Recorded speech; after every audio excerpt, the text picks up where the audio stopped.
Yeah, Simon's still not eating right, so I'm not happy. Sorry.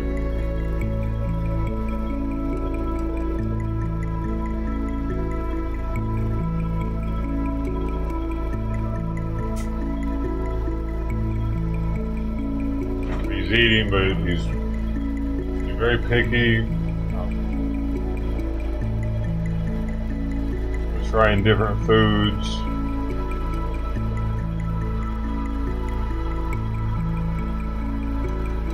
Losing weight.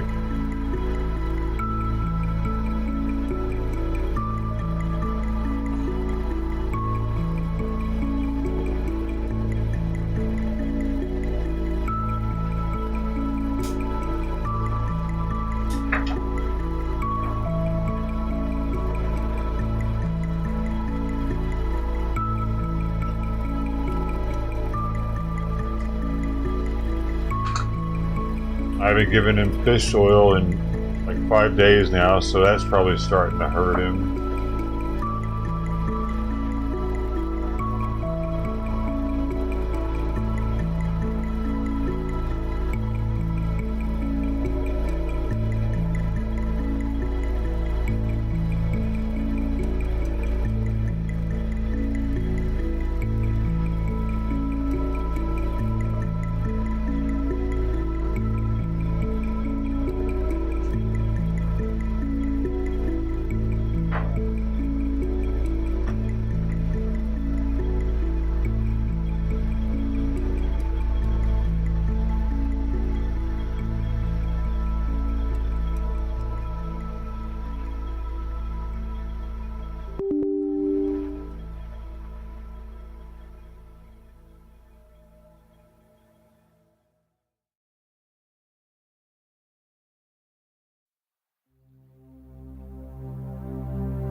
Mark, you're starting to weird me out, man. I doubt you're even still here, but that's partially why you're starting to weird me out.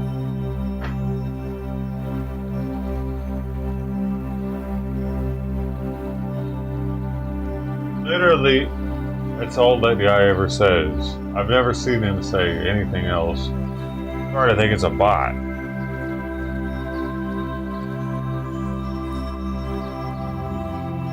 mean, I appreciate it and all, but it's like,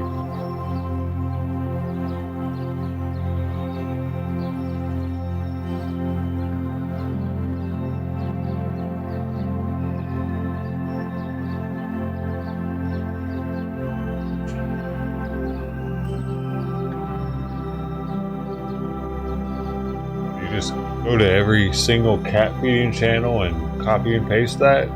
What is the deal? What is your deal?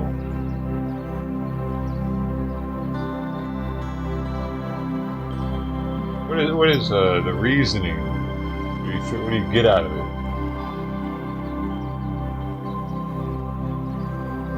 I don't even think the dude waits long enough to hear the response. He just goes cat channel, copy paste, copy. He's got them all lined up in the morning. He just goes open, copy paste, open, copy paste, open, copy paste, open, copy paste, close, open, copy paste, close, open, copy paste, close, open, copy paste. He does like 100 streams. This guy tells them thank you for feeding the 4 babies. He's known all throughout the internet. How do you know he likes? I don't know anything. All I know is that. It is to say, hey, like the stream, thanks for doing what you do. Is, I don't know, maybe he's a long-term troll. He's trying to get into the long game. He's like, he'll remember me. It'll be a year from now. I'm going to be like, hey man, I know I didn't say anything, but he has a few shorts. Alright. Or what are they about cats?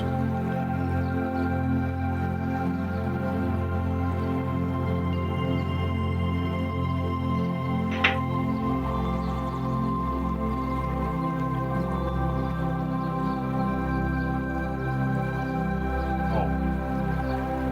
Right. Interesting. I don't know. I don't know anything about him. That's all I know is he says that. Zero else don't know. Youngster, old guy, anything. Zero. Where he lives. If he even has a cat. I've tried to talk to him multiple. That's why it's upsetting me. Like I've tried to talk to him multiple times right when he says something and he never responds to me. That's a little annoying. But whatever. It'd be one thing if it just happened a couple times, but it happens almost every day and he never responds to me.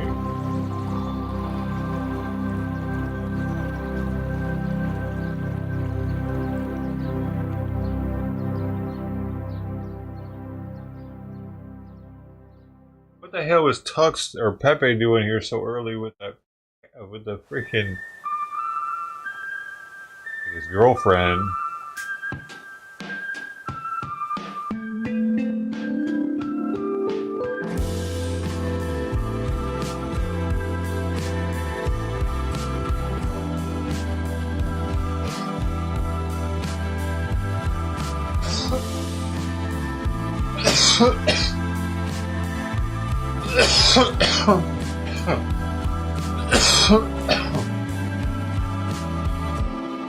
Lemon currently has a mixture Fancy Feast chicken and liver, which they don't seem to like, but he likes more than the beef. Weird. He always likes the food they don't like.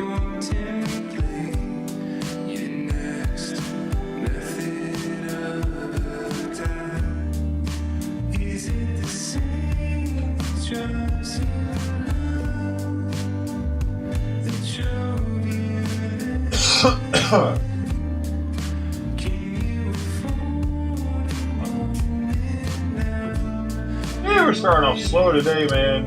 Marco and Mark were here. Kyla was here.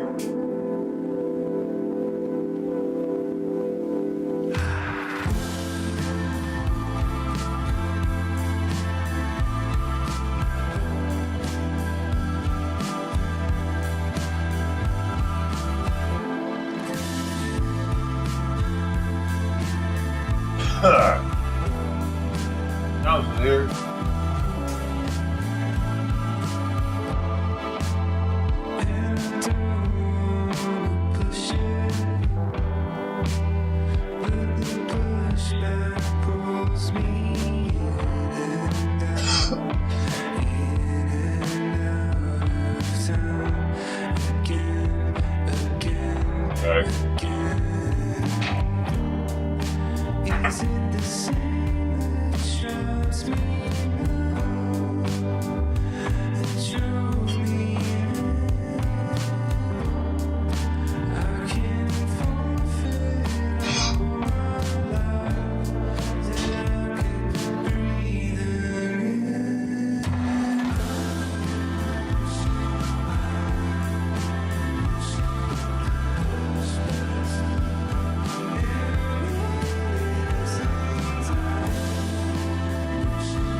starting to think he wants me to put his fucking food bowl up there.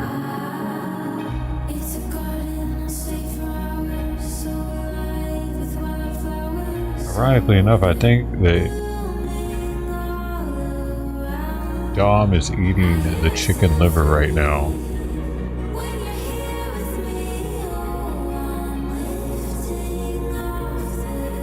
Yeah, up there. He's like, he just wants to be up there so much now. It's weird.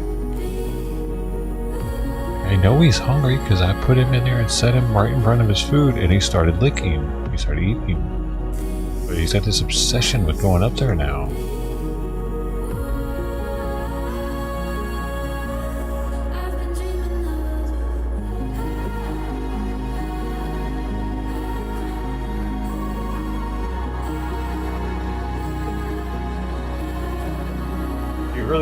He really doesn't like this door being shut at night and then being separated and everything.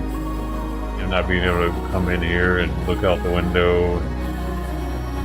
The gate, like, dude, this is really screwing his health up. Like, his cats are used to, like, the routines, their life. He's had the life with me for 14 years. And yeah, he might appreciate her here every now and then, but he probably misses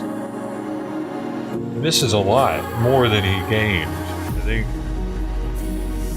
possibly he's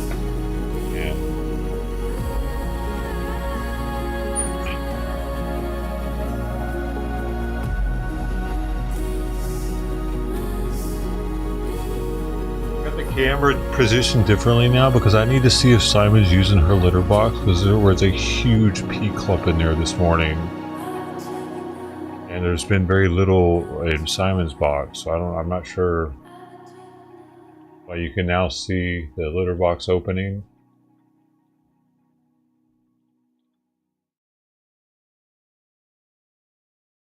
And there's so many plates because I tried mixing a different food with Simon's food, and he seemed to like it, but also at the same time didn't really seem to like it that much. I went to a different one by adding fancy feast. At first, I just gave him fancy feast liver, chicken and the liver, and I noticed that he would eat it. But I added a little bit of his other food to it. I'm gonna see if I put his bowl up there if he'll eat, but I'll have to keep her away from me constantly.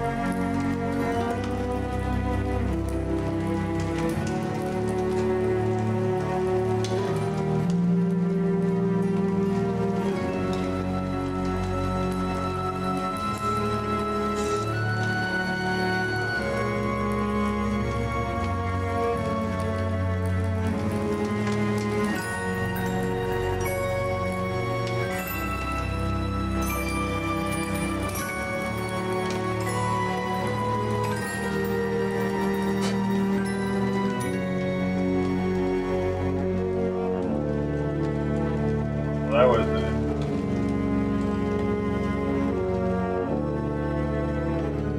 I don't know what the fuck his deal is, dude.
Now, for some reason, Simon's not on the top of the thing. What? JP, what the fuck, man? Dude, do you realize it's fucking first thing in the morning right now?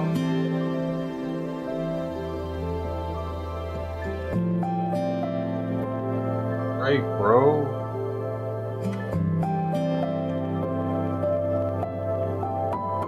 If I did give you a break, you were asleep.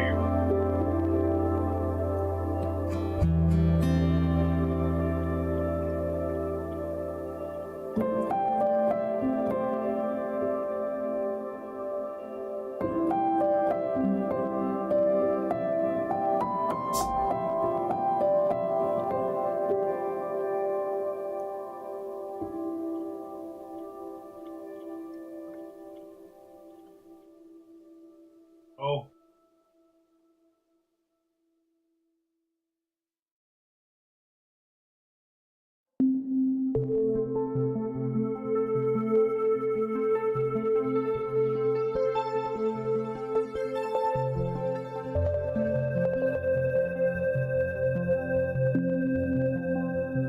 Needs to push in more. The other ones are the ones she wants.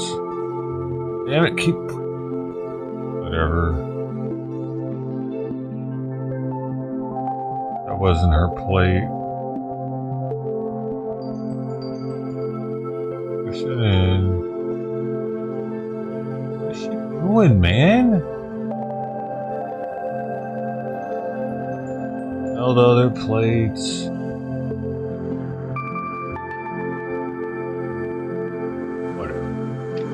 I don't care who eats what, really. I just wish Sweet Pea would stop being so fucking hungry and Simon would be more hungry. These cats, it's whatever.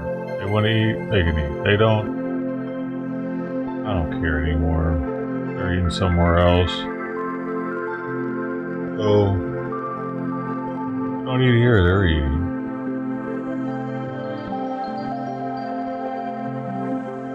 Simon doesn't eat. He's just not eating. He ate though, it's... I don't know if I should start giving him the fish oil again or not. Because now he's acting kind of weird. Maybe he's hurting. He's like, man, I could jump up there yesterday. Why does it hurt now? I don't know if that's why he's there instead of the top.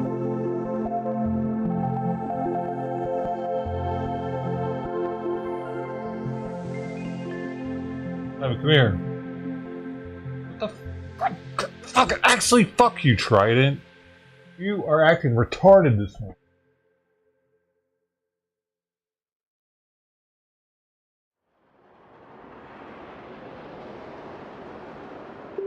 I don't see her.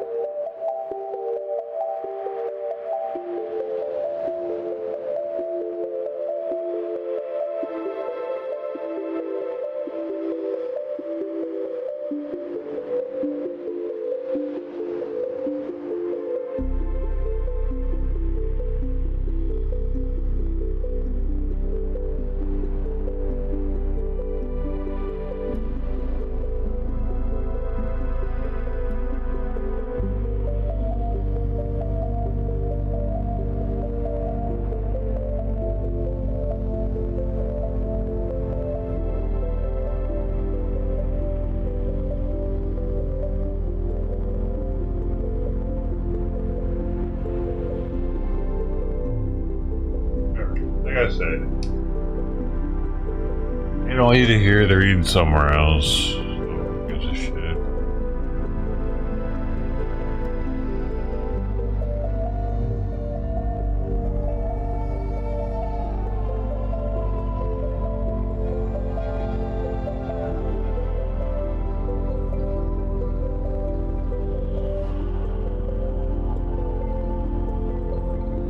It's their extra food when they feel like having wet food.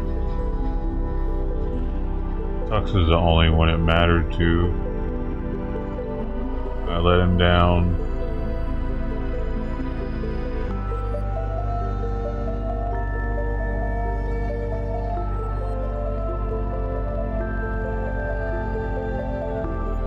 He didn't even want me to open the gate to go out to the sidewalk most days. He would just lay there blocking it so that I could, or he would rub up against it so it would make it hard for me to open it. I'd oftentimes had to push against Tux to open the gate to go out there, to put it out there, almost every time actually.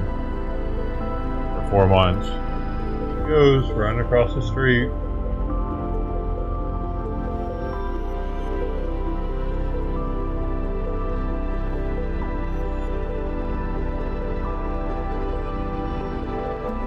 Tux is the only one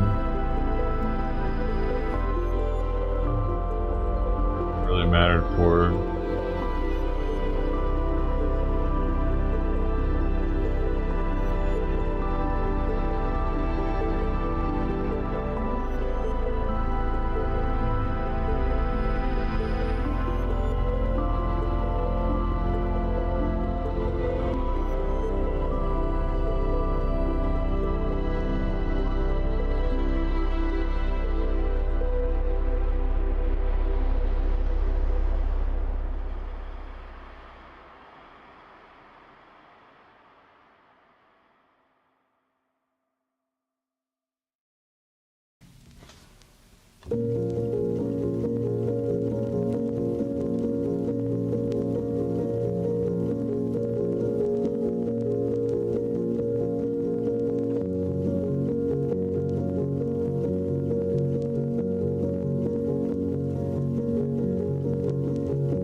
eating all the beef. He's licking all the gravy off the beef. This chicken liver. This Karina duck, she never likes that. Get out of here, that ass.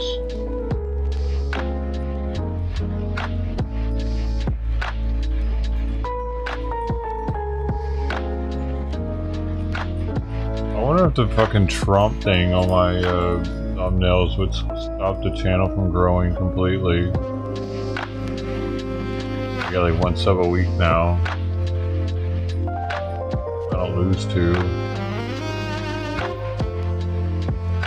I just lost a viewer by talking about it. I'm supposed to sit here and just enjoy myself when I got 5 people staring at me.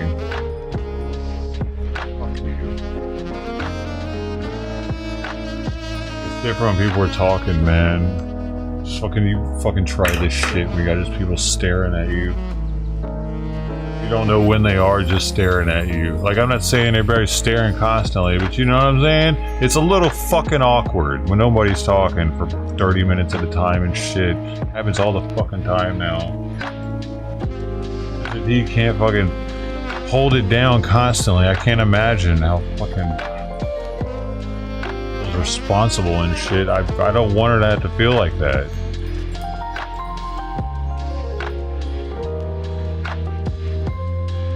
It looked like it was gonna do something here for like 2 weeks and then poof, here we are.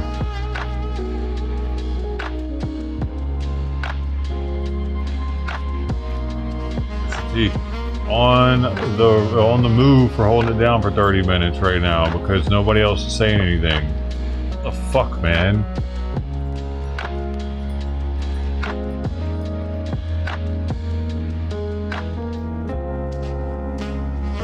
I've never liked this aspect of live streaming. When I have hardly any people here and it's like this, and I'm just a fucking radio host with a camera in my face.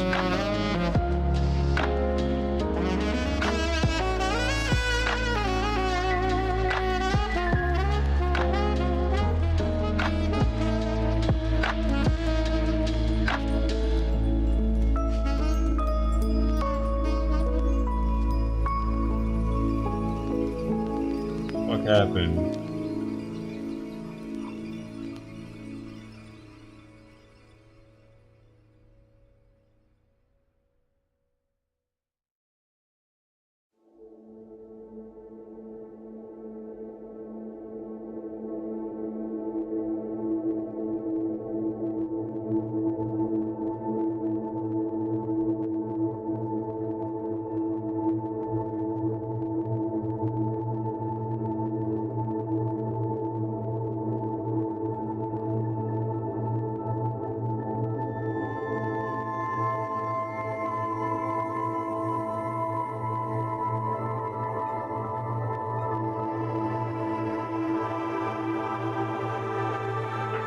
I've been streaming for 6 fucking years.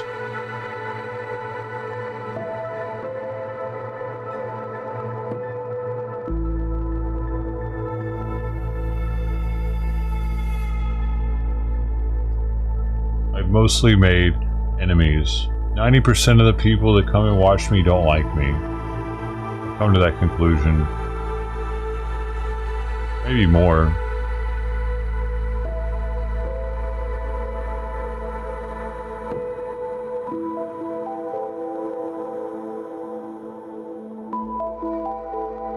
I'm a lol cow.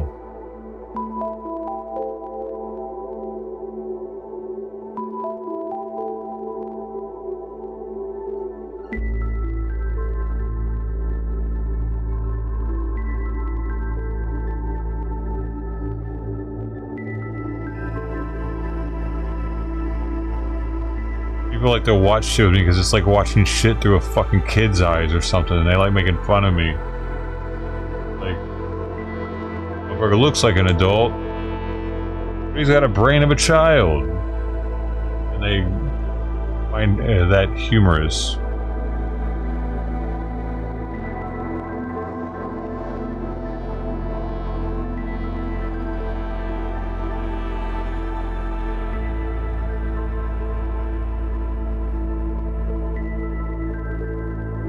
can't laugh as much here because I'm trying to do something nice.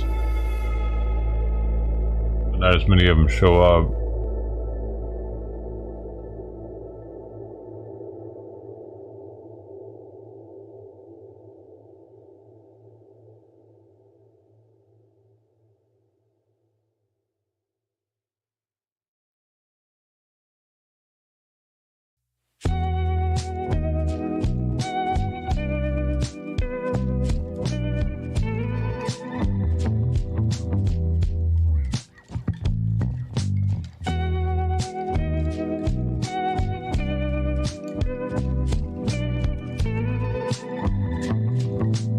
Like, I promoted this channel for months. For half a year, I promoted this channel on the other channels with a hyperlink that takes them right to here. Less than 100 people have come over. Because I've at least gotten 25 randoms that weren't originally from any of the other channels. 100 out of like 5,000 people roughly. That's depressing, dude. That makes me feel like I'm a fucking idiot. I feel like I've completely lost the game of streaming. I'm paying so much money into doing this that it's like I'm paying for friends at this point. I'm paying to have friends.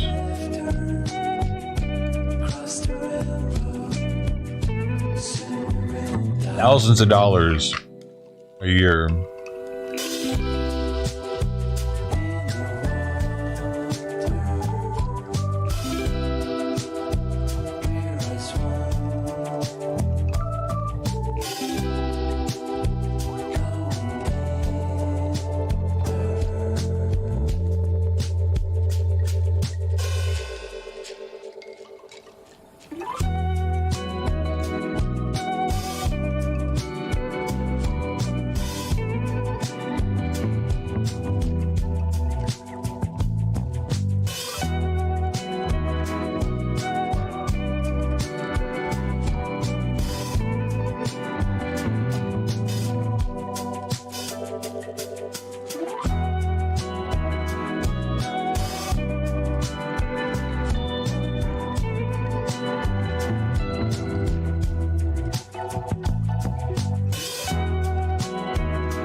It's not like it's all about the money, but I could definitely have my credit cards paid off a hell of a lot quicker if I wasn't doing the streaming and I sold all the equipment.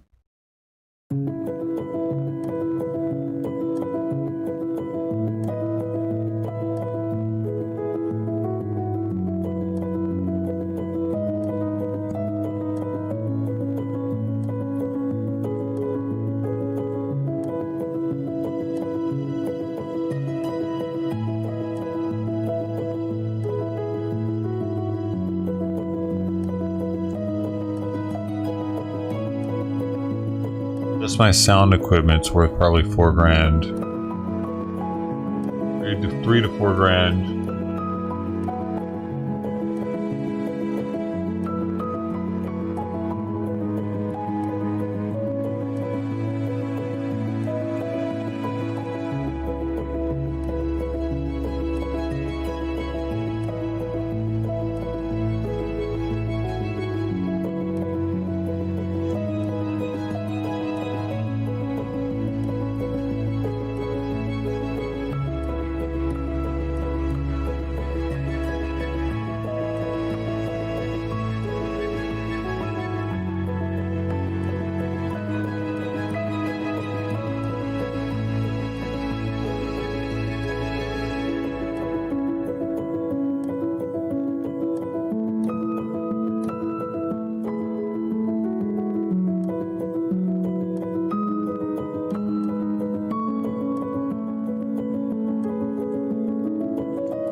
up so many times along the way of doing this, man. I mean, over 6 years, it's a whole lot of time allotted for me to fuck up.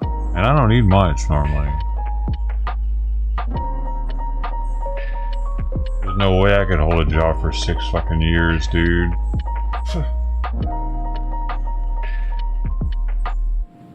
There's no way, dude. I would probably have... I would definitely have gotten fired, but I would probably gotten in a fight with somebody that long. I'd be in prison.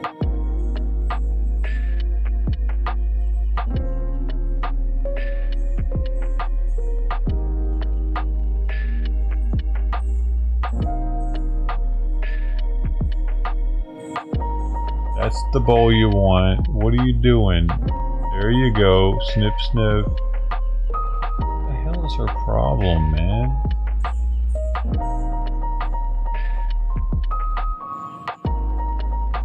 She smells those other cats that have been coming by, maybe? What's under the house right now? Is Dom still in there?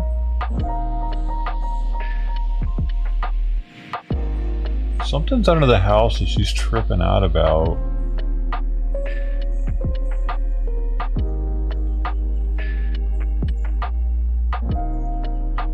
Oh, good luck, Bart. They're probably gonna have you feeling right by the time you leave there. Doesn't want to eat close to the hole.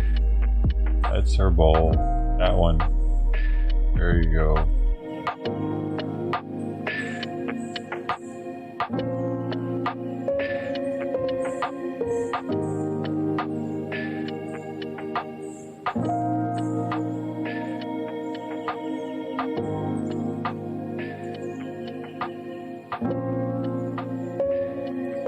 Back to it if she's worried about it.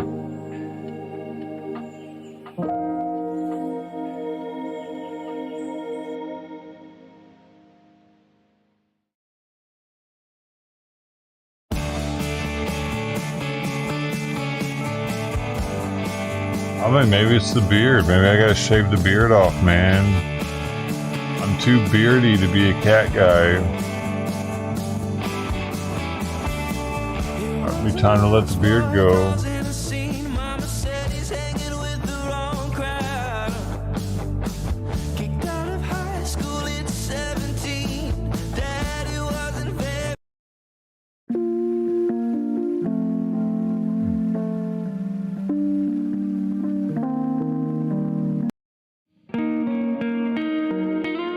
Dang, what fucking shit. I'm already getting tired of these tracks that they got.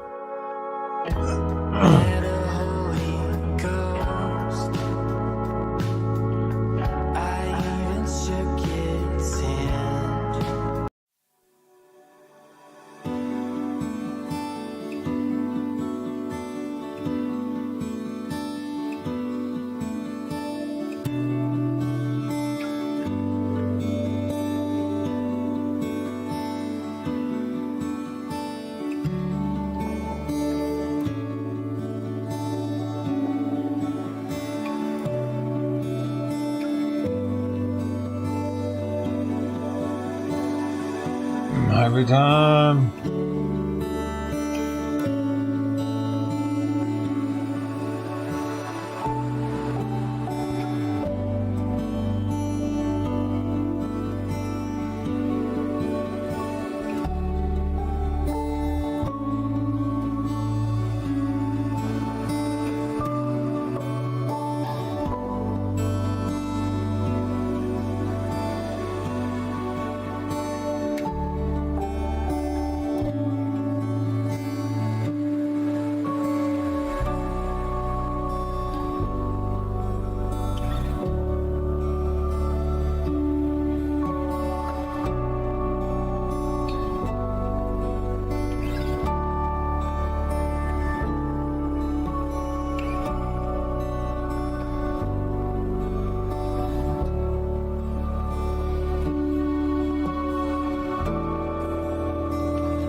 is she furrier than that?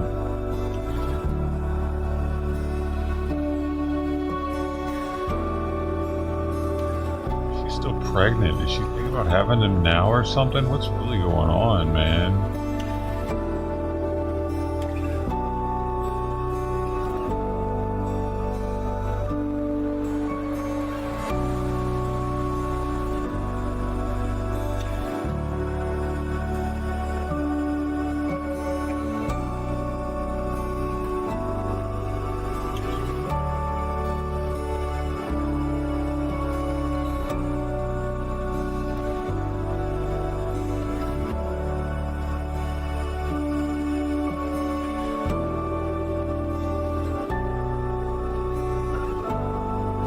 Those other cats that have been around here and just freaking her out apparently.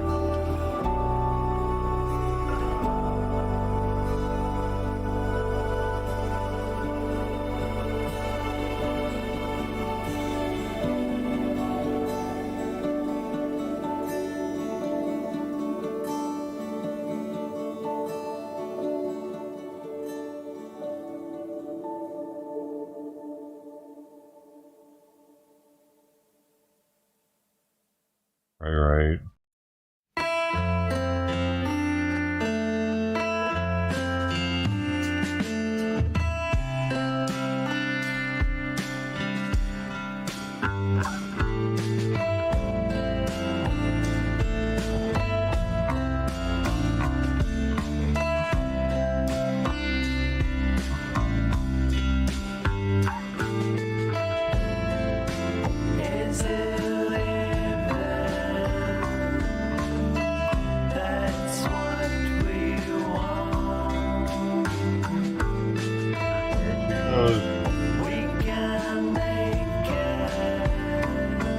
That same area.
It's me down at the lonely lake. Before summer has gone away,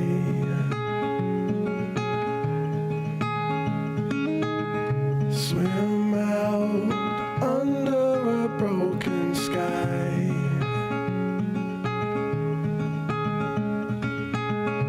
Cold sun colored with shades of white.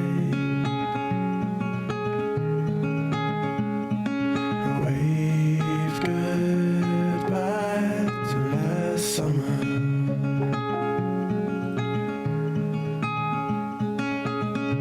Cold air coming away soon. So let's lay under the falling moon.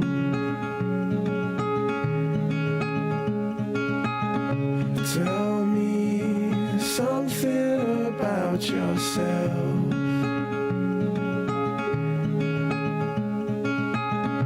You've never told to no one else. Say goodbye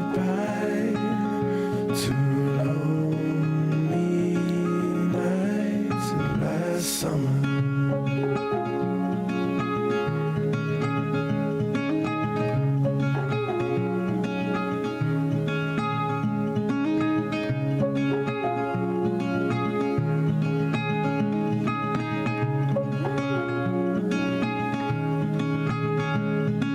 Say goodbye. Say goodbye to lonely nights of last summer.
it's all just kind of hit me now that I gotta make another huge expense to fucking save a bunch of data for a dying streaming career.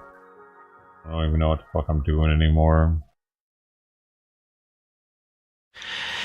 My love never had a hold on me, but when she finally slipped away, she left me bound. Which really fucked me up with this one, man. I wasn't trying to really go in any large expenses for streaming. Drunker than a forest fire on a lonely Father's Day. We can be bad and good together. We can love each other loud. I'm lighter than a feather. While at the same time giving us a fucking time limit on it. I'll go with you even if it's down.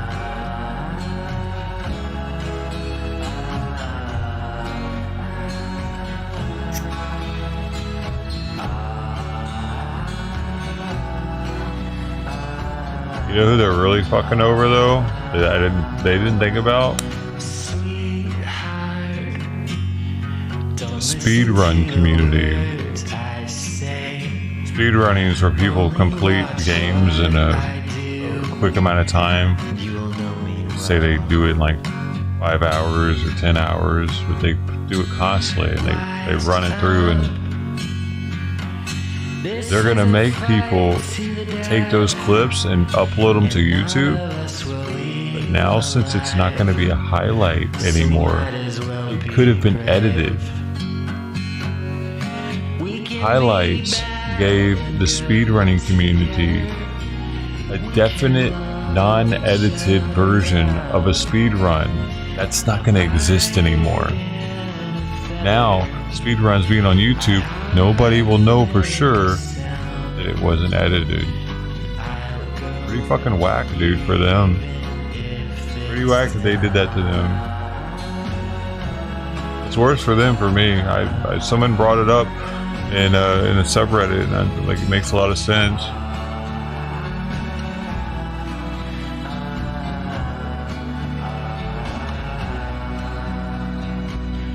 Can't dance with a broken leg, but I do it anyway.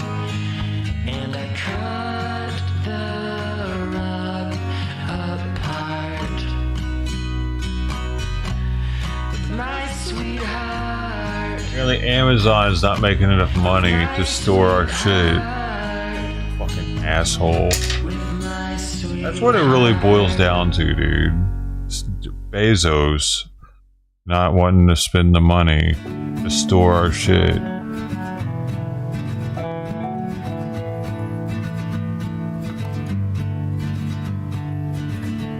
He needs to buy another island.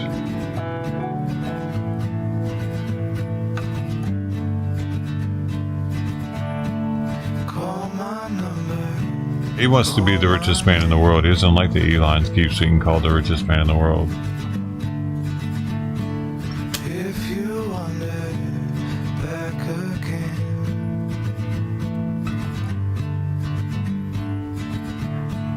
call my number, call my name.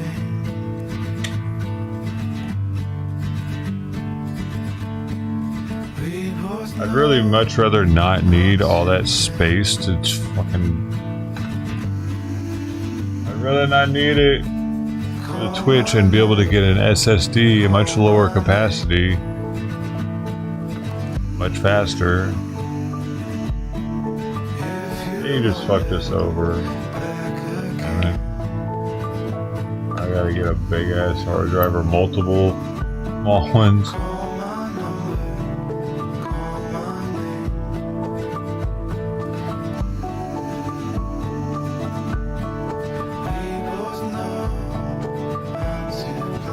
PUBG trying to get people to stop playing, Twitch trying to get people to stop streaming.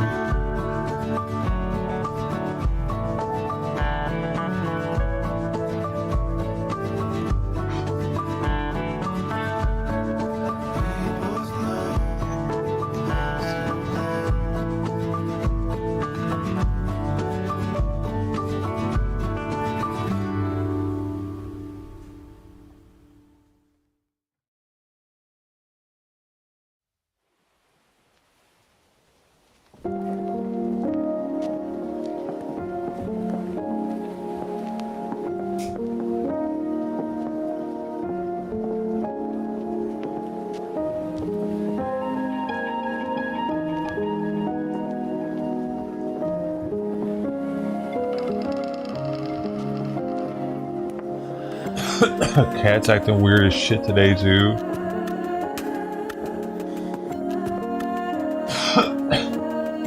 Man.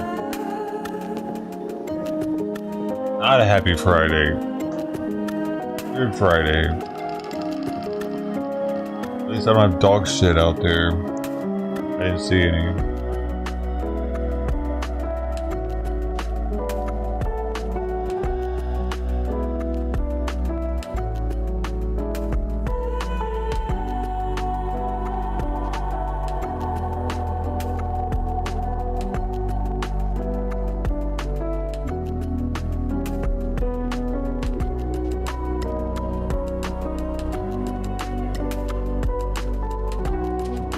Left my door shut last night so Simon couldn't come in. Hopes that he would eat more.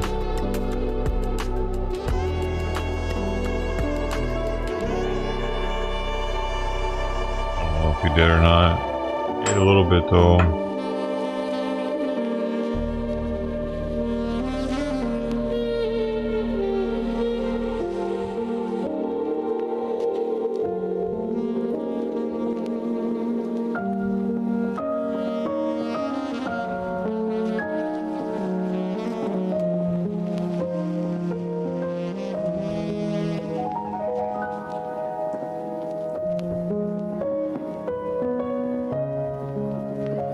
They're sitting in my lap every morning.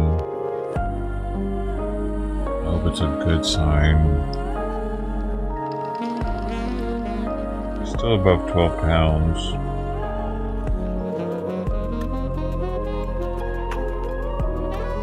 Pretty chunky. He still lose a little weight, I guess, but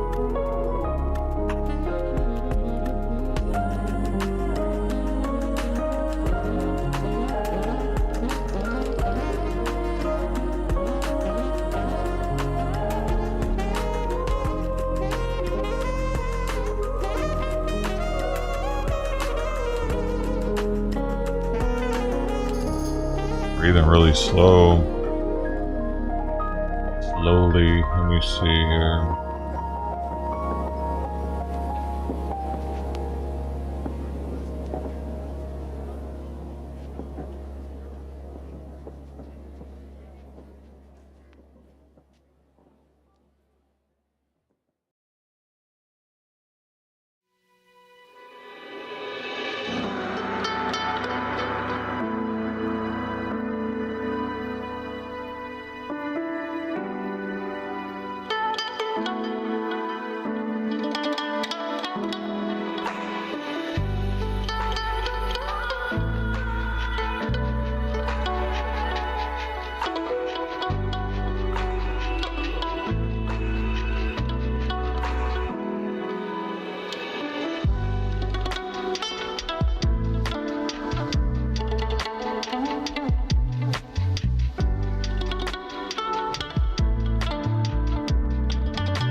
He's at 12 respirations per minute right now.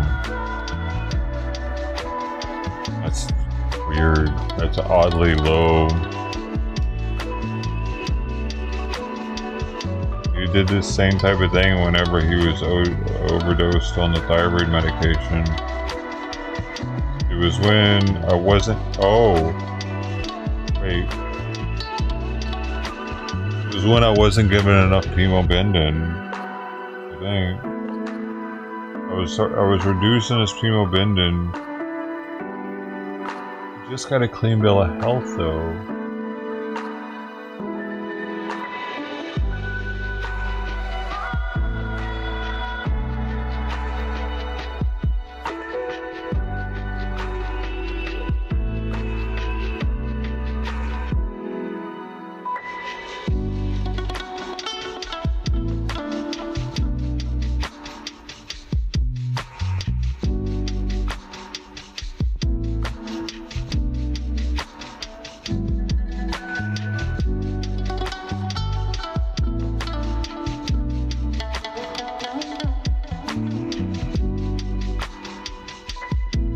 He was doing the same shit when I reduced his hemoglobin, and he was laying in my lap all morning. Low respiration.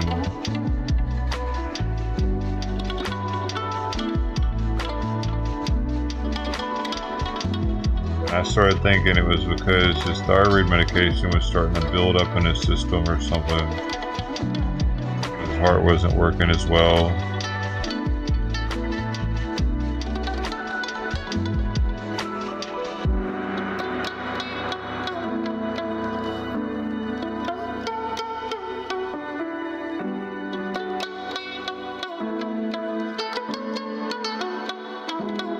Another hiding? I mean, I guess, yeah. Good sign.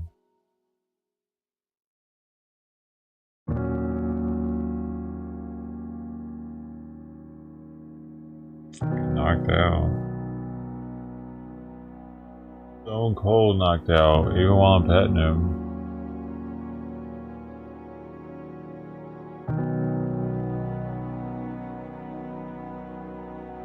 I had a girl ask me for this shirt years ago.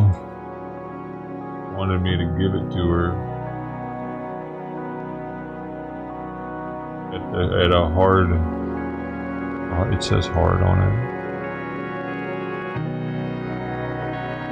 Hard summer music.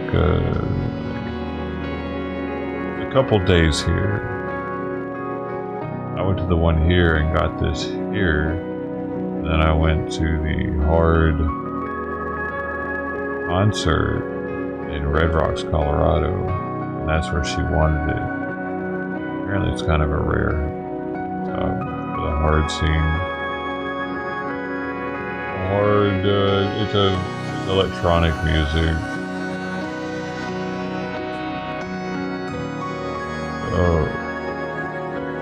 The girl I went with's actually been in chat a couple times.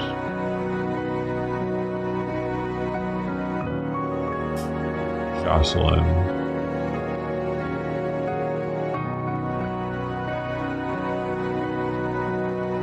I went with her to the one here. That's where I got the tank top in. It was right next to me.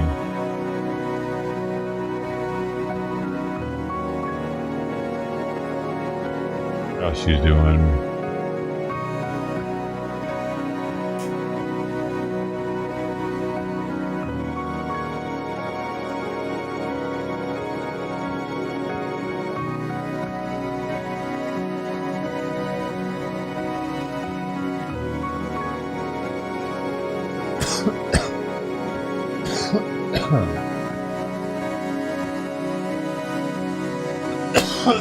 She could be dead.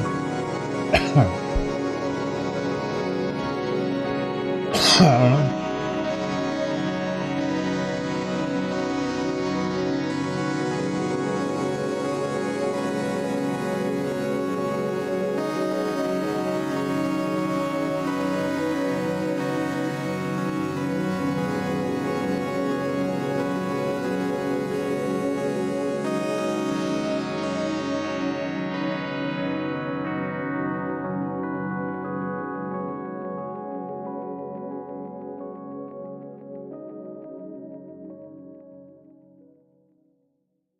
Pressing.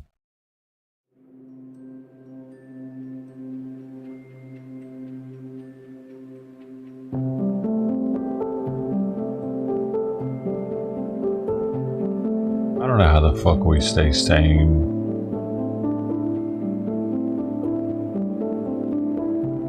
Knowing that we have to die. Like most animals don't have that in their mind all the time. That's gonna happen.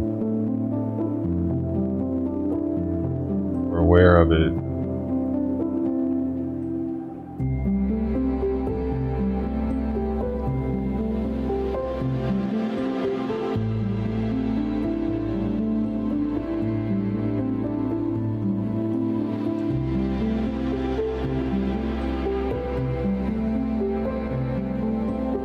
Follow.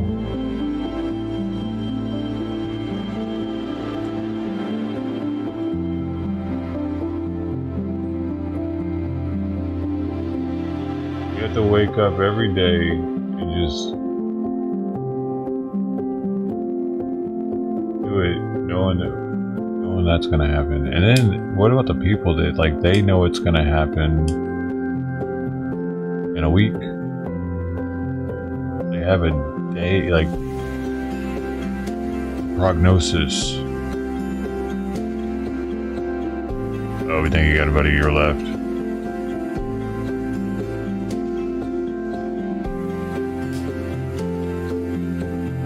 Fuck.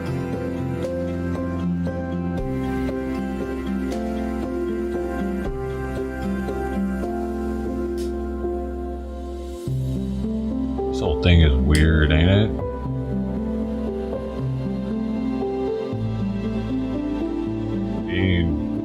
Being here.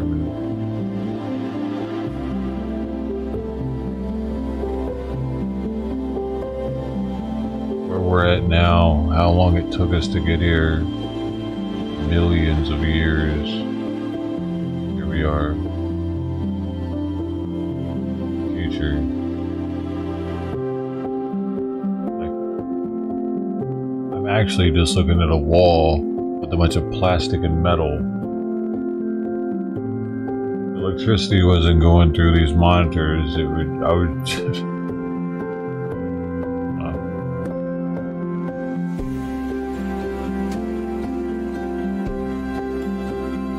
it's quite amazing how far we've come, specifically in like the past 100 years.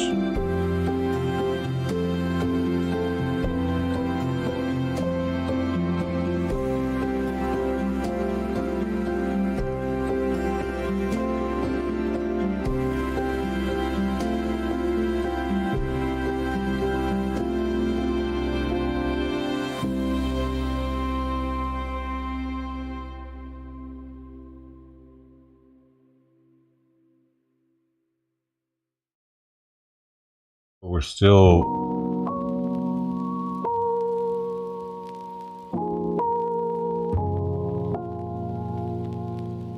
right word.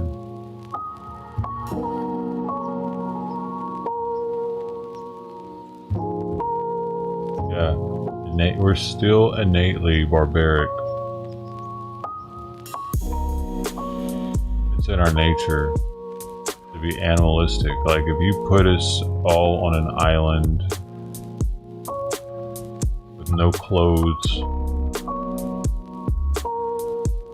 and we all spoke different languages, there wasn't anybody there that spoke the same language.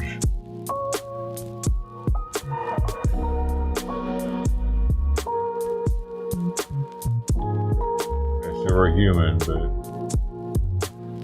it would get a little animalistic, I think.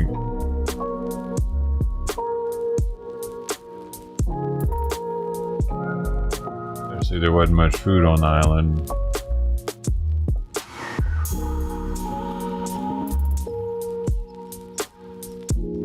We're protected by this buffer zone of grocery stores and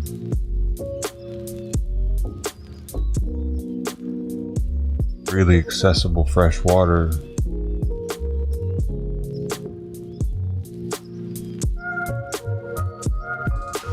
Ability to make fire, push of a button.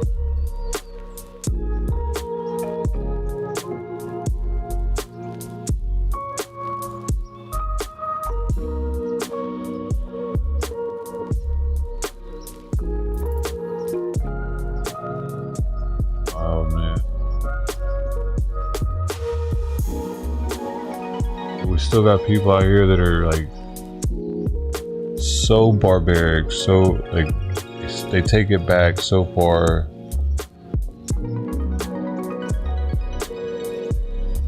They're out here taking people out for no reason. Like you hear, there supposedly are tons of truckers that are low-key murderers. Tons. The FBI thinks that probably hundreds more, man. I don't even know, dude. It's insane. Have you ever seen the movie Breaking Down? When I watched that as a kid at the theater, I saw it at the theater. Pretty good movie. A couple of their car breaks down. Trucker helps them out. Well, Trucker was a bad guy. You find that out early on in the movie. I'm not giving much away, but apparently Trucker was a bad guy is a thing here. It is pretty. The statistics on murderers are. There aren't that many truckers in the world, but there are probably a lot of trucker murderers. The disproportionate.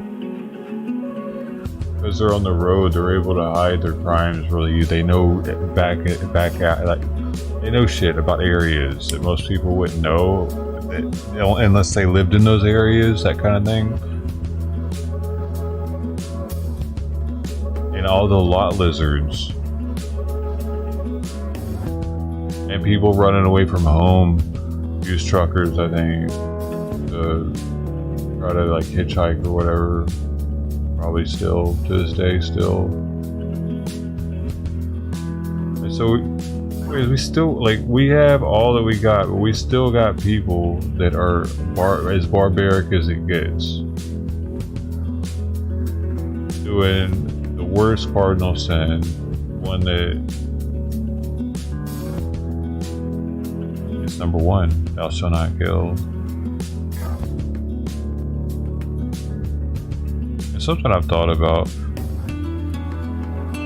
It doesn't say humans.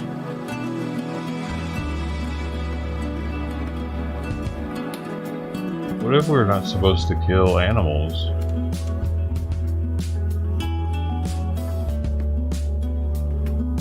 And that's why heart disease is at like an all-time high, because we're eating too many animal products.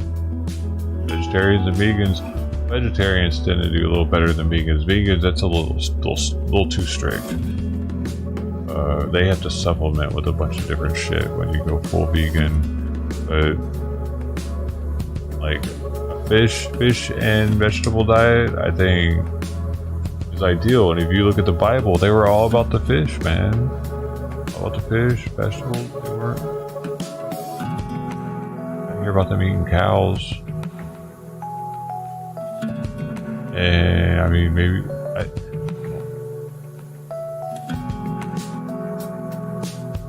I got another theory on why we don't, like, Muslims don't eat pig. Middle Eastern people, for the most part, don't eat pork. I think that was a failed experiment. I think pigs. There's a reason why their skin looks like ours and their flesh tastes like ours. Aliens were trying to make a human. And that came out.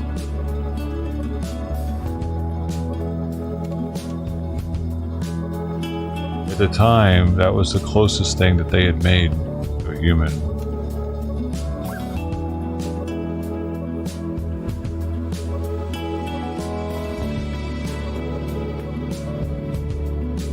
They taste like us. They're like the only animal that you hear people say, yeah, humans taste like pork. So there's just some sort of connection there. Our meat be the same.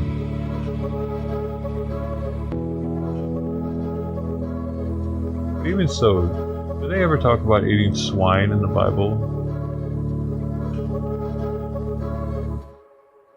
You never heard what? Oh, you've never heard that their meat tastes like ours? Yeah, I've heard that multiple places. I bet if I just simply search, what does human meat taste like? I'm definitely getting put on a list right now. What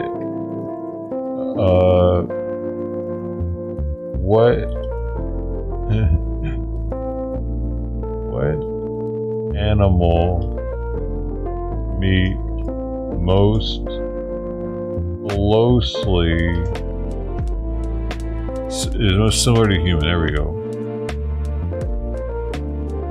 Most serial killers and Polynesian cannibals have described human as being most akin to pork. For example, German criminal cannibal Armin Meiwes gave the opinion in 2007 interview after he was imprisoned. The flesh tastes like pork, a little bit more bitter, stronger, he said. He said it tastes quite good. I'm like a puke right now. Someone else. Oh no, that's a different question.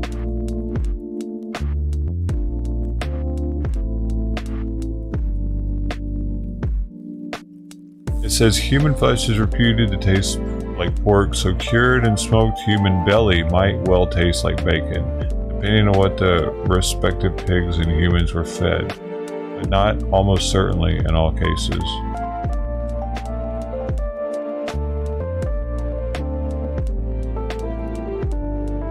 Sweeter, it tastes like pork but sweeter. Oh, why is it sweeter?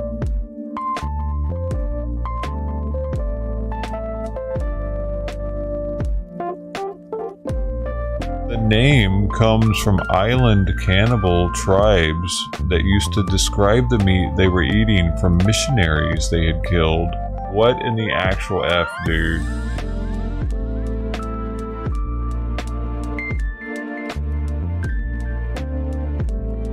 I didn't know that part. Somebody came back to talk to them. Really? Someone went back to ask them about what it tasted like? The missionaries? Who went back? Like, did they go back with guns? What did they taste like? Alright, we're out of here. See you. Row your boat. They're rowing away from the island. Fuck, they ate everybody, man. Why'd you ask them what they tasted like? I don't know. I was curious. Leave me alone. Let's get back to the ship.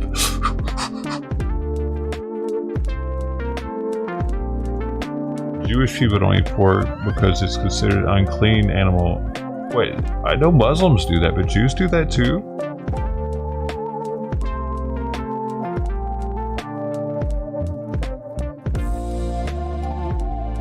Really? That's interesting.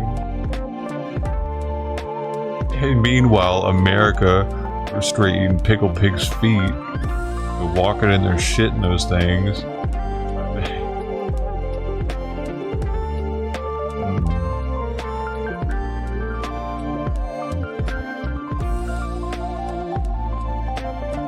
Yeah, also split-hooved. They are not to eat a split-hooved animal as a Muslim, right? What's that all about? What's wrong with split-hooved animals? Does a cow have a split hoof? I think it does have a split hoof. Oh, that's Jewish? The split hoof thing is Jewish and not Muslim? Well, the Muslims definitely don't eat pigs.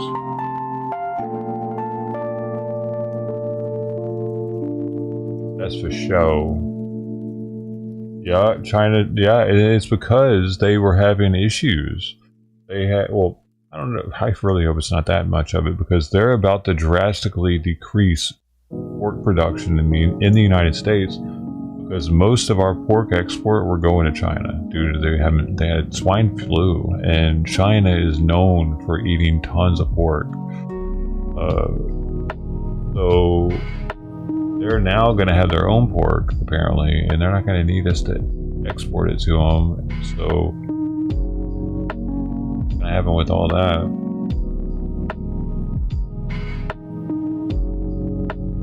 Pork prices might momentarily drop significantly. Also, if they have to offload a bunch of meat.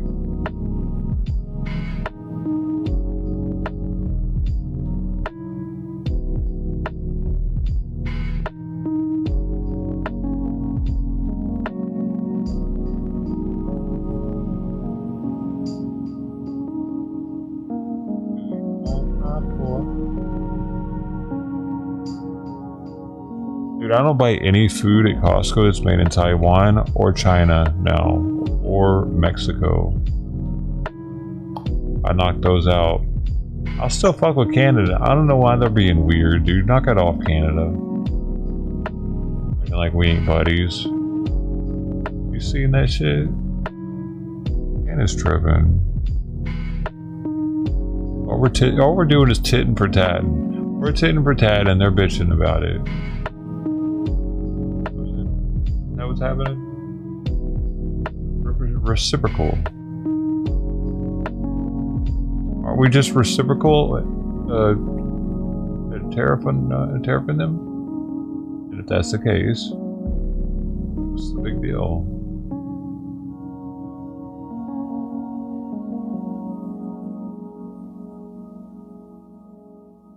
And I heard they we're about to tariff their lumber, and someone said that they actually import, we import more lumber from them than they do from us or some shit, apparently.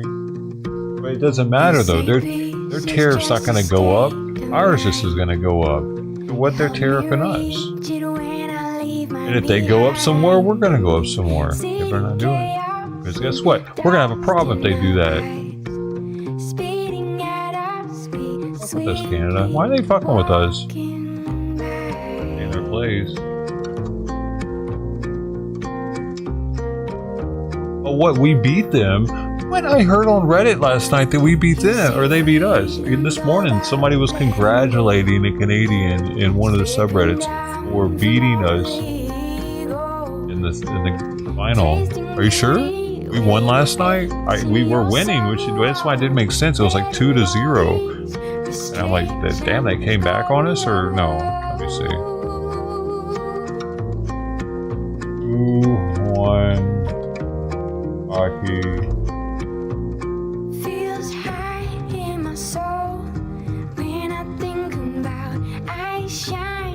3-2 Canada victory. Yeah, they did win it. Yeah. They actually came back? That's crazy. How'd they do that? I thought we were winning.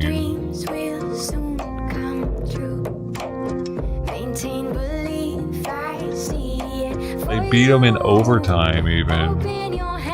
Team USA tied the game late in the first after got us. What does that mean?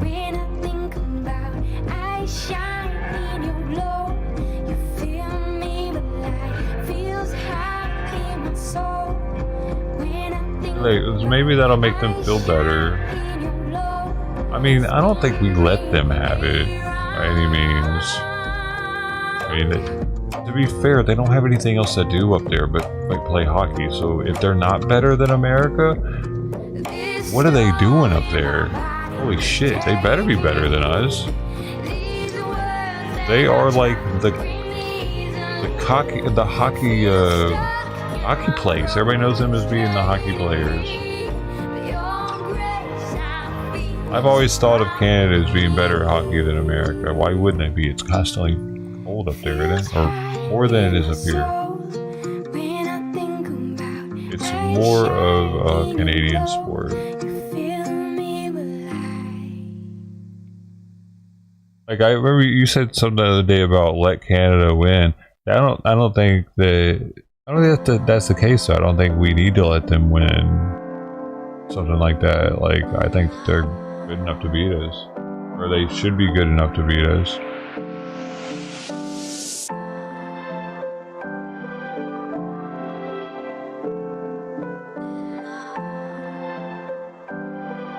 They don't have all these other sports that we do. So they take from the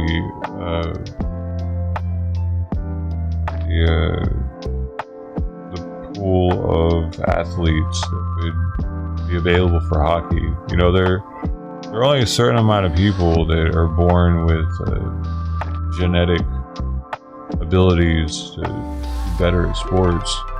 And since Canada, I mean, aside from hockey, I don't know of them really playing anything else with their heart out, but they do hockey. So most people are gonna, if they're really athletic in Canada, are probably gonna want to be a hockey player. But here, you know, we got basketball. You could be a millionaire at basketball, football, baseball. soccer now, even. And like, there's so many sports here you can make it at. So, yeah, they should definitely be the best in the world at hockey. I think so.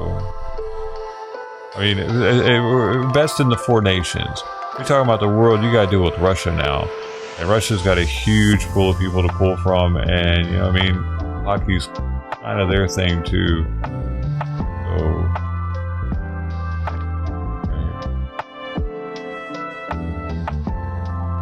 they're probably Canada's biggest competition, right? Russia. It's so cold there. They have a lot of cold regions, just like Canada, and they don't have sports like we do to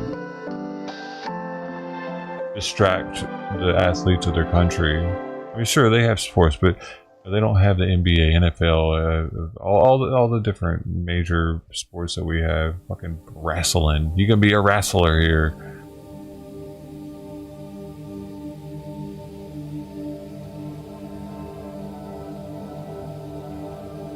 Long Beach. We got a Long Beach alert. A silver alert has been activated by California Highway Patrol on behalf of the Long Beach Police Department.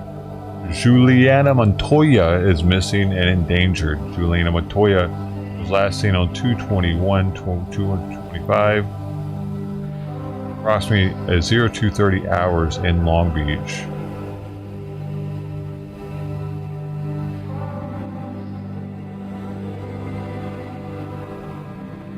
It is your picture. Oh wow. She's 86 years old, 5 feet tall, 105 pounds, a little bitty old lady. Yeah, man, she looks pretty good for me, 86. Wow. She was in a yellow nightgown, purple-brown fleece, multicolored socks, and blue sandals. The silver alert has been activated by CHP. Also says the same thing. She's believed to be on foot. What the heck, man? Crazy. This is her.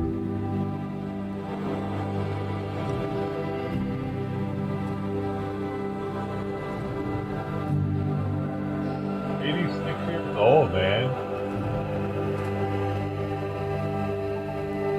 Damn, man. I wonder where she walked out of.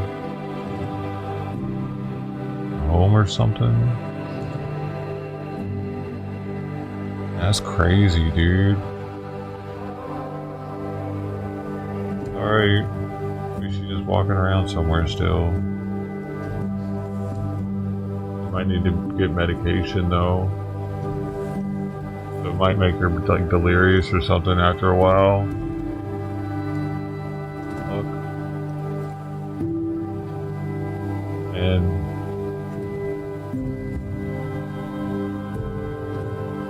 as long as she's pretty clean, somebody will probably say something if they see her laying on the sidewalk or some shit. Like if she were dirty laying next to a building on the sidewalk, people would probably just walk past her here. Might walk past her even if she's clean. I don't know where she was at.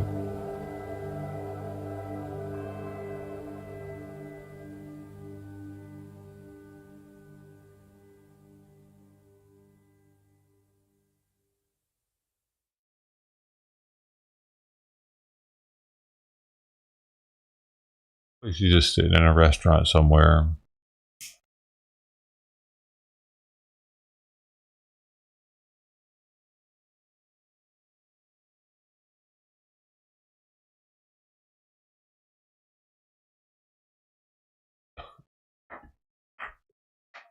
Get up, stand up.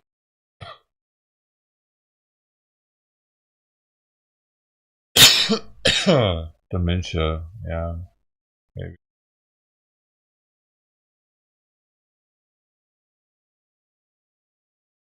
Migrant led police on wild chase. Breaking Immigration news. crackdown reaching far beyond the southern border. This is breaking news.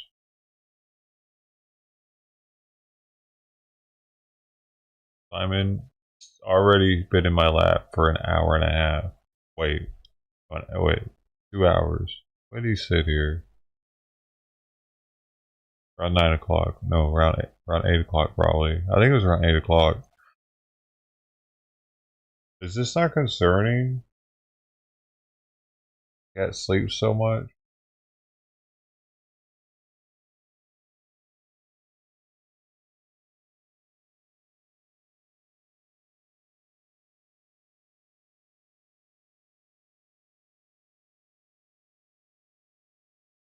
You got that fingernail, Simon.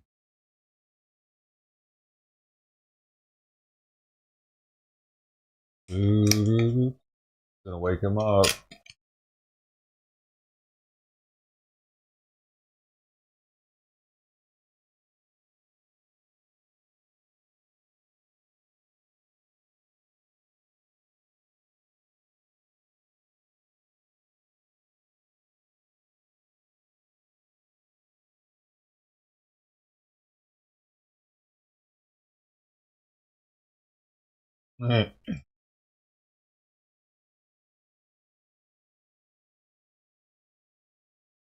Got 2 of them.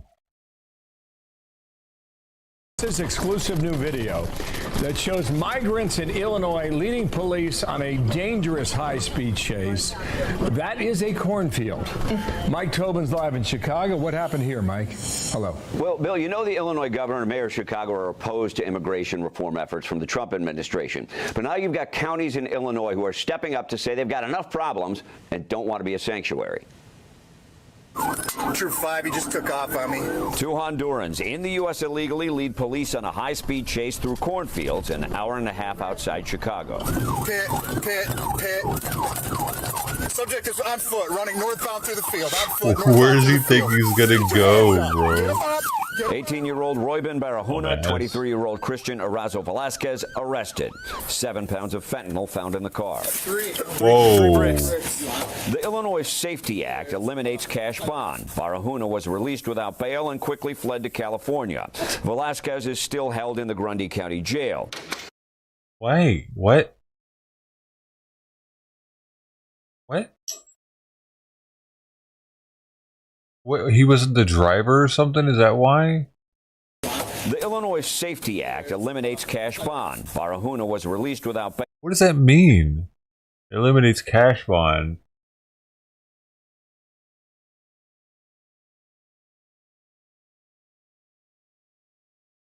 Why the other guy get held and him not?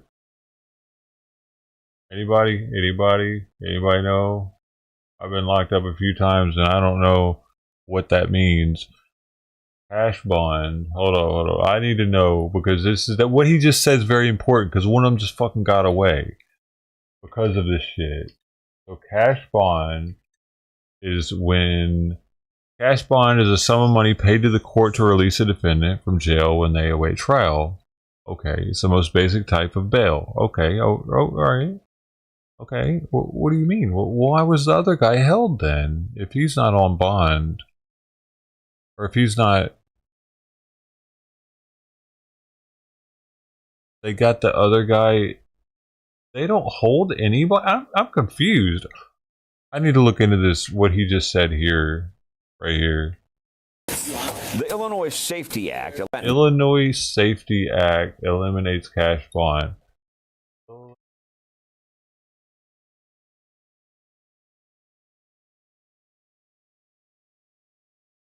Cash bail changes.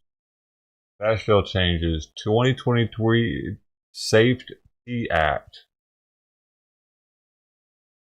The Illinois Supreme Court declared the legislation ending cash bail constitutional.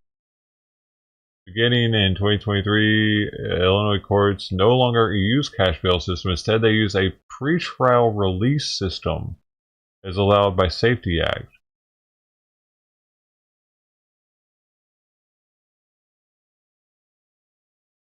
What is pretrial? Pretrial release is an alternative to the traditional cash bail system. Under the pretrial release system, you may be released while you wait for your trial without needing to arrange for cash bail. If you are arrested, you will have the opportunity to appear before a judge. The judge will then decide if you are eligible to go on pretrial release until your case was resolved. In some cases, police officers will issue you a citation instead of arresting you. If you get a citation, you will have to go to a court date, and a judge will decide if you should stay released until your case is resolved.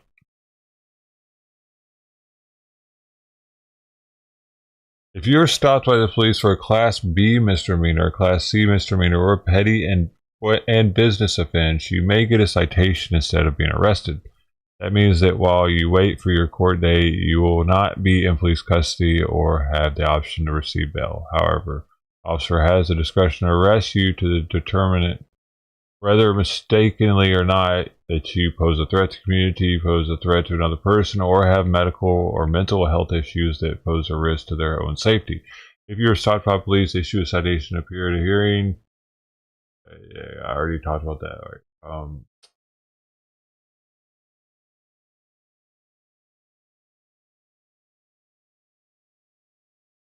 Okay, so a Class B misdemeanor, Class C misdemeanor, and petty abuse offense. Examples of these types of crimes are telephone harassment, aggravated speeding, obstruction of service process, littering, disorderly conduct, assault, or failing to wear a seatbelt. Which I feel that motherfucker they let go did more than any of those. So there's no way they just gave him a citation. So what leads to arrest, and it gives a list, and it's like on the lines of what they did. It's a bunch like first and secondary murder, predatory criminal sexual assault of a child, aggravated criminal sexual assault and criminal sexual assault, robbery and burglary, residential burglary, home invasion, vehicular invasion, offenses that require jail or prison time if charged without probation, hate crimes, animal torture, DUI causes great bodily harm. So at your hearing, your judge will determine whether you pose a specific threat of a case-by-case basis, considering the nature of offense, your age, physical condition, history, identity of the persons that were threatened, what you said, age and physical condition of victim, complaining witnesses, whether you had access to a weapon or were on probation, and any other factors the court chooses to include. The judge will also decide whether to grant you pretrial release. In some cases, part of your pretrial release conditions may include electronic monitoring, GPS monitoring, or home confinement. And I wonder if they tried to do that on him, but of course, he just fucking cut it off and fled. If they did. I don't know if they're going to tell us that or not, that he had a monitor on him or something. But he should have, bare minimum, had a monitor on him if they're going to let him go. He's definitely...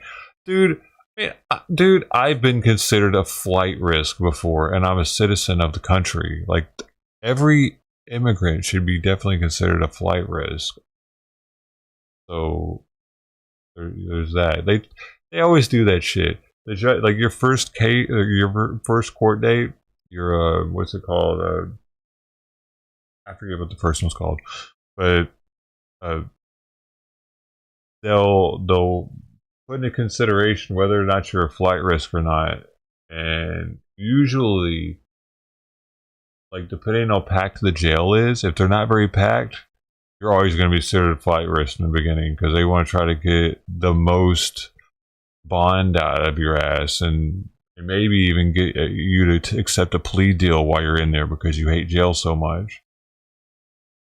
And then maybe after your second court date, they'll reduce your bond dramatically because if they got more on you, maybe at that point they got a witness to say something, or like whatever the case is.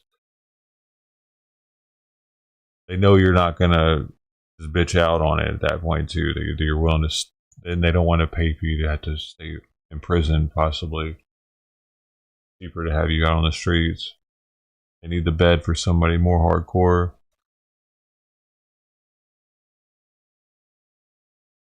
Maybe he's wanted on a prior. Okay, yeah, maybe that too. Maybe that's why they kept the other guy. I think all of it's going to agree. They should keep all immigrants, especially if they're in a car with pounds of fentanyl and they run from the police. That dude shouldn't have been let go, no matter what. What the fuck was this judge doing? found in the car. Three bricks. The Illinois Safety Act eliminates cash bond. Barahona was released without bail and quickly fled to California. Velasquez is still held in the Grundy County Jail. The county chairman believes they were in Illinois because it's a sanctuary state. If we had a less welcoming state for illegal immigration, For sure. They came to I don't know ours. if they would have been traveling those roadways. The irony is it all happened in Grundy County, the first county in Illinois to push back against the Democrat governor and pass a resolution declaring the county does not welcome illegal migrants. As a result, when migrants from Texas were bused to Chicago and surrounding suburbs, Grundy County never received a busload. And the results speak for themselves, is we haven't had the problems that other counties, municipalities have had by not being non-sanctuary. Now, dozens of Illinois counties reached out to Grundy, copied their language, and passed their own non-sanctuary resolutions. Now, incidentally, Barahona was picked up in California. He's held for another incident in San Francisco. What a ICE has fucking issued a moron. detainer for Velasquez, requesting that they get notification if he will be released. But Grundy County officials cannot grant that request. That would be a violation of the Illinois Trust Act, which prevents local police from communicating with their federal counterparts over immigration matters. Robert, I mean, Bill? really interesting story. Can't go So- forever in a cornfield either, apparently. Mike, up. thanks. Stay on it, Yo. Mike Tobin, Got it. Illinois, on that developing story. Trump needs to go after them for that shit, dude. No, dude, he needs to take that shit to court because they're interfering with immigration law, which is a federal issue. They can't do that. They can, but they should be taken to court for it, right? Take him to court for everything. Shit. They're getting in the way.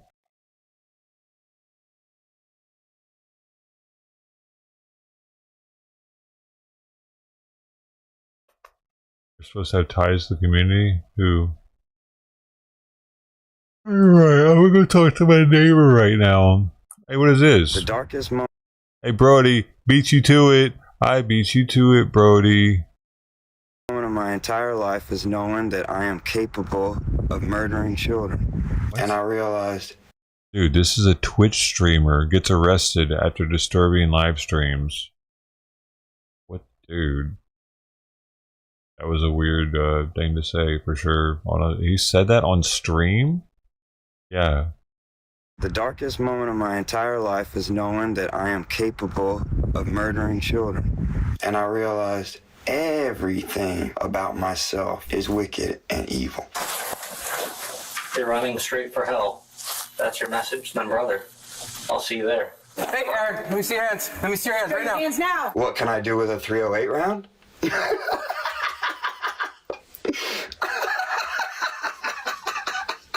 In a desperate race against time, officers in What Groton, the Connecticut hunt for fuck? 33-year-old former Marine Corps combat veteran Aaron Stanislav. After a series of disturbing live that's stream why. videos leaves them Damn, dude. Man, he's probably done some fucked up shit overseas, dude. What the hell?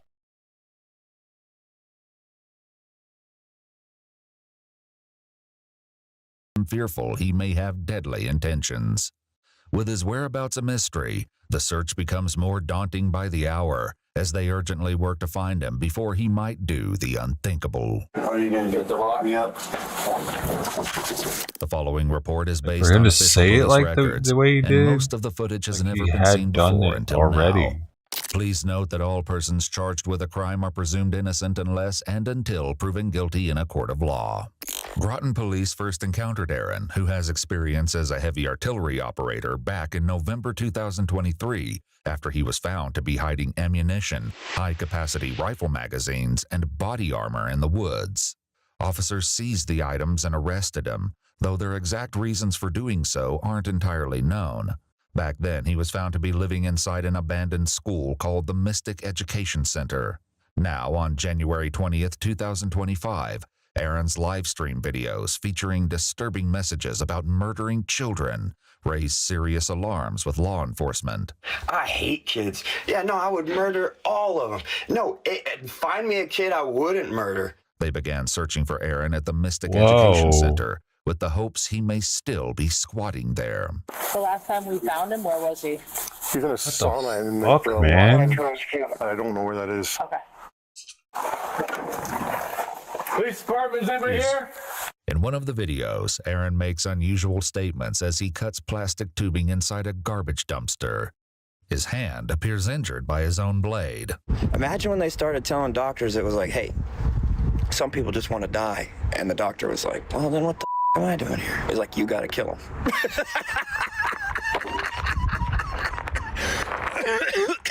A 45-minute recording posted on January 19th shows only a black screen. The chilling audio hints at a deeply unsettling possibility. So then I was chunking those things in the woods, and then you guys didn't find all the ones that I hid everywhere else. Yeah, so then I knew that my plan was working just fine. Yeah, my tricks were all in place. Man, you hadn't even pulled 3 out of 16 cards. And I got way more than 16 cards. How did I get my guns back? Oh, I left a few with family, and then I left the rest at the bottom of the Mystic River. What can I do with a 308 round? Ugh.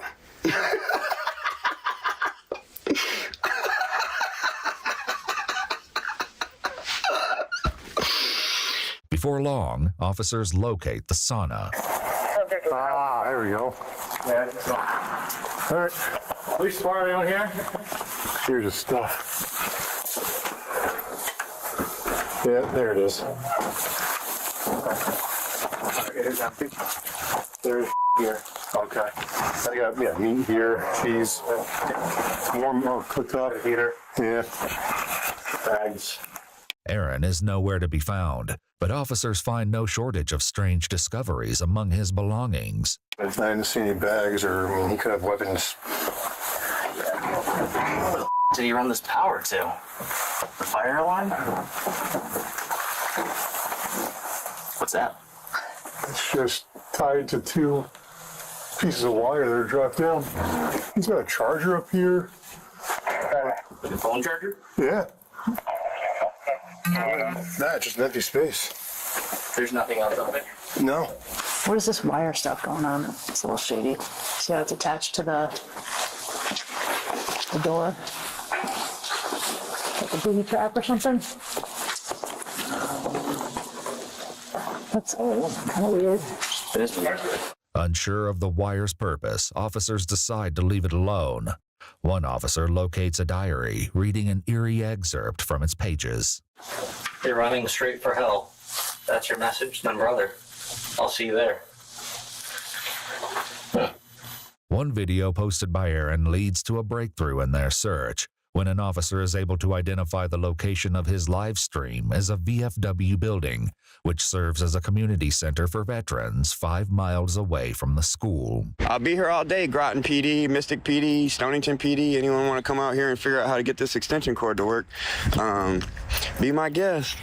Law enforcement from both Stonington and Groton police departments race to the building and approach with caution, hoping he may still be inside. Hey, Aaron, let me see your hands. Let me see your hands right now. Show your hands now. Show your hands. Back up. We have them come to the back up. way outside the bar. Come Aaron, out now. Aaron, back up. Come out now. Get on the ground. Turn around. Get Get on the ground. on the ground.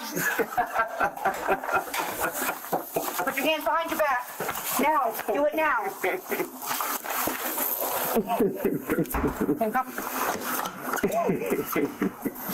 Aaron, you're just being detained right now, okay? I'm sure. All right.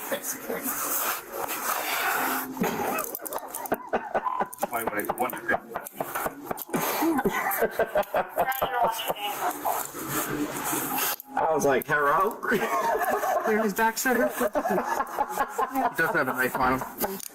Aaron, where's Right your... front pocket. Right front Thank you. pocket. Thank you. I appreciate that, okay? Yeah. All right. I'm going to turn you around, sit you up here, okay? Sure. All right, sir. Hand injured girl. Okay. Yep. So I'm going to turn you this way, okay? So roll this way for me, sir, all right? Yeah. Roll.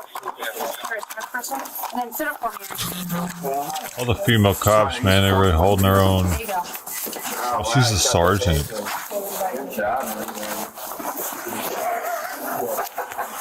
Definitely needs mental help. You guys, you're kidding, right? Aaron, we're just here to get you some help. Just give me some help. I hear it every day. I know. Man, you guys came out in force today. Oh, crack me up. You said some stuff that concerned us, all right? Oh, yeah, I said some stuff. All right, you want to stand up and I can put you here? That's what we were doing. All right, I just want to make sure you're ready. Yeah, everybody's out today. Said some stuff. That's good, yeah. At this point, the officers need to determine what's on his mind and if his alarming comments hold any truth. What got you guys all out here today? You're talking about guns, you're talking about luring us out of our cars, you're talking about going to the schools, like that's all, you gotta understand, like that's concerning. So why were you saying all that stuff? Why was I saying all that stuff, guys? That's a good question. Because I like killing kids? You think I like murdering people? I mean, that's what you were saying. You guys think I like murdering people? You guys think I like murdering people? Calm down. 16 years. Miss Stacy, you're okay? What am I gonna do? I'm in cuffs. Roger, And? Yeah. And? What do we got? What do we got today? What do we got today? We had you hooked up with the VA. What happened, bud? Oh, you guys were just helping again. Aaron's videos contain no shortage of opinion when it comes to the help he's been given in the past. The 18, 19 people in a day who say, hey man, I'm just trying to look out for you. I'm just trying to take care of you, man. I'm just trying to help you out. Here's some more jail time. I'm like, man, you sure do sound like a friend to me. Take care. I'm glad you're watching. Thanks, cops. What happened with the VA? You do understand there's a lot of people that want to see you. You understand I was washing doors until y'all showed up. Well, you were washing doors and then telling stories about killing kids in between that. Uh-oh. So that's... Yeah, you know, that's strange. That's strange. Sandy Hook, when was that? When was it? When was Sandy Hook, guys? Do you guys remember the date? I don't remember. You know how many kids were killed? Do you remember who killed them? Who did it? Who did it? Adam Driver did it? Did I do it? Who did it? I don't know. Did I do it? Was it Adam Driver? Who's Adam Driver? Yeah, I don't think I did. No, I was in Afghanistan when that happened. Thank you. Not killing kids. Thank you. In one of his live streams, Aaron references the moment he learned of the Sandy Hook massacre, which took the lives of 20 children and 6 adults in December 2000. Sandy Driver is an American actor. It's the guy that's like in Star Wars. Is that? And y'all know who he is probably more than I do. Look, put a GIF, Andy Driver, see if he comes up. Oh.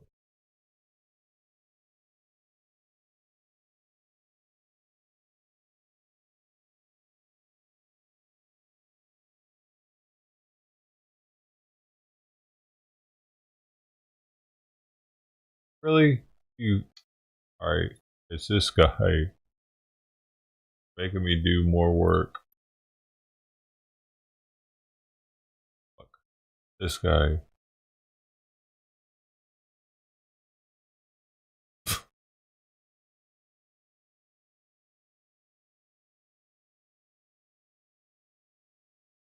In 2012. His words and actions that followed raised serious concerns with those who watched the video. I just remember we were all sitting there. There must have been at least 20 of us sitting in the little bunker that we eat our little spaghetti MREs in every night for 7 months straight. And then on the news, it was like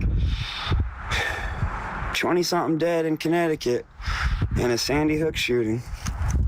Mentally ill kid or whatever, shooting teachers and children. But I was just sitting there in the bunker and they were saying, like, here's the M4 or whatever AR style rifle he was using, and all of us have that. All of us are sitting on 180 rounds, 30 in the gun, 1 in the chamber. And I had to imagine the children and how I would do it.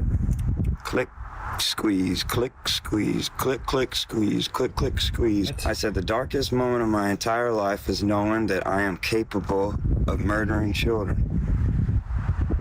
I don't even know, man. You don't really get to be a human being after that.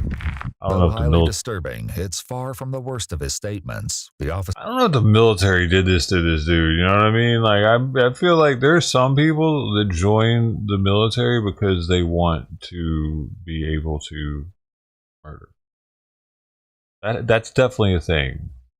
People that join because they want to. They probably try to wash them out somehow. I don't know how they would wash them out of boot camp, but I didn't go to Army and Marine boot camp. Most Navy people aren't joining to do that because Navy, you know, we're not. They don't give us a gun and tell us to go run at somebody and shoot at them like they do the Army and Marines. So I bet they get a lot more crazies joining up that are all gung ho about some death.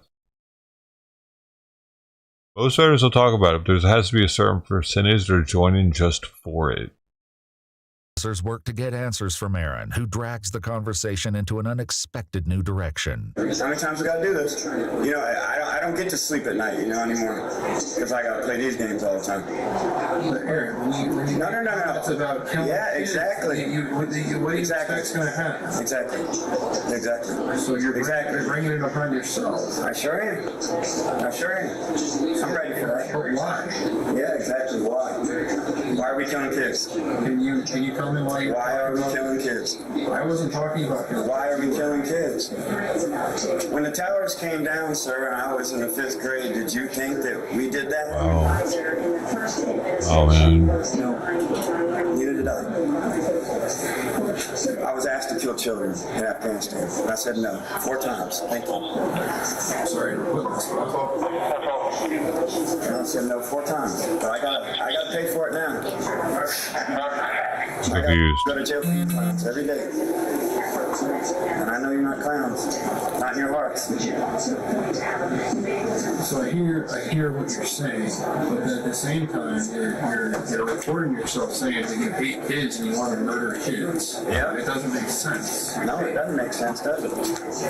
So can you help me understand what's going on? What do you think's going on? I don't know. That's what I'm asking you. I don't know. You're telling me now that you turned down and you didn't want to kill kids, but now you're saying that you want to kill kids. Yeah, I guess things change. Fuck. Hate them. Just hate kids. Always have, you know? I don't think that's true. It's like It's not true. There you go. We were gonna have karaoke tonight. Yeah, you see? As Aaron's unnerving laughter lingers, his next words and actions become far too much for officers to ignore. It's like he's just doing it because he's just trying to ruin everything or something. Like he doesn't actually mean it. I saw you guys took the news article off the day. That's nice. I appreciate that, guys. I'm stepping in the right direction here, but 18 dead in New Hampshire. Still another mass shooter. You guys got him.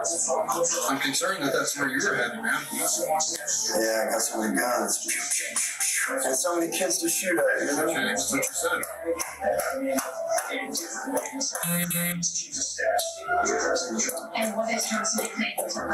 Make you feel good? No.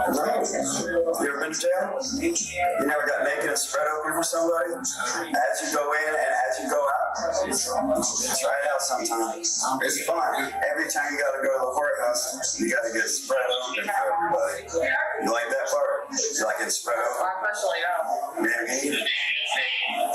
I sure love getting spread open for you guys. It's not my favorite thing. No, definitely not. Officers determine there's enough probable cause to request a warrant for his arrest. But first, Aaron is moved to the back of an ambulance where medical staff perform an assessment. Back to the lockup psych ward.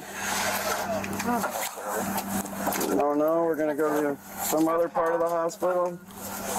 Secret part? Secret part where they put needles in you and put needles in kids and strap them to beds and. Do you have any? I love nights in the hospital. They're my favorite. It's almost like you'd rather be homeless.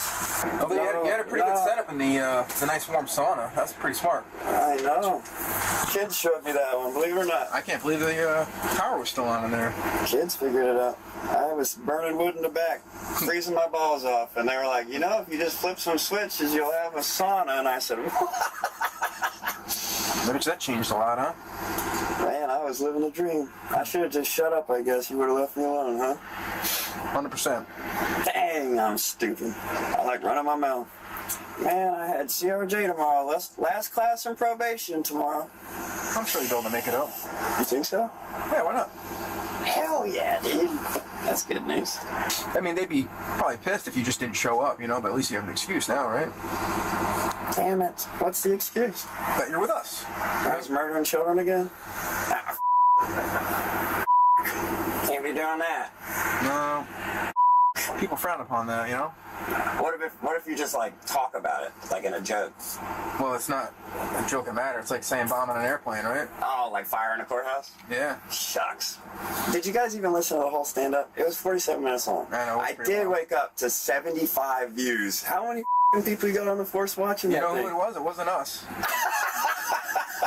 I'd say maybe 5 or 6 of those were us. Oh, man. Well, when I found out you guys were even watching it, I was like, that's nuts, dude. That's nuts that you guys are watching this. All right, what else can I come up with?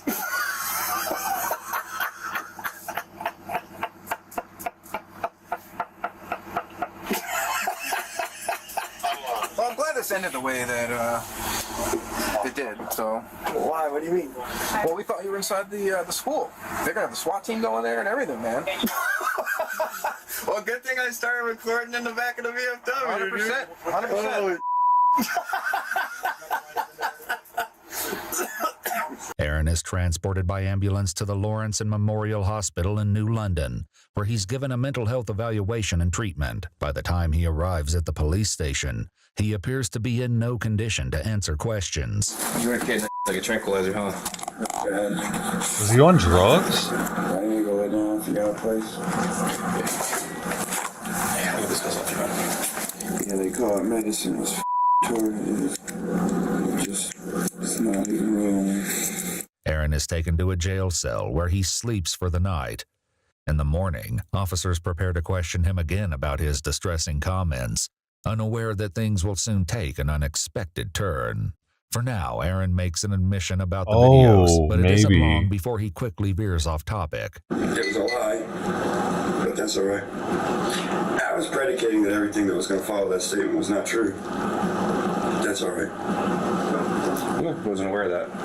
I know. How so? If people are watching it, think it's true. Yeah, that's the thing. Oh, it's scary, right? That becomes scary, and then what about 9/11? Then you end up here. Yeah, like what about 9/11? Did you think that was true? True? True. Yeah, I thought that was true. How many people died in 9/11? Too many. Yeah. No, how many?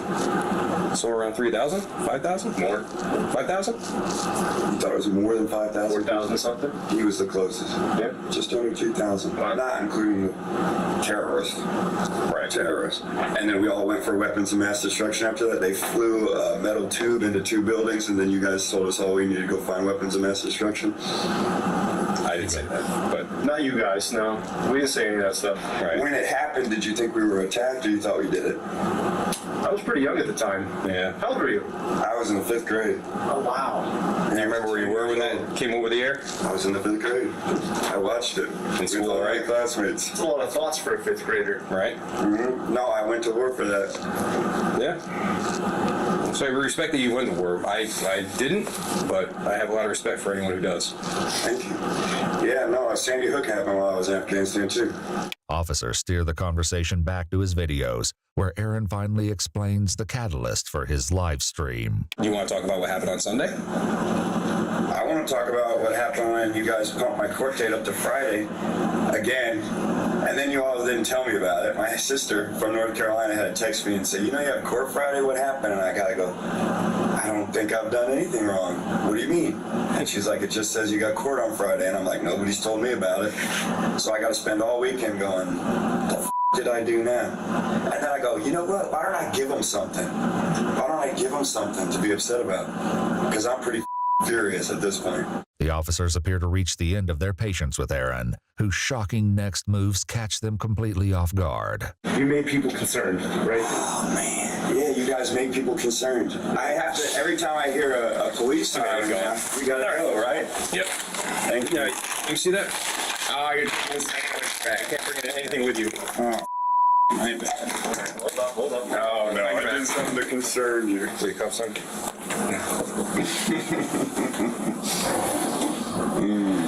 Sorry for pouring that water out like I spilled. Are you? No, I don't think you are. Why would I be sorry about this, John? Yeah, why would I be sorry about this? There we go. Put him away. He's dangerous. Nope, stay right there. I heard him say it. I heard him say it. He's dangerous. Hey, stay right there. What are you going to do? Double lock me up.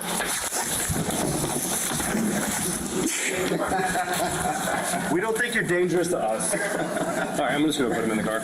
Yeah. You've been cool with us. Be cool with us, guys. Be cool with us. I know you're being goofy, but you've been cool with us. Don't worry.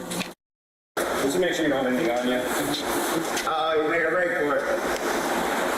There's nowhere you can really go. Why are you still here, Aaron? You're supposed to be sleeping. Hey, he touched my nuts. He's touching my nuts.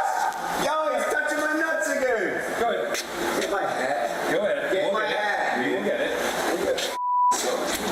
Aaron is promptly fitted with a pair of leg shackles, preventing any chance at making a run for it. I wasn't going. I was making a thundering moral statement. I knew you were just playing. Wait, so that's detective? How long do you have to be doing this before you can detective? It depends. How you score on the test. It's just a test? But then you're king of the castle then, right? Not even close. Not even close? Put it this way, Detective Savino's been doing this since you and I were both in high school. I bet, dude. Dude, every time I ask somebody how long they've been doing it, they're like, well, this for 20 years, that for 13, this for 15. I'm like, I've never had somebody pretend they were going to escape a locked facility and stop in the doorway and turn around. I've never had that happen. When did that happen? Just now. I'm that guy? Oh my God. It was like a cartoon. He knocked me with a garbage can like we were going to all fall over it. I thought you were about to tell me a good story, and then you're like, no, it's you idiot. That was you, man. I'm like, oh, dude, that was just a joke. I had no plan of escape. I don't know how to get out of here. You can't. I can't, dude. I know that. As the officers transport Aaron to his final destination at the county jail, he makes one final remark, leaving the officers with a lasting impression.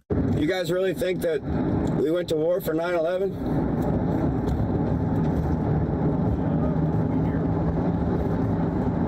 I guess I'm just playing a different game. But it was the jaw-dropping words near the end of his live stream that none of them will soon forget. While we cannot share his exact words due to their graphic nature, Aaron's rant included deeply disturbing statements about despising children, going so far as to suggest hypothetical scenarios targeting elementary schools.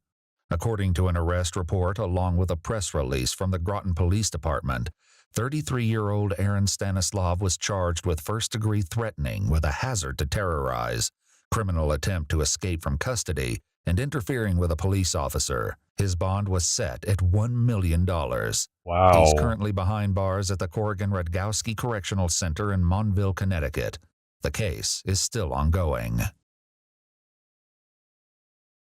Damn, man.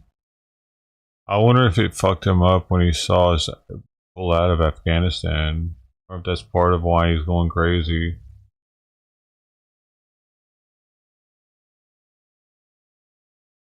Yeah, I knew I was going to beat you to that one, buddy. Crazy. I wonder, he felt it was like it was all for nothing because we pulled out. He liked, I bet a lot of the Afghanistan veterans are kind of like bummed out that we pulled out because they could look and see like, yeah, we accomplished that. I was part of that. We're still there. Simon, I gotta get your medicine. You just woke up. It's perfect. Simon, get up. Come on. Come on. Come on. Medicine time. Why are you so sleepy?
Oh, no.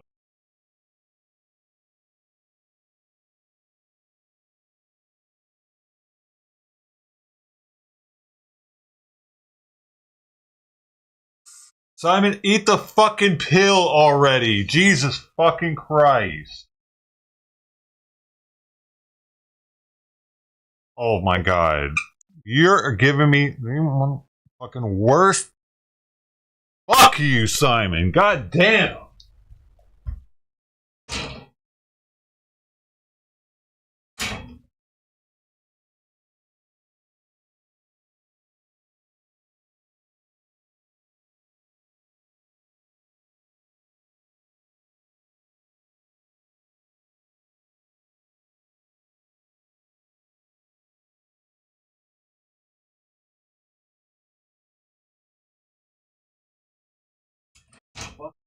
Get out of my fucking seat. Move. Go. Go. Get the fuck out of here. Holy shit. Over it. I'm over it. He spit the fucking thing out 4 or 5 times. Like, why? Because I'm doing it in here, you're giving me bigger fucking grief, bigger issues with it? What the fuck, dude? I'm trying to do him a solid by not moving him out the chair, you know, trying to, like, hook him up by not making him move. Fucking make it harder for him. And spitting out on the chair worries me because it's medicine, it's flavored. I don't want him getting the juices of it anywhere on the chair. Because I don't know how strong it is for her to just be licking on.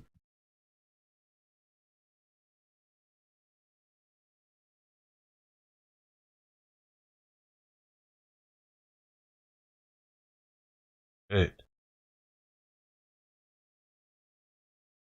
I just facing the door, apparently. I don't know, dude. If you think you can deal with a sick cat for fucking decades better than I can, go for it. I want to see you do it. Go on, sweetie. Get off of me. Fuck. Can I have some cat free time? Go on. Stop. Go. Get away from me.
Go on, dude. Anyway.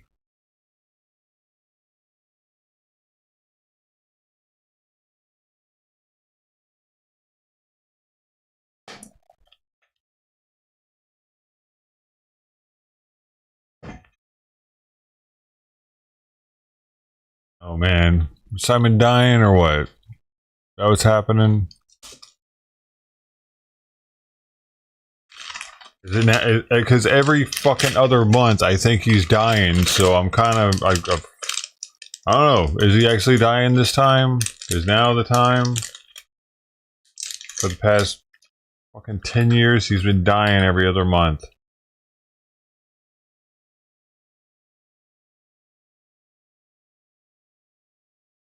Feels like it.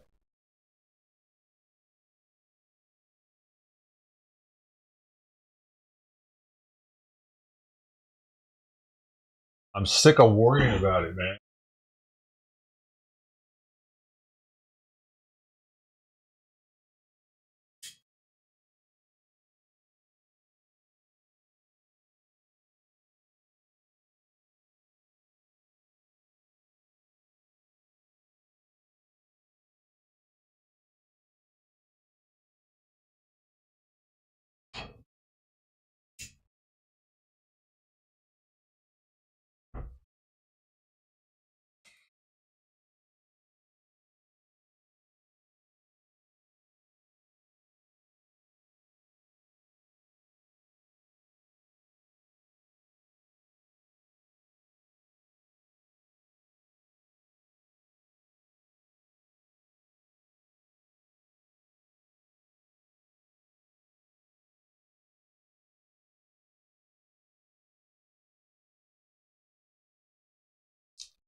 I know he's not going today.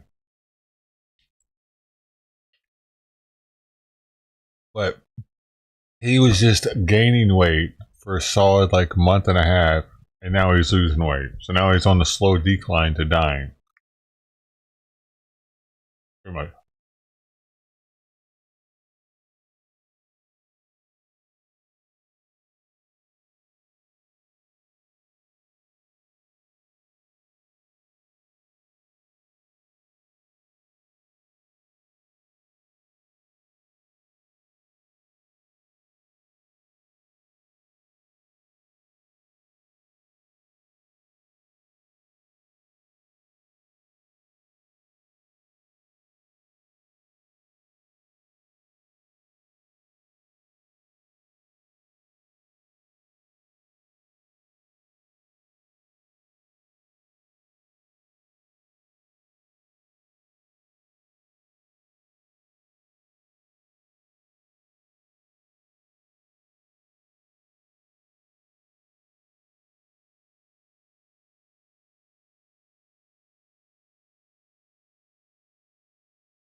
I'm gonna stop giving that medicine in here though.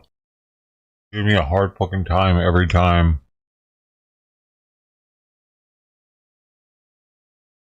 Got to pick him up and take him in there every day. Twice a day if he's in here.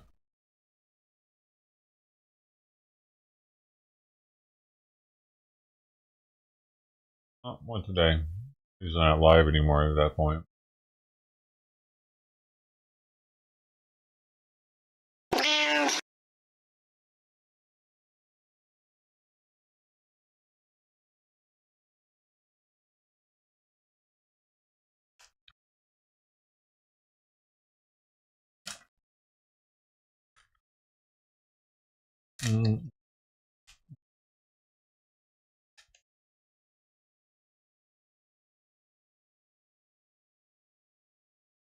Wow, I see it, dude. What? I don't really give a shit.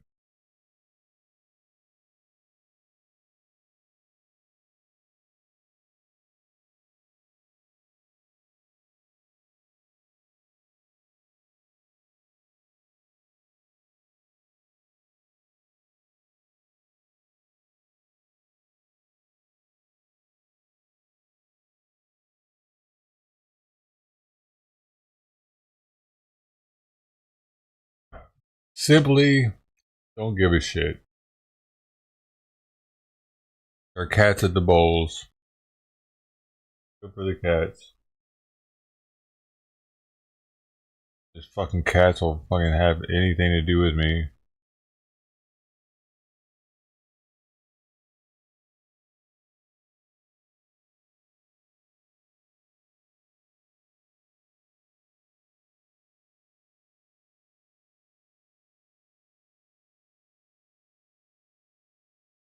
Come here.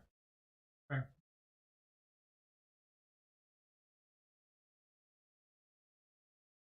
Come.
Yeah.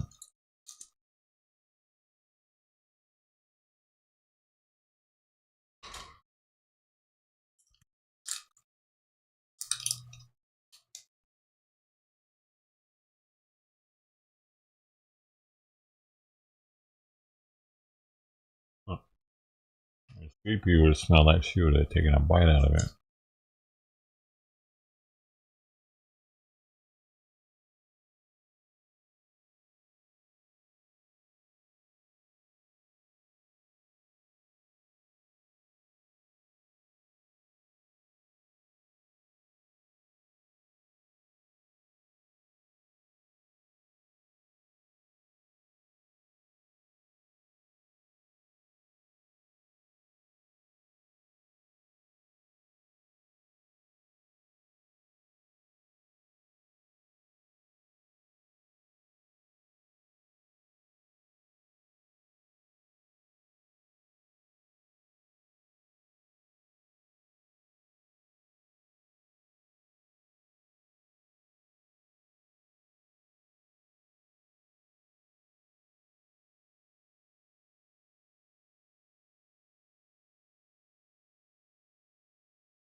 Ah.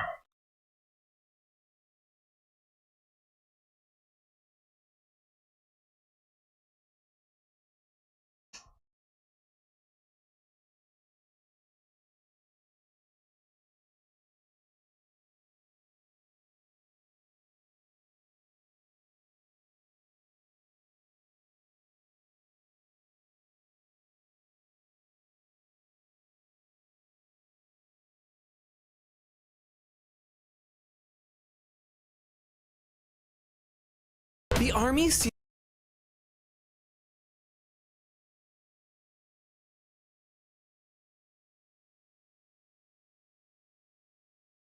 to be heading into a new direction with their ads.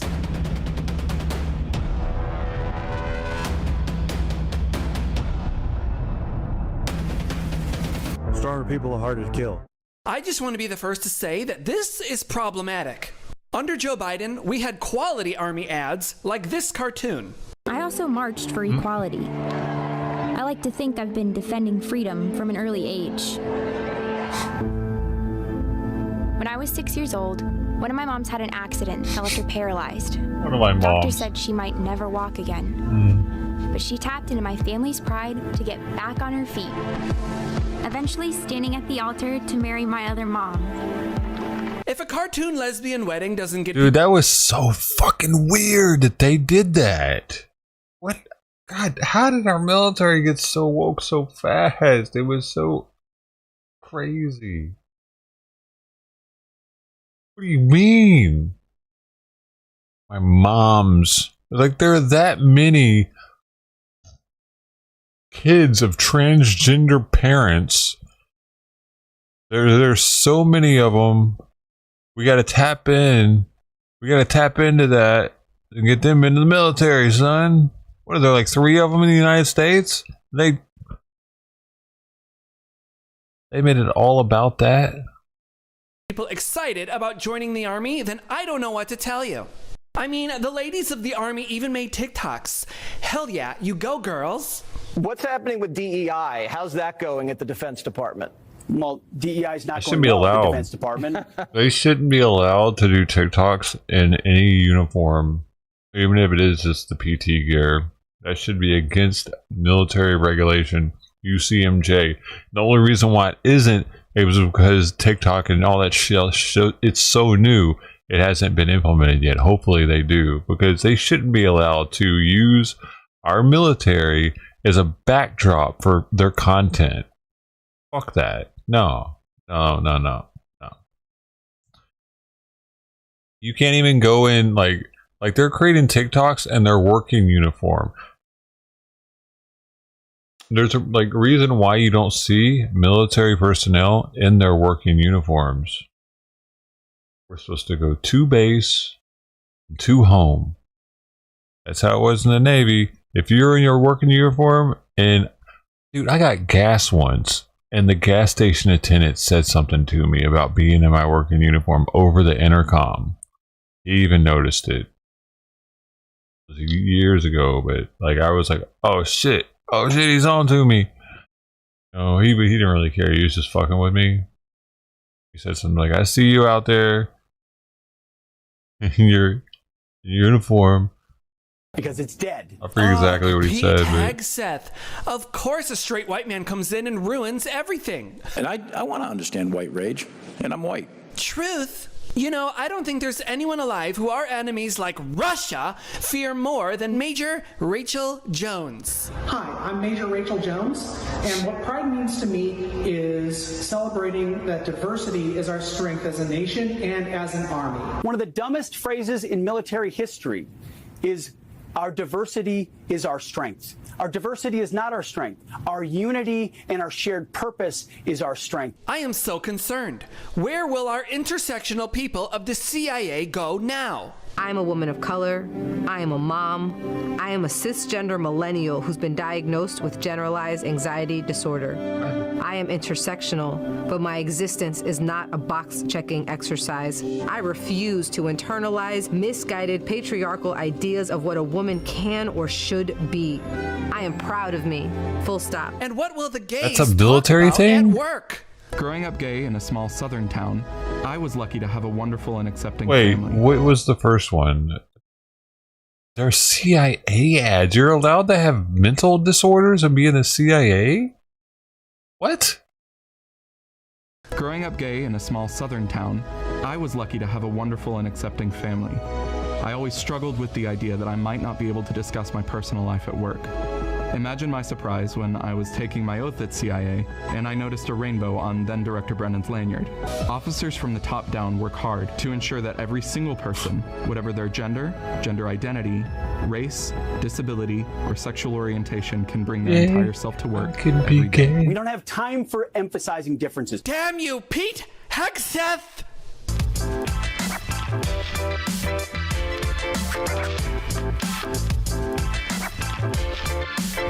That shouldn't be allowed. They're in boot camp right there, actually. Also, that definitely shouldn't be allowed, dude.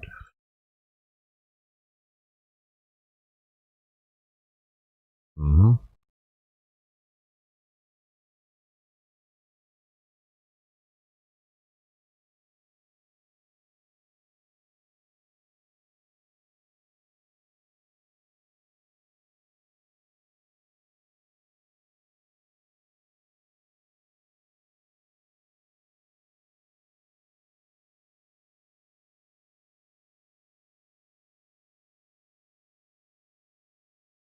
Federal judge has indefinitely adjourned New York City Mayor Eric Adams' criminal trial.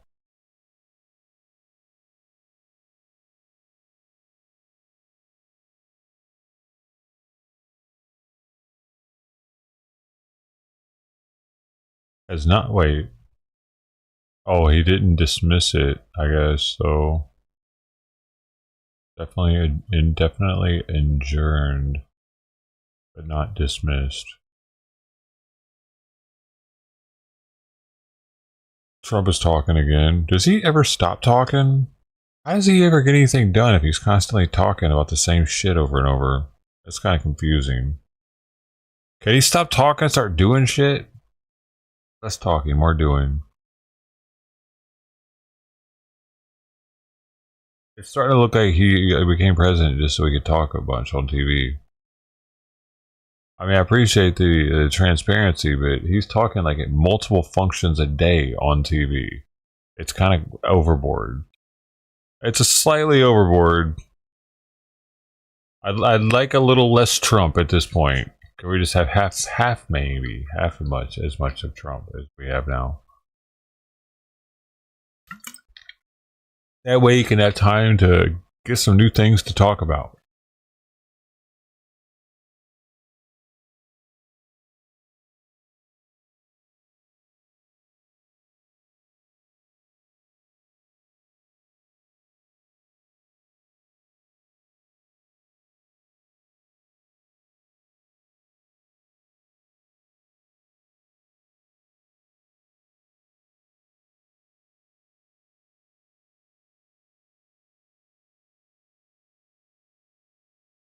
Mm-hmm.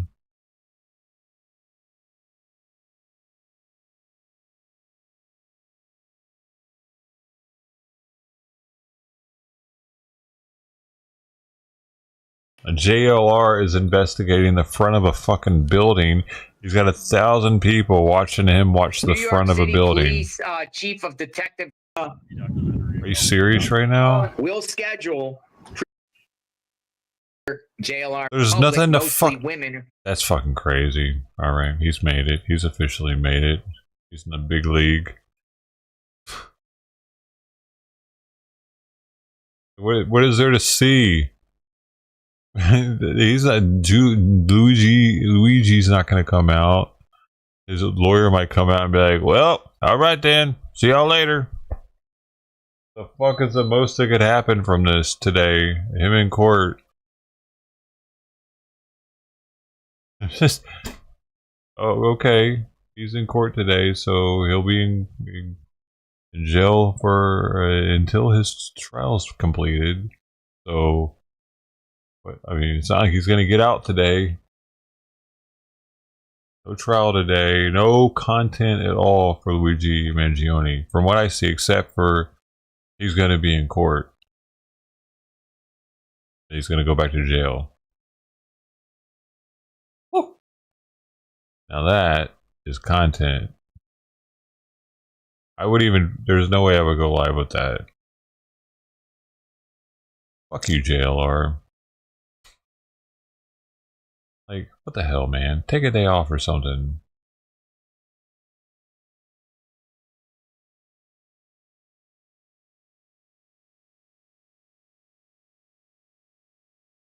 I can't believe there are that many people that want to watch at the fucking front of a building and talk about nothing for 2 hours.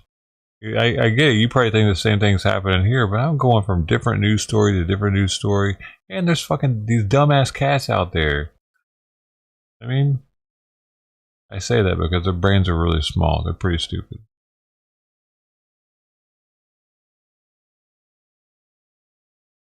I mean, they're smart for how stupid they are, I guess.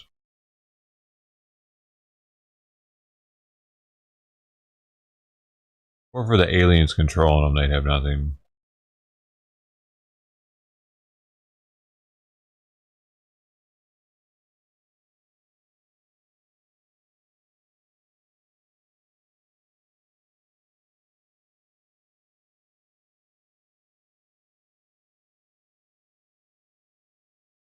Just he really got upset about me not wanting to hear her sound commands, didn't she?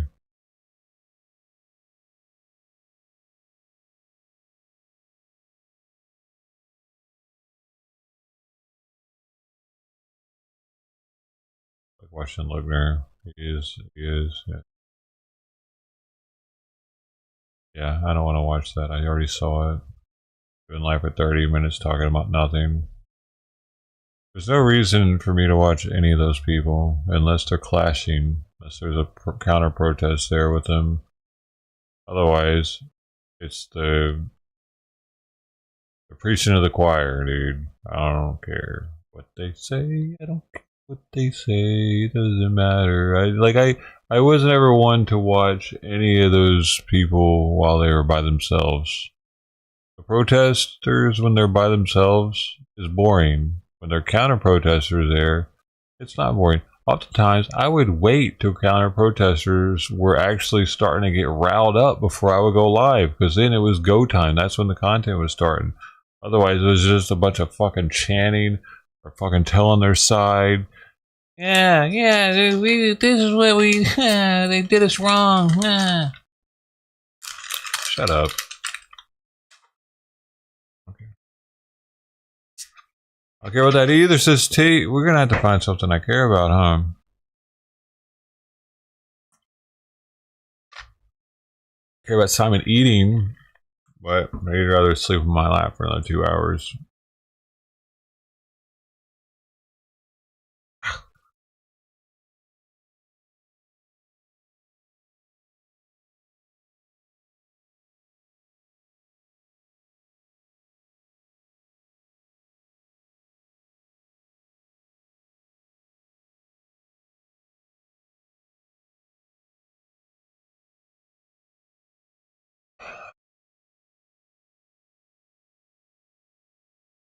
Yeah.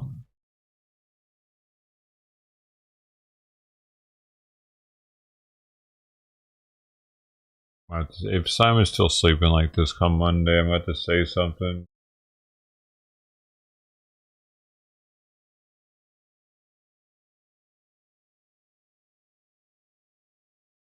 That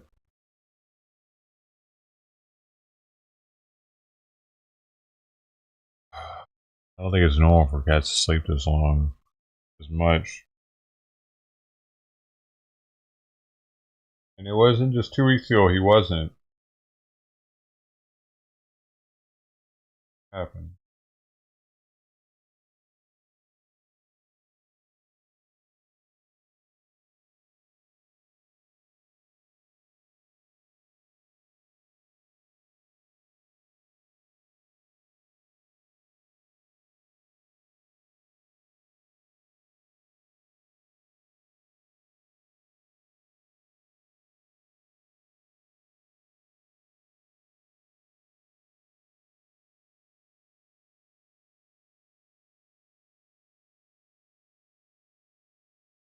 Let me get it.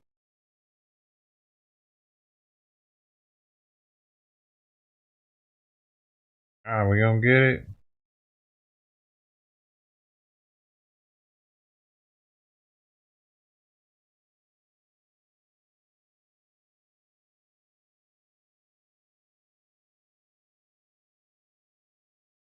Better.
Guess the cats aren't hungry enough today. They're not eating that concoction there.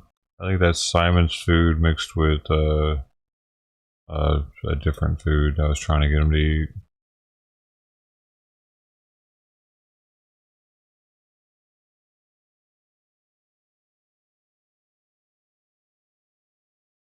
They just don't. She just doesn't want it. She doesn't.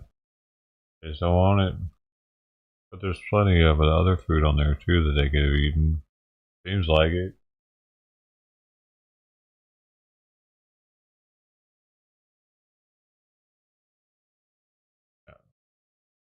Hungry enough today.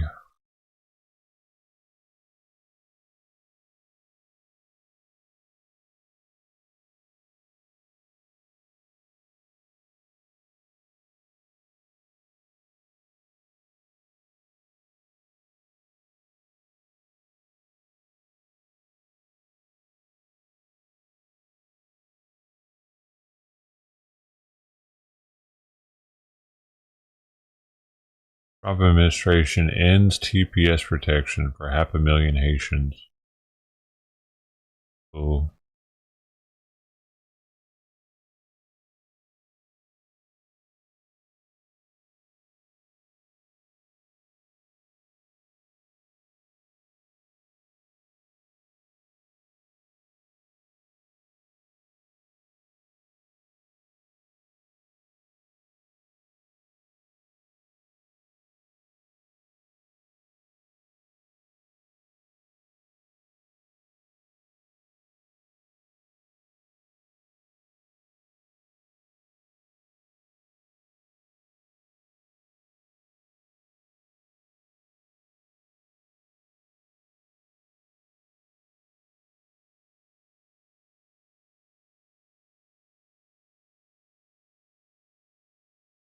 The hell is this story? And now to Texas, where officials Dude, they're trying to pull all the punches, aren't are they? investigating just horrible story, the death by suicide of an 11-year-old girl. Mother of Dude, they're saying that she offed herself because she was bullied over her parents' immigration status.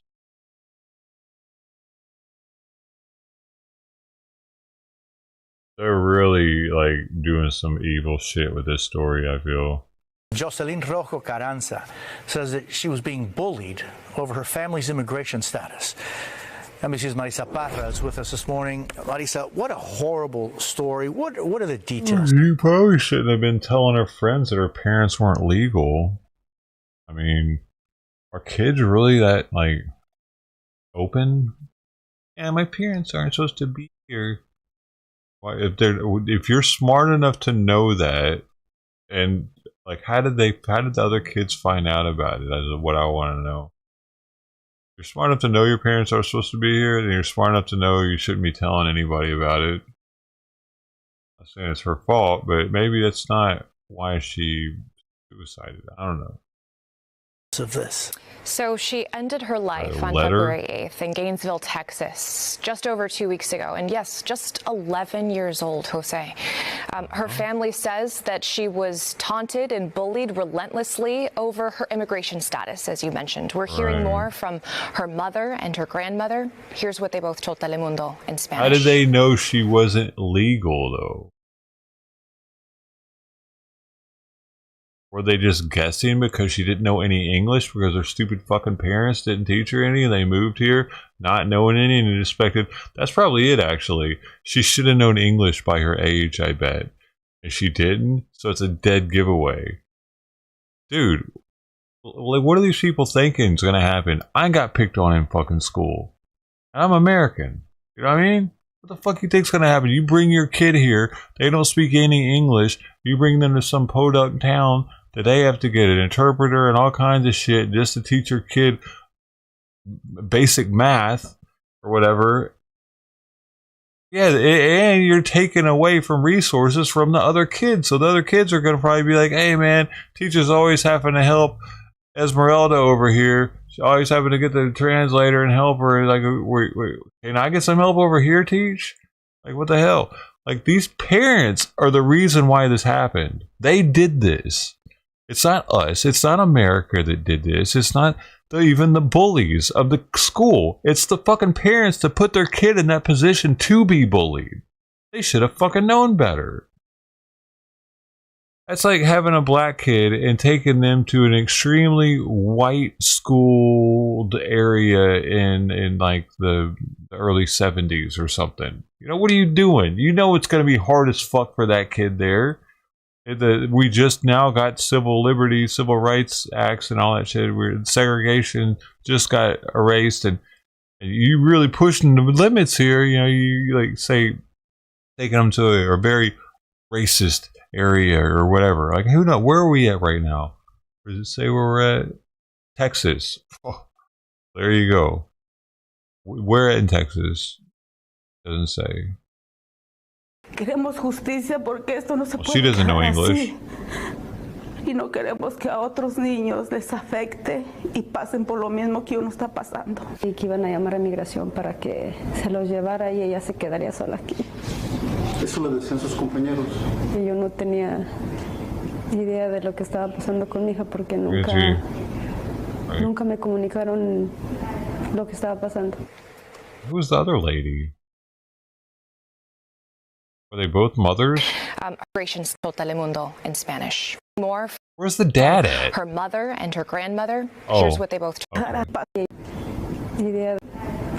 Her mother and her grandmother were saying that her classmates at school were bullying her for her immigration status, that they were threatening to call ICE on her family. We know that her father had also told one of Telemundo's correspondents yesterday over the phone that Jocelyn had said to her father in the days prior to ending her life, "Be careful, Daddy, I don't want them to take you." Now, the family is saying the school knew about this, that she was receiving counseling, but that they did not hear any communication from the school. The school in Gainesville is responding. Here is part of their statement. They say in part, "Whenever we receive a report of bullying, we respond swiftly to ensure all students are safe physically and emotionally. While we cannot release any information about specific students or incidents, our schools have." We know Gainesville police said they are terrifically sad on so many levels, especially for the family now carrying this loss. When you know, you can call in. No, that's the parents' fault, dude.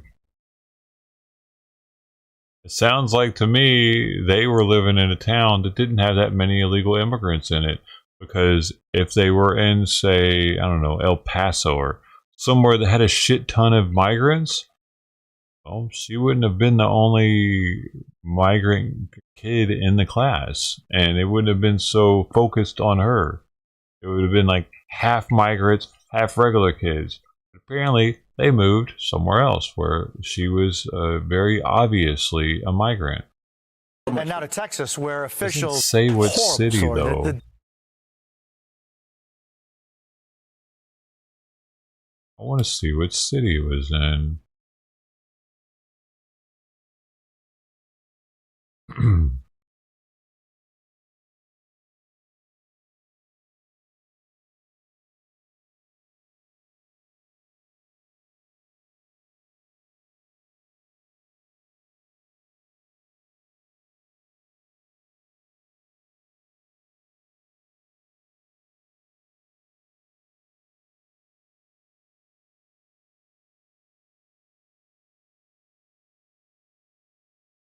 Gainesville, I think. Yeah.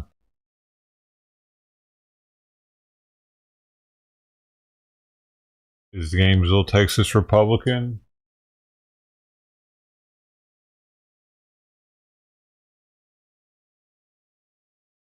Republican or Democrat? Gainesville, let's see what we got.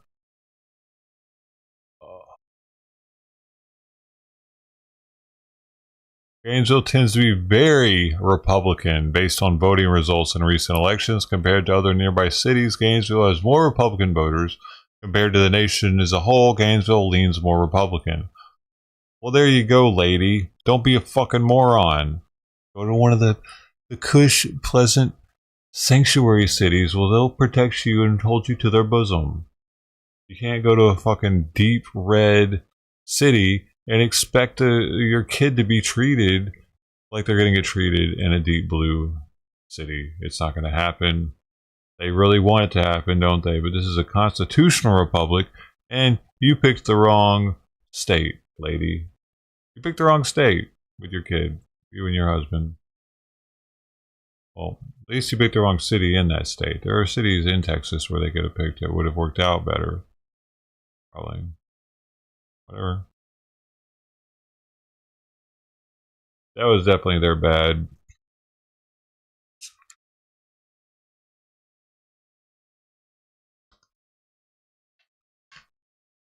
And I bet they're not accepting any blame for it either. It's all Trump's fault. It's all Trump's fault, even though that district would have voted red regardless and still had the same beliefs that the Republican Party has, and immigration is one of them. So it has nothing to do with Trump, but they'll still blame Trump and MAGA. MAGA's fault that happened to that girl. If the Patriots weren't so damn outspoken, then maybe the kids wouldn't be. And then the kids, well, maybe then they would be Democrat. Oh, can't the parents just let their kids be Democrat already?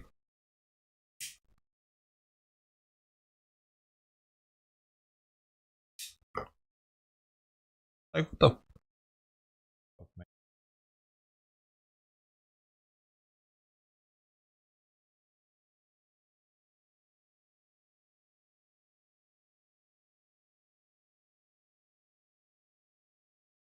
That would have never happened at a school where they indoctrinate the kids with Democrat beliefs. Damn it.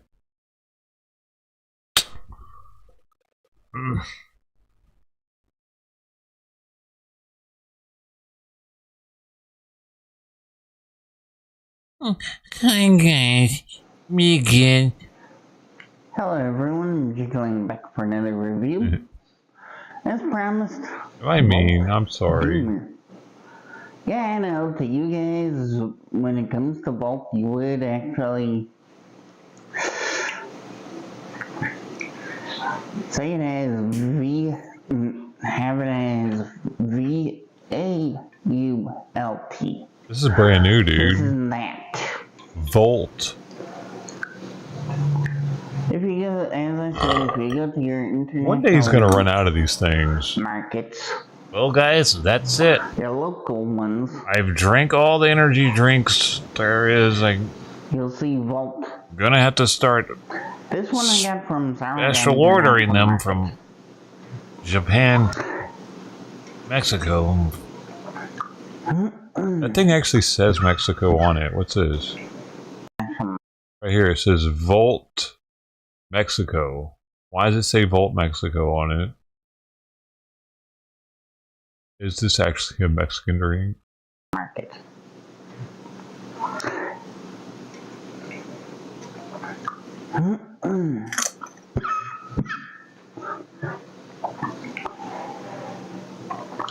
Originally, these are from Mexico. Ah, called it. I don't understand Spanish, but I did read Stacks 3D on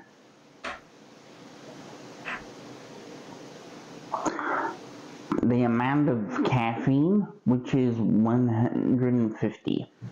They keep coming out with new ones, like whiskey. But it seems you are getting vitamin C out of this too. I may not know Spanish, but I can see you can get vitamin C. There must be tons of money to be made in this market, dude. But I don't get why, because I don't know. Some of these are in Spanish, so... Buy them? Do you ever buy them? It tastes like shit normally. There's a lot of B vitamins and vitamin E. I think they're for tweakers. Like for people, I think tweakers really like them. Sugars, I don't know about. You guys would need an app to... Maybe construction workers. Go for... But oftentimes they're tweakers. They didn't... Basically, though... So we need a control for that. We need a construction worker that we know isn't a tweaker. They imported... And one that is a tweaker. And see which one likes it more. And then we need a bunch of those. And the tweaker ones are going to like them more. But I bet construction worker versus non-construction worker, construction worker is going to like them more. That's what I'm saying. But whoever can read in Spanish, let me know in the comments. Red Bull Jaeger. Because I can barely read in Spanish, so let's go ahead and try this drink out. Blame me for not going for Spanish first. Hey, Sisty, sorry for yelling about the sound commands earlier. I'm just having a bad day. Duolingo. Over here. But, oh well.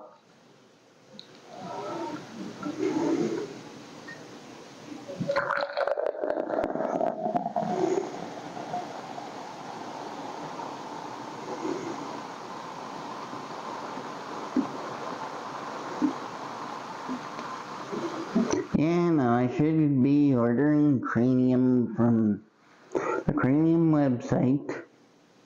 Are you sorry? I'm really sorry. You didn't think I saw it. The way that color is, I'm probably gonna go get a fruit punch flavor. Let's try it and see. I appreciate you trying to get my attention. I was just in my head about Simon.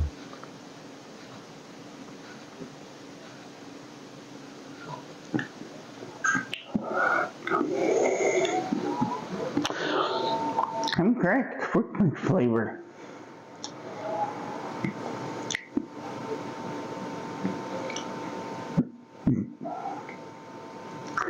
Also medium to medium high carbonation.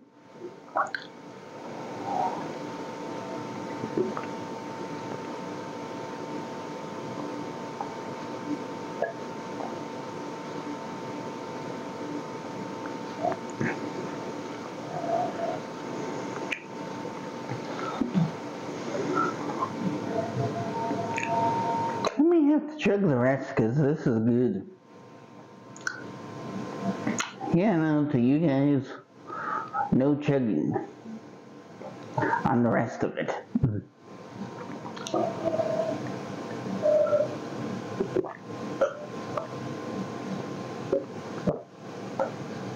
Nugget because it's good. You're supposed to savor it when it's good, buddy.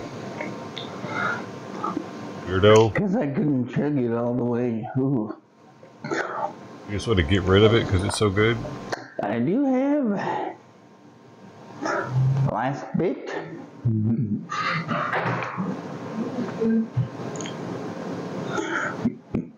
All drinks you can chug.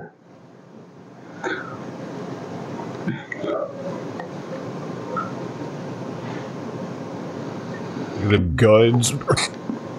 Guns.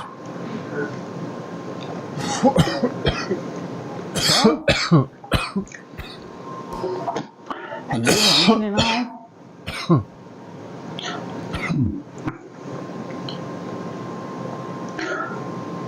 It says free fire on the back though. I'm not sure what that means on free fire.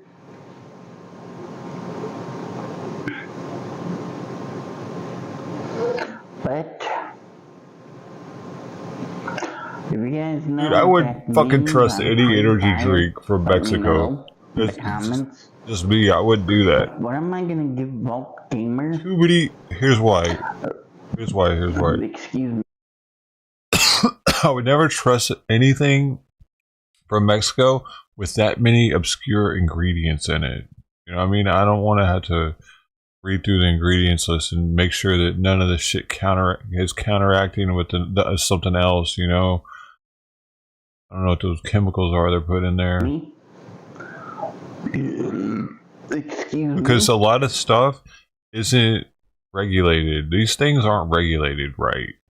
Like, FDA might not be looking into every single extract that's in it and how it might interact with the medication or even with something else that's in the drink. I don't know. I wouldn't trust on Mexican energy drink, bro. As I said, medium to medium high carbonation.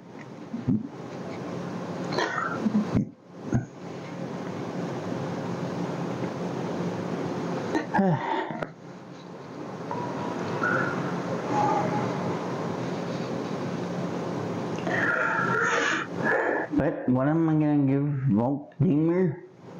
A 9 out of 10. Died.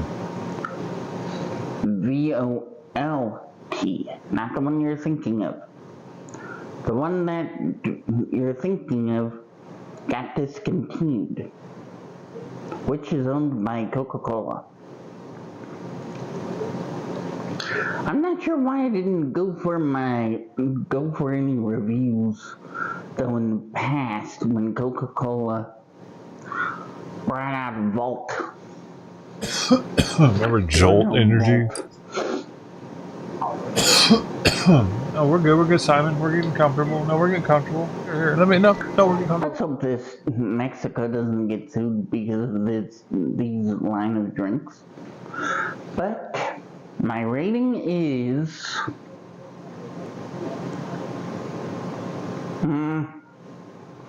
I'd say a 9 out of 10. Dude! Doesn't beat the... I'm fucking pretty good at this. Doesn't really beat the fruit punch flavors I enjoy. I know. I'm connected to this guy. Kickstart fruit punch.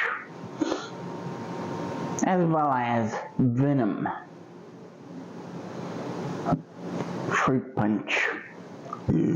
Excuse me. And remember, I also like Rockstar as well on Fruit Punch. If you want to see my comparison video of all the Fruit Punch flavors that I have tried, he was enjoying it. I would recommend signing over to that video. Your best bet is doing just that. After you watch this video. But tomorrow will be a comparison video and review at the same time. Whoa!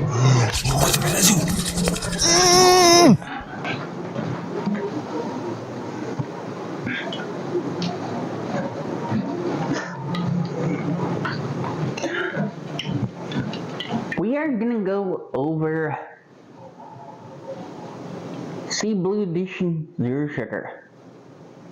I mean, sugar-free. But I still don't like. I wonder what the fact medication that he's actually. Red Bull Dude, has. I didn't even think about that. Sugar-free close together. Whatever he's on, this shit might be zooming him up on it. Yeah, no, I said that Or correctly.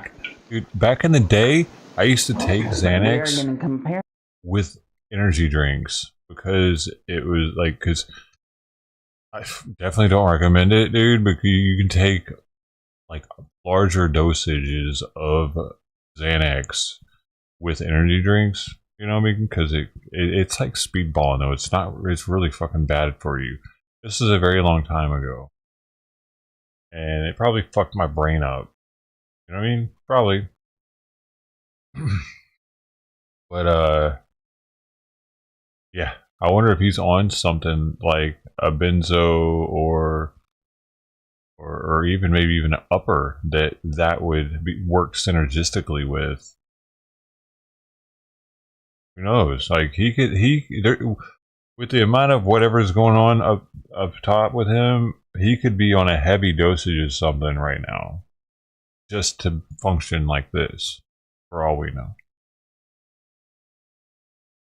So this on top of it, downing these really quickly, he might be getting turned. It's more than just the energy drink, possibly. Because, I don't know, can you imagine someone like this not on anything? Right, yeah, to say, well, yeah, kind of. It's, yeah, well, yeah. I mean, it is, yeah, what he's doing, depending on what he's on, for sure. Back in the day, though, I think that these energy drinks were more dangerous because they had ephedra in them and shit.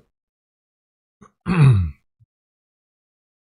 even after the ephedra was taken out of a lot of products, they were still more dangerous because we still had energy beer at the time. And energy beer was different back then, man. It had like everything in it. Nowadays, they just put like caffeine in it or something, I think. But back in the day, energy beer was like straight. It was like one of these old school ones with alcohol in it. And people were like, I guess I died off of them or something. I used to get Sparks all the time, dude. Remember Sparks? They were made by Budweiser. Budweiser Sparks. Orange. With orange writing. Baby Ruth. He could be on some Baby Ruth. He acts like the Baby Ruth guy. Dude, you should have done this, Golden. Right after you did that, before I looked over, you should have done that. And I would have been like... And then I'd have read your comment. It would have been beautiful, man. Come on, you've been here long enough. What you doing, Golden? Make use of what we got here. That was damn near free, too. It doesn't even have a price. I think it's only $100. Do I have to show y'all how to be excellent viewers? I can do that. I can give classes. Should I give classes? Huh? Should I give classes, y'all?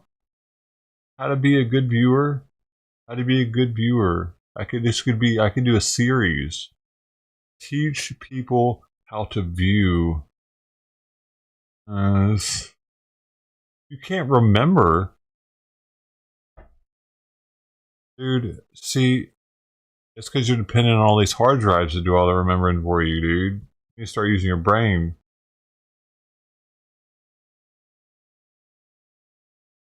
Don't remember. You've been around the longest right now. You've been around longer than I think you might have been around longer than Ted Thomas. I'm not sure. I think so, though. I don't have the spreadsheet. I wish I did. I wish there was a way to make a spreadsheet from that quickly. But there is.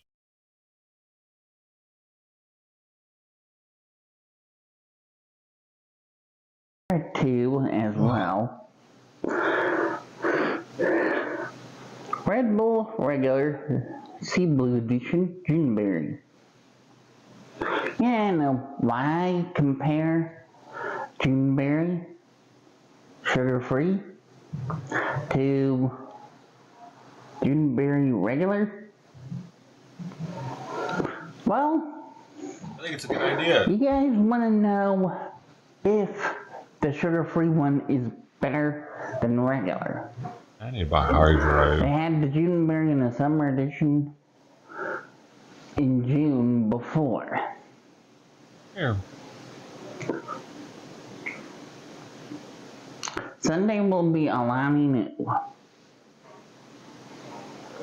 So don't worry, people. But what? The following week or next week, I will be getting the Odyssey elixirs. Kroger has Odyssey 222 energy drinks. If you haven't been to your local Kroger store, Kroger Marketplace has Odyssey energy drinks. If you guys don't go out and claim that each drink is a bootleg, even Ghost, then what are you doing sitting around in the house all the time? You gotta get out sometime. Do not just sit around the house a lot.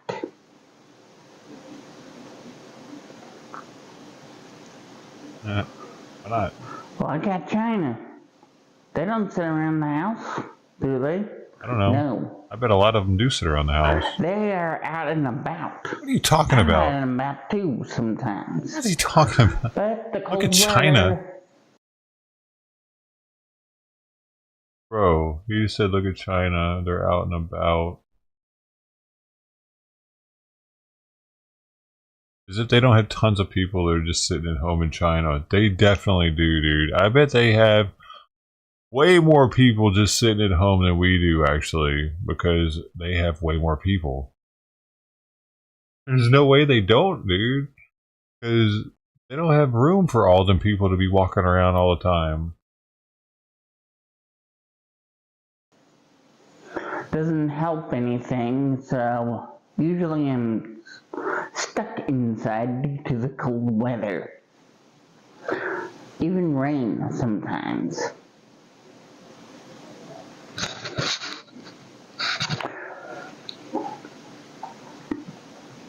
Meaning, you don't go to any type of stores at all. What? What is he talking to? You need to get out and about, people. Instead of being lazy on your butts. Who the fuck is he talking to, going man? for YouTube a lot. Of course, I gotta go for YouTube and TikTok sometimes because of the cold weather out there. Unless if I have my phone at home, then I don't, well, sometimes I bring it, but not a lot. But I also text on it as well. Oh no, he does TikTok. I didn't really, yeah. I also go for Discord sometimes. I gotta check that sometime. What a Discord. But not a whole lot. But for those of you that are labeling me as Jesus Christ, click the links in my About section on YouTube. I may have to include MeWe as well, too. Because I have a MeWe account. Sounds like a pedo thing.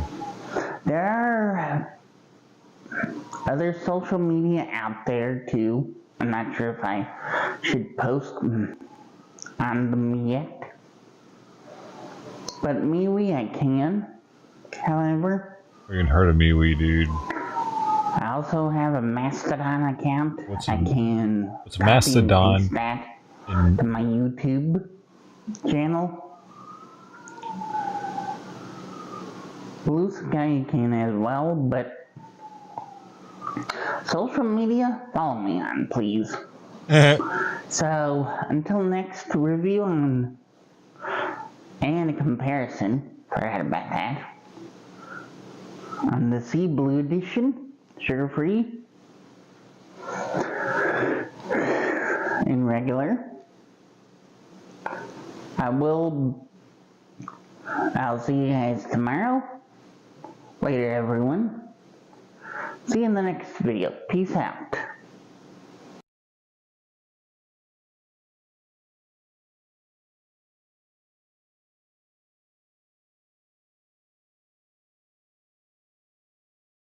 He gets a lot of comments. Because people feel sorry for retarded people.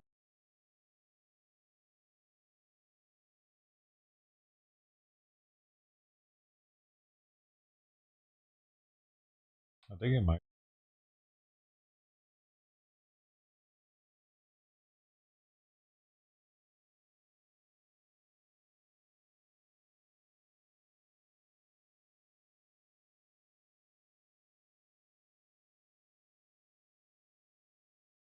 Someone said Volt Gamer looks good. Nice haircut, MJ Klein. Are you a skinhead?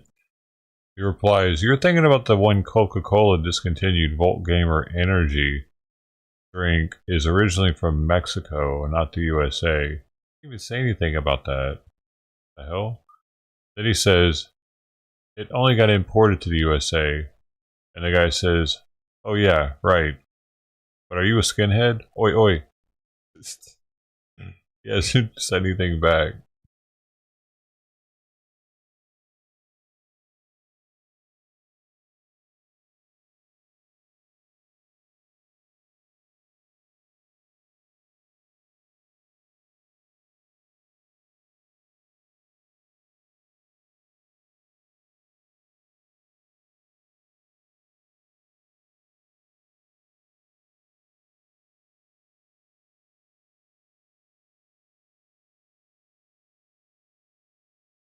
Another great video, MJ.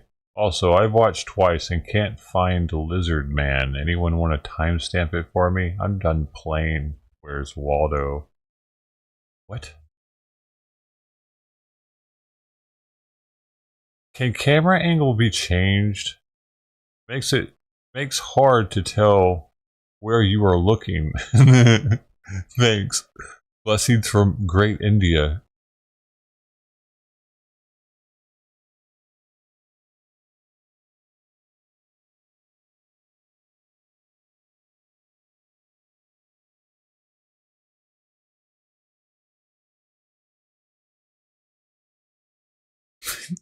Can you make some chug videos? I'd like to see you swallow buckets of energy. I'll vote that one. I'll have to do a 6-pack of them. Oh. Bad for him. Some folks call it a sling.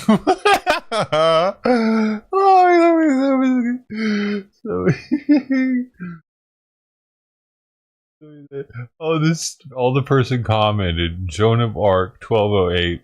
Some folks call it a sling blade. I'd rather be drinking with friends as strangers than to drink with my significant other. Is that bad?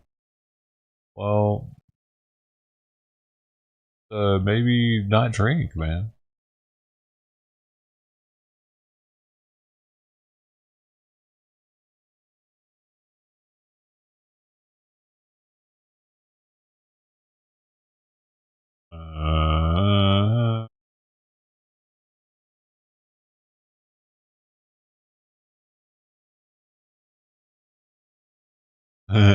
The dangerous chemical energy drink superhero tester does it again.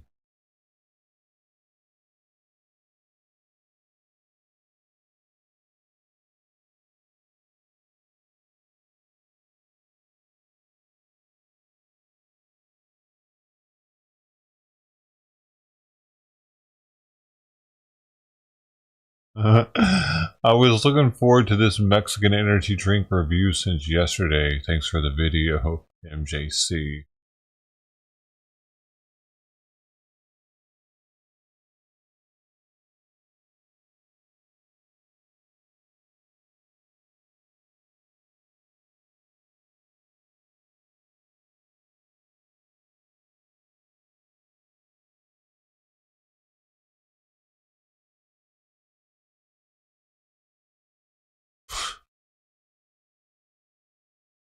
Oh, we got JLR is up to 1,400 people now. What's happening?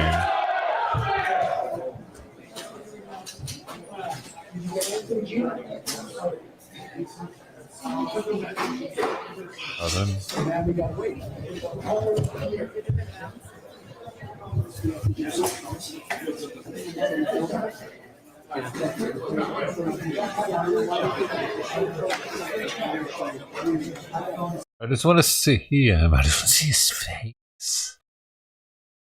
Let's see what it looks like.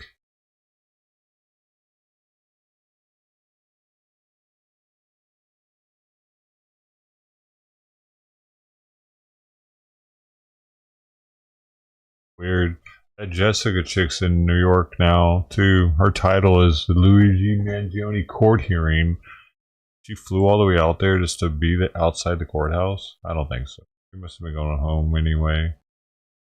She's not from out here. She doesn't have the accent.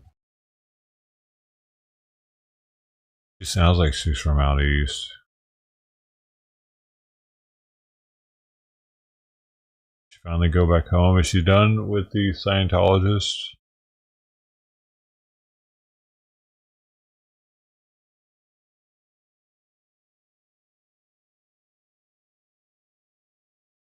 Hey guys, my name is Madi and you are welcome to Madi Speaks. So this video popped up on my Twitter feed, and after watching the first 5 seconds of the video, I got really pissed off and extremely annoyed. And mind you, I'm not even white. I am a bona fide black person, yet I was completely revolted by— I think she's in America. If she's in America, she's my favorite African American. Like, actually, I can't think of one that I listen to more. The blatant racism and jealousy oozing out of this video. Today, we're going to be talking about Aja Wilson and her very racist courtside remark made towards the WNBA star Paige Bueckers, okay? Claiming that Paige Bueckers' white privilege is the reason she is popular in the basketball sports, okay? Guys, I'm not making this up, but before we dive into the video, please consider subscribing to the channel if you've not already.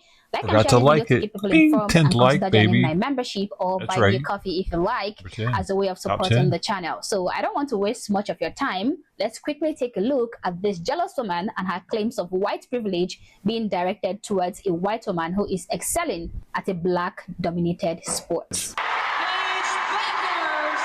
as black women, Paige reminds me a lot of you. Like, you say you're not really about me. And she knows how her privilege has gotten her to that point. And also, like, she's good at basketball, obviously. But, like, she understands her privilege. It's like, pushes her over the top, in a sense. It reminds me a lot of you. And I mean, that's a compliment. Oh, she understands that it's her privilege that pushes her to the top. Like, what kind of nonsense is this person vomiting? No amount of privilege can put a ball in the hoop. These guys never get tired of complaining and blaming one thing or the other when someone other than themselves is in the limelight. How can she, a fellow female basketball player who knows the discipline, the dedication she has to put in to become really good at the job, at the game, the sweats, the training, the hard work she had to put in to become good at the game, how can she degrade a fellow female basketball player who have become popular not because she is poor at the game but has white skin, but because she is extremely good in basketball and has gone on to win so many games? Heavy hits for them early on in this tournament. Paige Bueckers have won multiple gold medals. She won a gold medal at the 2019 FIBA Under-19 World Cup in Bangkok, Thailand. She won a gold medal at the 2018 Youth Olympic Games. She won a gold medal at the 2018 FIBA Under-17 World Cup. She won a gold medal at the 2017 FIBA Americas Under-16 Championship. She made the All-America team. She was named the 2024 Big East Player of the Year, including a host of other incredible achievements. You don't win a gold medal because you have no skills, but you happen to be pretty and have white skin. That's not how it works. You win a gold medal because you have exceptional skills and you performed extremely well in the game. Yet somehow, Black women like Aja Wilson thinks that basketballers like Paige Bueckers got to where they are today because they are privileged. Alright, let's take a look at the privilege metrics on both Aja Wilson and Paige Bueckers. Maybe that will make us understand what Aja is talking about. So Paige Bueckers grew up in a house without her biological mother. Her parents divorced back in 2004 when she was only 3 years old. Aja Wilson grew up in a home with both her biological parents. Bro, if you feel like your significant other is your babysitter, y'all need to have a talk. Showering her with love and affection, okay? Paige Bueckers attended public school. Aja Wilson, on the other hand, attended private schools all through, starting from early childhood, where she paid huge sums of money for tuition up to kindergarten and to grades 1 to 4 and up to grades 5 to 8 and grades 9 to 12. Hope you guys are following the stats. Now, Aja's parents are professional basketball players. Her father played basketball in college, Benedict College in South Carolina, and he also played professional basketball in Europe. In fact, he played professionally in Europe for 10 seasons. In one of Aja's interviews with ESPN, she shared that her father coached her for the AAU tournament. On top of that, basketball is a game professionally dominated by Black people in the United States. So Aja will feel more at home and she will be more accommodated in a sporting environment that has more people who look like her, as opposed to Paige Bueckers, who immediately becomes antagonized by people who feel like she doesn't belong there or she doesn't deserve to be there. Now, who amongst these two people do you think is privileged? This Black guy is equally pissed by this. Just watch. Us as Black women, age reminds me a lot of you. Like, you say you're not really about me. And she knows how her privilege has gotten her to that point. And also, like, she's good at basketball. Like, she understands her privilege. And like, pushes her over the top, in a sense. Yeah, she's good at basketball or whatever, but we all know that it's her privilege that's gotten her this far. I'm so tired, bro. I'm so tired. Listen, we can continue to make fun of the WNBA salary all we want, but in reality, you're still getting 70, 80K a year to play ball worse than 12-year-olds at the rec center. I would put my life savings on some random 65-year-old dude named Samson at the YMCA if he's going against you, and yet he's there and you're here. How is that not privilege? Paige Bueckers' parents got divorced when she was like 3 years old, and she grew up going to public schools. Aja Wilson grew up in a 2-parent household. Aja Wilson's parents played basketball professionally. Aja Wilson grew up going to private schools, and she went D1, most likely as a result of having access to some of the best basketball training that anybody could ask for. But according to Aja, this is privilege and this is hard work. I'm telling you, this is the cycle. This is the cycle. Hear me out. Treat people like shit, be a narcissist, assume things about people that you do not know, get away with it because of your race, and we live in a pandering society. The average person does not respect you. Blame the lack of respect on racism and misogyny. And then it goes round and round until you're 60 years old, either single or in an unhappy marriage, binging Dr. Umar videos, wondering, why does nobody like me? I'll tell you why. And it's not because of your race. It's because you spent 20 years of your career yapping. You're not an activist, you're a racial narcissist. Very valid points. I couldn't have said it better, okay? At this point, this whole thing is giving jealousy and envy, okay? It shows that these people cannot stand seeing a white woman who's obviously good at her game enjoy her limelight. We saw the same thing happen to Caitlin Clark. We saw her get degraded and all her achievements attributed to her white privilege. And by the way, Aja Wilson also reduced Caitlin Clark's achievements to white privilege, okay? She is the same woman who said that Caitlin Clark only gets attention because she's white. So maybe I shouldn't be surprised that she also had this opinion regarding Paige Bueckers. Honestly, the way these people diminish and reduce these white players' struggles and hard work, you will think that people like Paige Bueckers just joined this women's basketball team and can't even throw a ball, can't even dribble or do anything, totally has no skills, but somehow become popular because of their skin color. This has become pathetic and embarrassing, okay? She even mentioned it herself that Paige Bueckers is very talented in basketball, but she still insists that it isn't her talent that is propelling her in this industry. Rather, it is her skin color. Guys, this is a perfect example of delusion on steroids. This is also clear racism against white players. It is a big form of racism, okay? The fact that a white player can have exceptional talent, come out tops in several competitions, and still have her success attributed to her skin color is purely racist. Shame on Aja Wilson for stooping this low out of jealousy and envy, and shame on everyone who shares her views. Just remember this though, no matter what anyone says about these white athletes, the fact is that no amount of privilege can put the ball in the hoop. Anyway guys, these are my thoughts, these are my opinions, but feel free to share yours in the comment section below, but do so respectfully.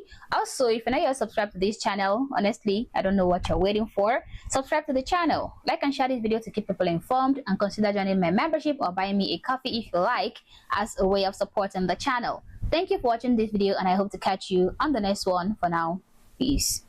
What the fuck, you Marty? Why did you take the music out? What happened? Oh, she messed up. It's supposed to be here because there's time left on the stream. It's got a minute, and I mean 20 less than 20 seconds, but it had time left. Yeah, see, that song's supposed to be playing right now, I think.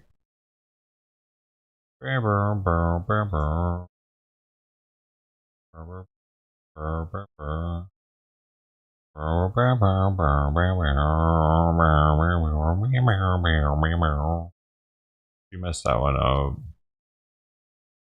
Oh, Marty.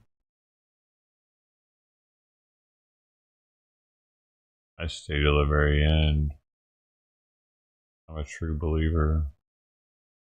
Let's see here. Tony's not interested in fame. Uh-oh, here we go. A Chinese marketer is showing the internet how it's done. Tony from LC Sign has gone viral for his hilarious social media video. Not interested. Now we are in the showroom of LC Sign Factory. Did you know that Abraham Lincoln was queer?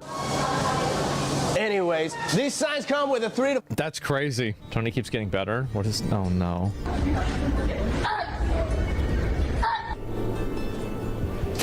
Anyway, check it out. How to dress for the female gaze. Don't care. I really don't know what's gotten into me recently. Apparently, it's a lot of food. Anyways, watch me put it down like this. Hey, bestie. Bestie, we need to start a love train. Not interested, sir. Oh, God. Let's see what kind of gay TikTok thinks I am. No, let's not. Tony's first laugh. What's this? Wipe it. Wipe it. Anyways, this is a very human design. Infinity mirror letters. I bet, like, probably over there in China, they must think the U.S. is like some kind of a fucking circus. Like, I guarantee you. When I got my cake pops removed, I specifically asked my surgeon to leave the bag. That's a neighbor's cat. Anyways, here's how to tell if your sign is cheap.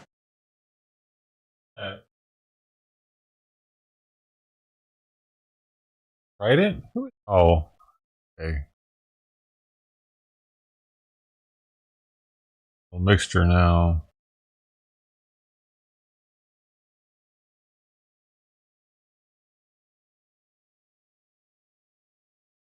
I don't want to scare her off by going out there. She'll probably eat all that. It's still good food. A little old and now it probably tastes a little funky because it's got something else mixed with it.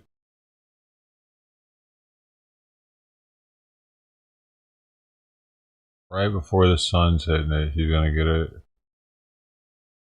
That's good. She doesn't normally come right now. Oh, interesting. I don't. Isn't it weird that she has so much time to leave the babies?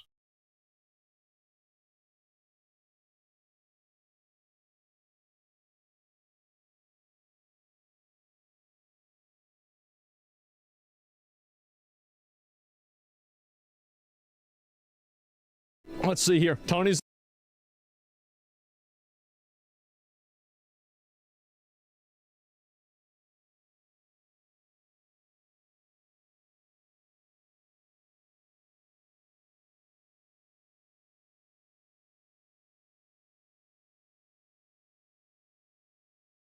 She wants different food.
just went off. Dude, I just went off on some fucking kids back there.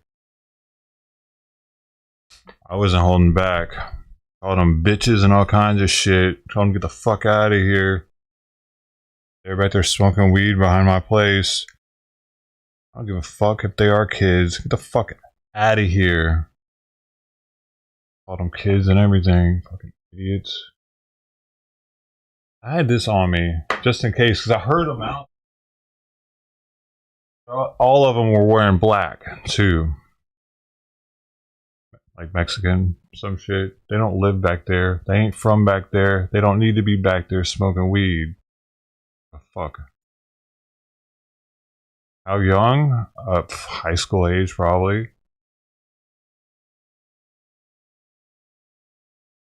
Like, we're not bothering anybody. Like, I'm like, you're bothering me. I mean, I don't dig it. I don't dig kids behind my place smoking weed. I don't know what the fuck they're gonna do after that. I don't know, like, what? Why are they back? Why go to where the fuck you are? Go to some public place. Like, coming back here and hiding, doing some shit you know you're not supposed to be doing. And then.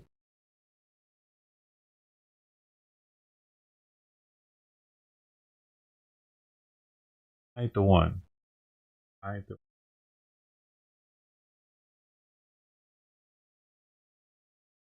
They definitely weren't old enough to be smoking. You know what I mean? That's why they were back there. Giggling and shit. Looking like thugs. The thing is, if they didn't look like thugs, I wouldn't give them such a hard time. Could you see my shadow there when I was standing out there? Or no, could you even tell I was there?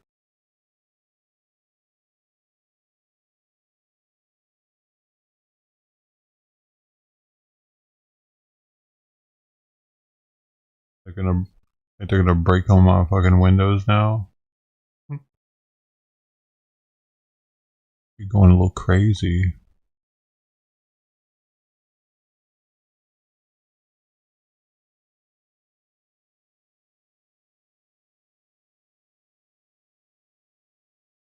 If something happens, something happens. I mean, I don't know what would happen.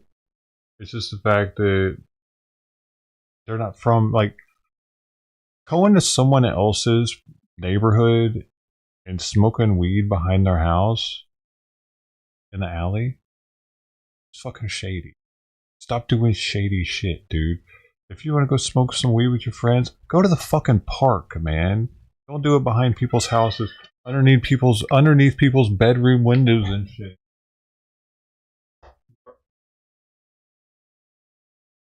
Their argument was that they were in the public. I said I didn't give a shit. Fuck out of here. You know what I'm saying? You're a kid, for one. I should have just said that. Dude, you're a kid. I'm an adult. I'm telling you to get the fuck out of here. Get the fuck out of here. What are you talking about right now, kid? You're smoking weed illegally in front of an adult, and I'm telling you to leave, and you're going to keep doing it?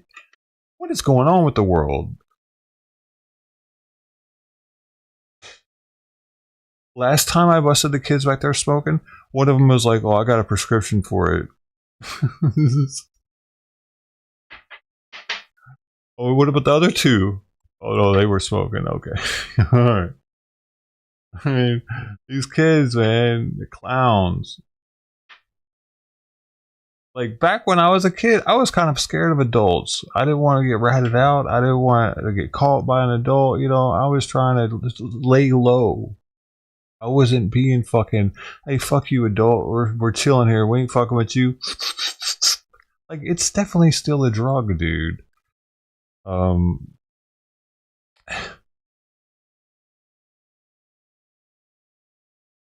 Something.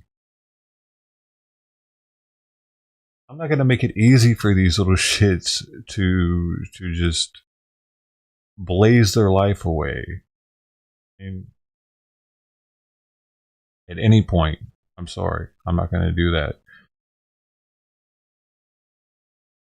Might think because I smoke, I'm just gonna be all for all kids getting high and smoking.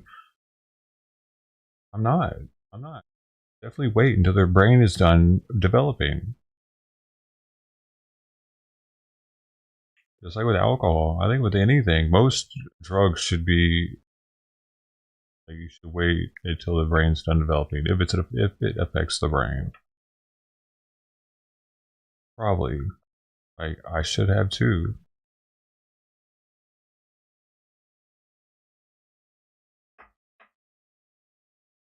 You remember smoking in alleys? Yeah, but did the fucking gringo in a tank top ever yell at you? The skinny gringo? They were laughing at me. I think that's what pissed me off with it. And that's what made me really want them to get the fuck out of here. When they just kept laughing. I'm like, alright. I just stared at them. I looked crazy as shit, dude. They looked up and I was just staring at them. Standing there. And then one of them started laughing more. I'm like, I forget what I wish I could have heard it.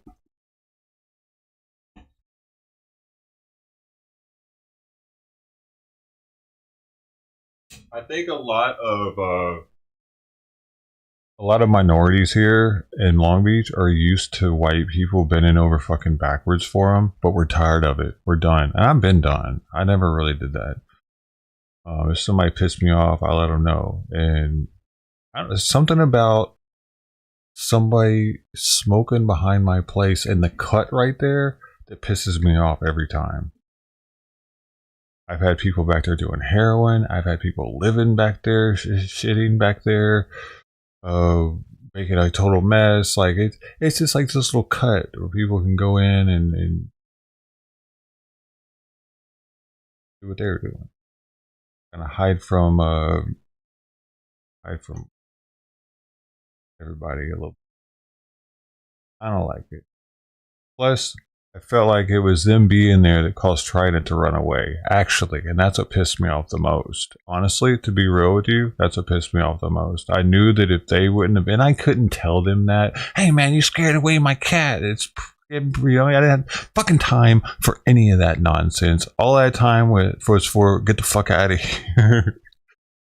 Now do you understand why I was pissed off? Because as soon as I opened the door to go out there, I heard them. And it was before I even made the food yet. I ran back there first to like try to get her attention, and I could hear them back there. And so I'm pretty sure that's why she took off that like soon. And they didn't have any business being there. The only reason why they're there is to get high, and they're kids. They're not supposed to be getting high. I had the right away. I did, bro. They pissed me off though, so I did call them fucking bitches and shit. Oh, they don't break my shit, man. I might have to, if I get a broken window, I'll know it was one of those kids. I'll have to ask my neighbors for their video footage from today. From the alley.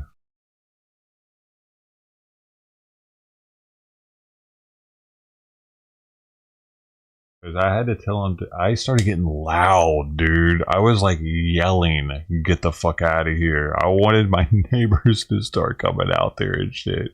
Like, what's going on out here? Hey, Chihuahua, what's the gringo yelling about? You know, I was so fucking loud, dude, just now. And I don't know, I think that my neighbors would be okay with it, actually. I'm standing up for this neighborhood. I don't know who those kids are. If they don't know, if no one came out to say, hey, oh, they say, no, these are my cousins. No, nobody was doing that. Nobody knew who they were. Nobody heard me came out to vouch for them. No, I'm doing my duty. I'm a fucking neighborhood watch around here. Dude. Because the thing is, if it becomes like a thing to where we're allowing them to do it, then nobody will say anything when it's actually somebody back there that could be a fucking problem for us.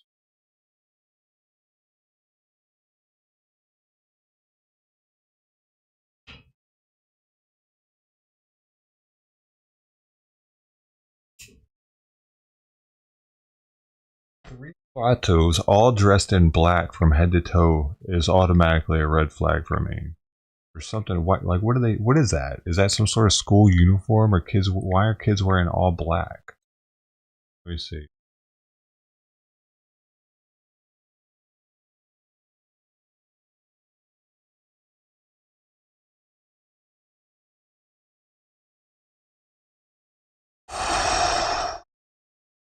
In Latin America, regardless of country, black is rarely a part of the equation, let alone all black outfit. Interesting.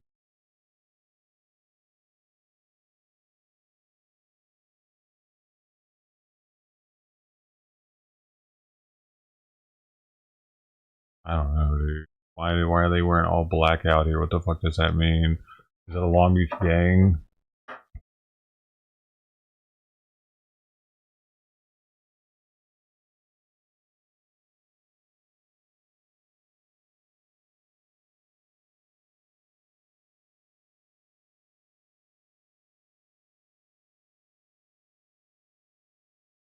Long Beach, California, wearing all black clothing is often associated with the Crips gang, a primarily African American street gang where black is one of the primary colors used to identify themselves.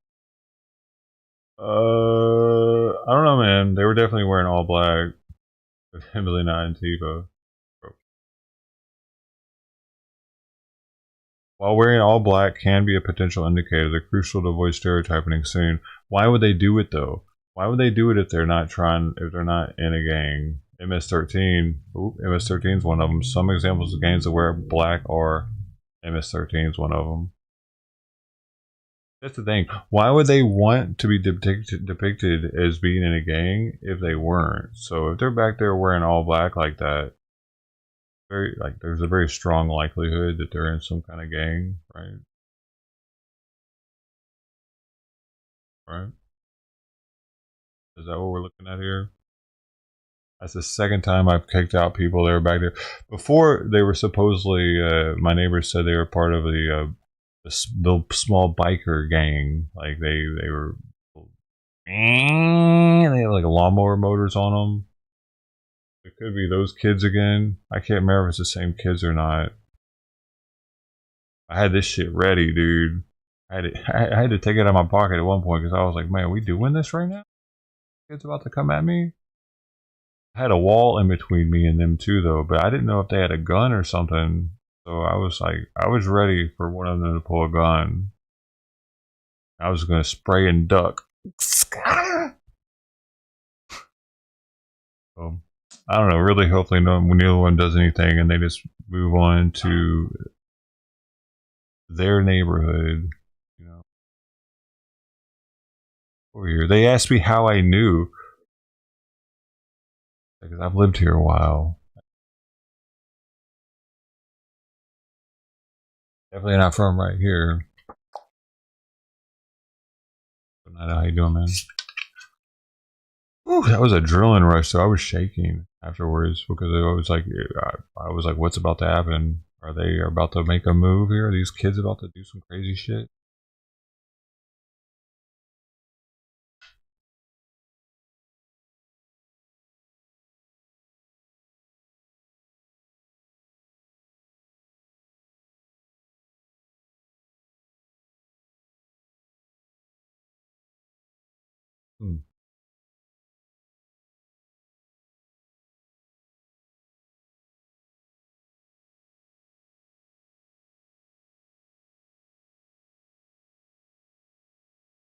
If my neighbors think I'm crazier now, though, or if they're like, heck yeah, get rid of the riffraff. I wonder which it is right now. I knew who heard it happen. Dude, like I said, I was super loud. This shit was echoing out there.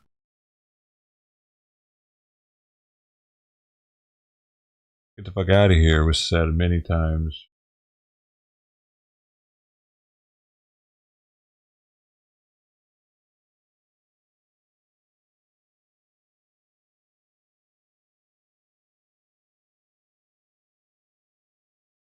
Back in the 40s and 50s, if an adult were to told them to get the fuck out of here, they would have done just that. Wouldn't they? Like, it would have been much more likely. Even if they would have been white. Like, but especially if they were Mexican back in the, I mean, that's a given. But even if they'd have been white, though. If they were up to no good. You know what I mean? If they were up to trouble, unless they were in some fucking gang and they thought that they were, you know, hey, we're in a fucking gang. What are you gonna say, old man? But otherwise, like regular kids would have been like, they would have scrammed. But if I would have just been like, hey, Scram, get out of here, y'all, they would have just laughed at me. I had to be like, get the fuck out of here.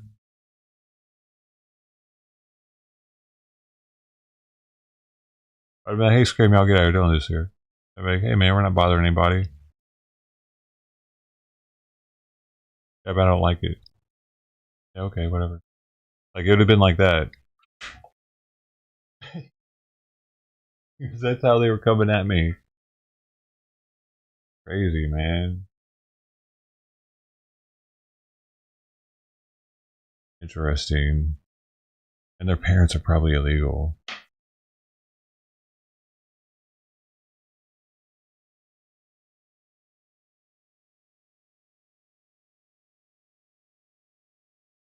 I remember my neighbor's like a first gen. Forgot about that. I wonder if she heard it and she's like pissed off at me for it. She's way newer than me in the neighborhood though. I could give two shits less, not even. The old timers in the neighborhood, I care what they think. Be mad at me. Be yelling at the riffraff. They were wearing all black, dude. Dude, honestly, dude, if they didn't look like fucking gangsters, it'd have been different. You coming back here, all three of you are wearing all black. Y'all fucking look as suspect as shit, dude. And one of them looked like he was older, like he was out of high school.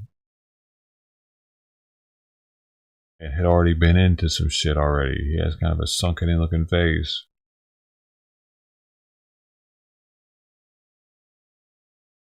I don't need them looking into anything back here, seeing, walking back here, or if they don't need to be back here. Chilling back here for any amount of time.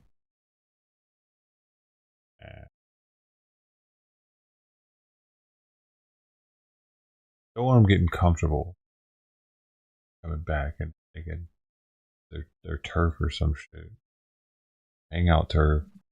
Or you know what, they'll be doing that shit once a week, twice a week, every night. This is their spot. And then, at that point, it'll be super hard to get rid of them. Because like, hey man, we've been doing this for half a year now. What are you tripping on, man? We ain't bothering anybody. On this corner down here, we used to have this group of people that would, every day, they would come out and they would set up fucking a chair. Chairs. They would set up chairs and hang out on the sidewalk all day long. It was so fucking sketch, dude. I couldn't leave the house without them seeing me leave and shit. So if I felt like they could just be like, alright, he left, go in. You know what I mean? At any moment, I felt like they were just staked out. Turn into something like that. Hey man, see you at the spot, dude. Yeah, behind that dude's place. Yeah, perfect. See you.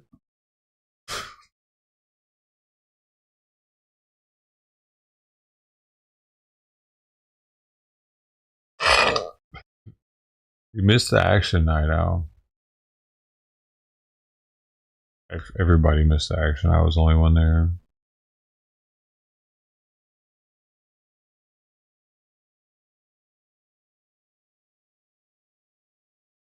I wish I could have heard it. I should have recorded it with my phone. I recorded my audio. Damn. Would have probably picked them up too. Damn.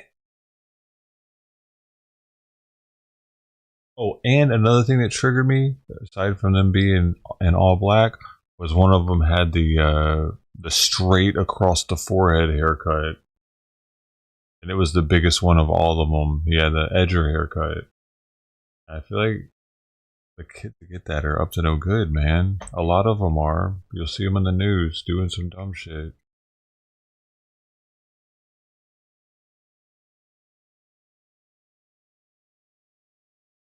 My internal alarm system was going off. Get these people away from your house. They're no good. And they just hopped on there. One of them was like walking. I don't know. Two of them definitely jumped on a little scooter thing. I can't remember if all three of them had one. Maybe they had two scooter things and two of them jumped on one. One of them jumped on one. Those stand-up things that you can rent. Zoom, zoom, zoom. They're talking shit the whole way back as I was talking shit.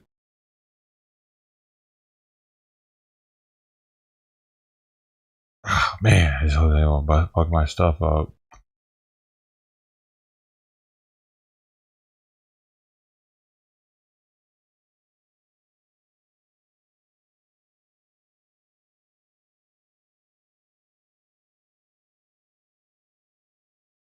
Thing you gotta worry about. You know? When you stand up for yourself, for your area, you gotta worry about retaliation.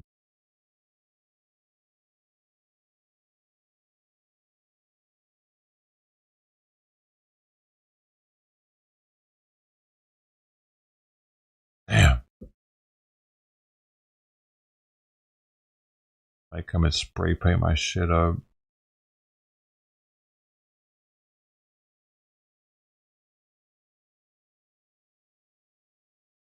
Out of my hands now, though.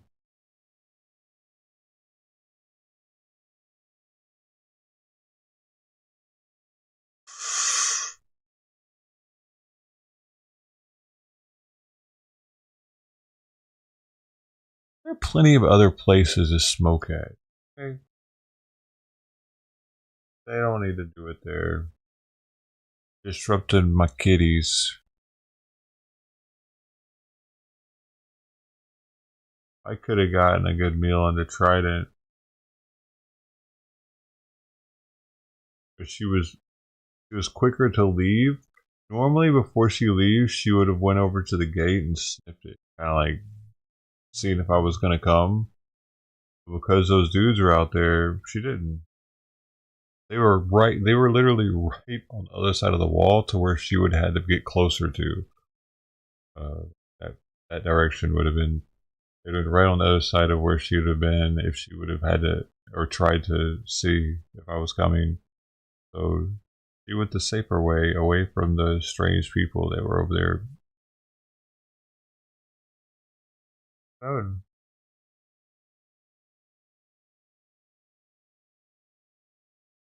People changed the future.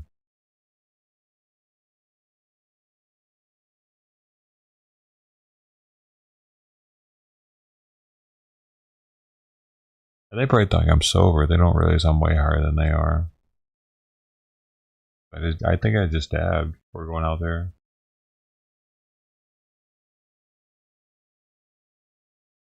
I should have told him. I'm like, dude, I'm way higher than you are. I just dabbed, but I don't want you back here.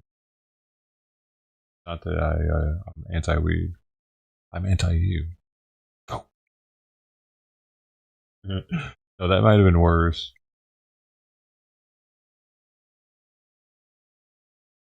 They might have taken that worse, huh?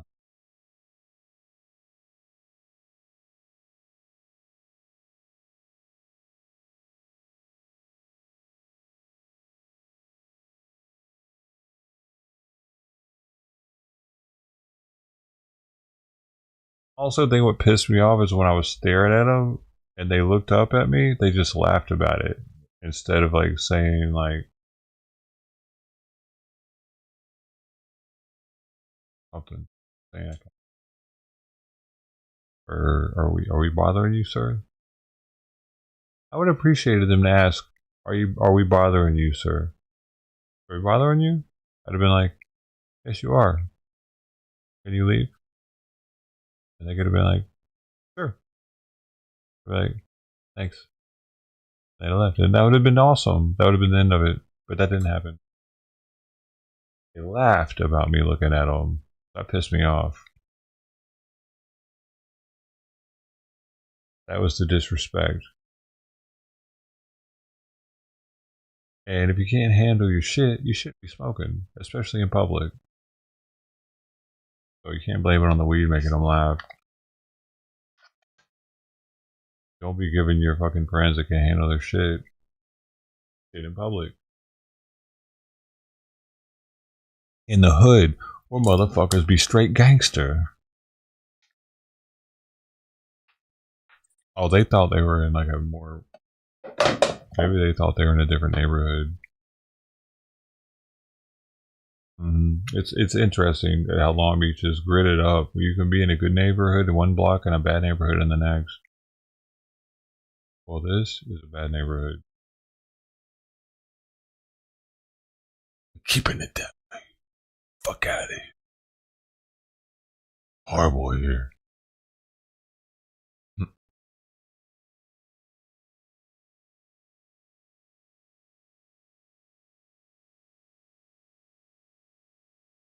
Do you think my beard helps? Look crazier? Because the crazier the better.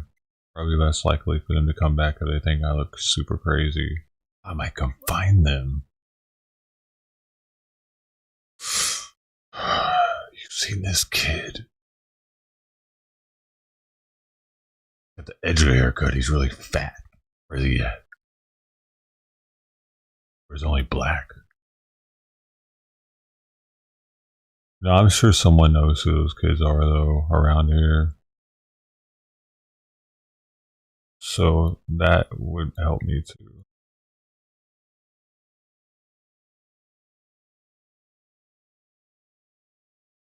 I'll be less likely to want to risk it. Someone around here knows who they are.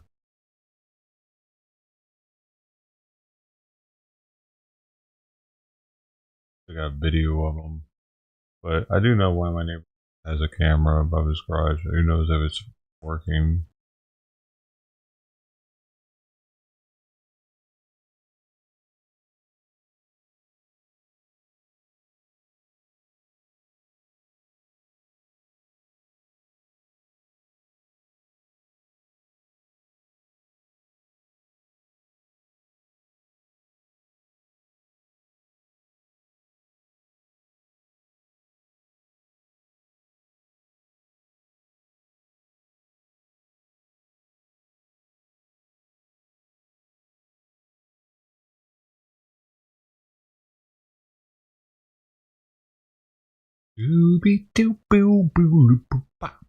They shouldn't have made me yell, dude. Like, they should have just left before I had to get loud with it.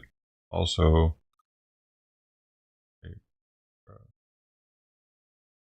kids got no respect nowadays. Don't they see I got gray in my beard?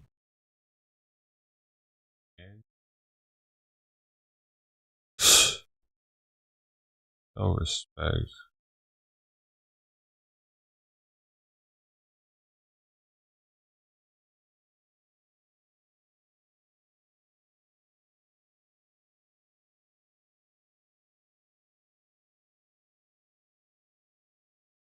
No fucking respect.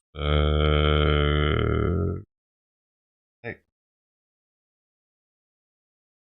There's no news happening either. I'm just been scrolling looking. Nothing's happened all day. They're recycling a bunch of news. That's about it.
Don't be scaring my kitties away, boy. I'll come out there and I might pepper spray your ass. You come at me, Robert. I was ready. You're fucking ready, buddy. Ooh, I shook it up before I went out and everything. Okay, nice and good. Make sure it's good. I had the green one. This one dyes them so that they can't hide. We'll know it's them. It'll be green afterwards. Yup. Well, I was ready for one. Oh god, no. Long Beach used to be way worse than it is now, apparently, and I mean, people get shot here though.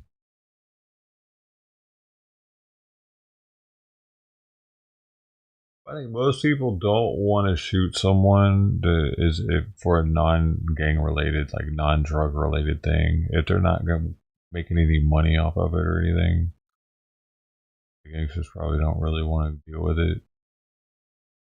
Possibly going to prison over it.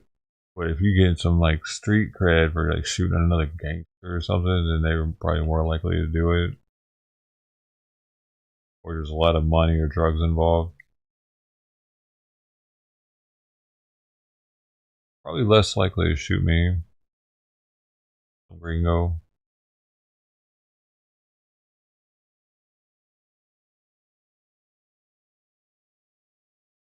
I honestly, it's trippy that I've lived here this long without something happening to my place, because I went off on a lot of people here, dude. A lot of random people.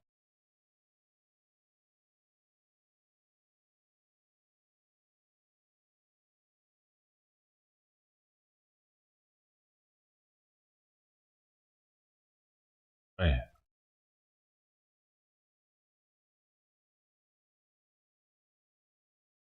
I just get pissed off, man. I get pissed and I start fucking talking. Yeehaw! Like a cowboy. Out west.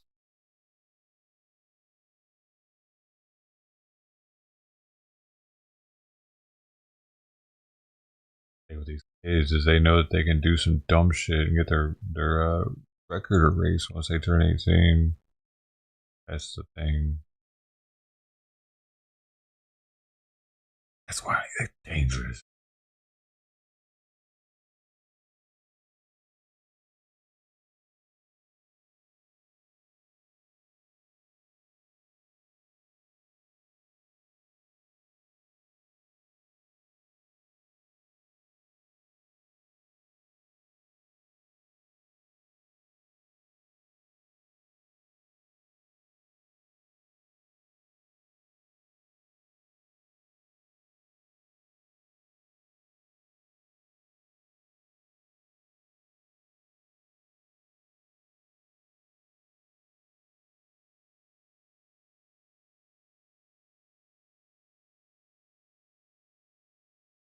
Only time will tell.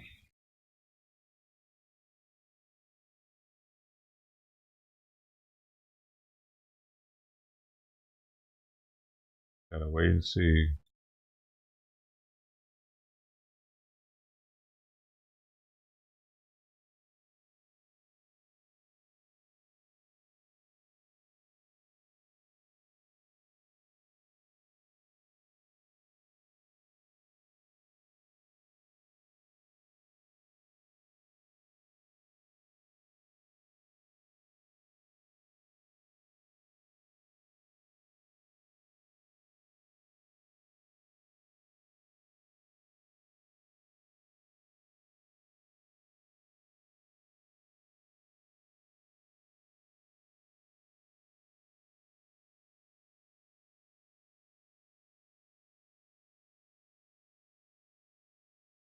Really fucked my day up though.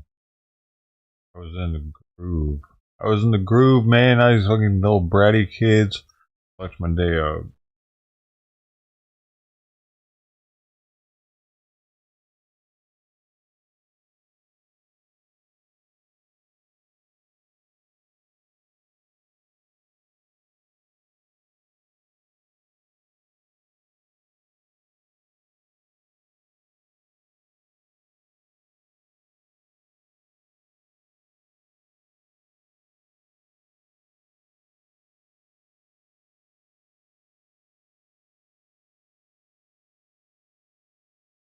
Yep.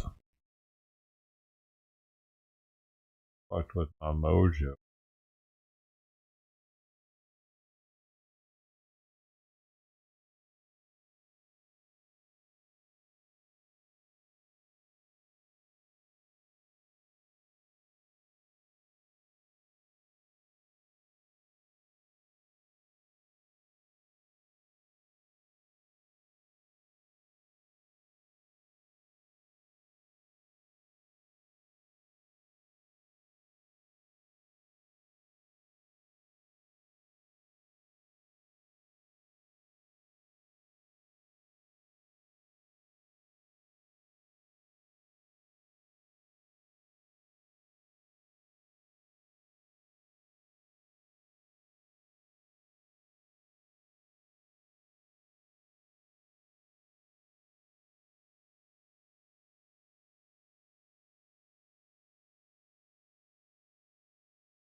Oh, really? Interesting.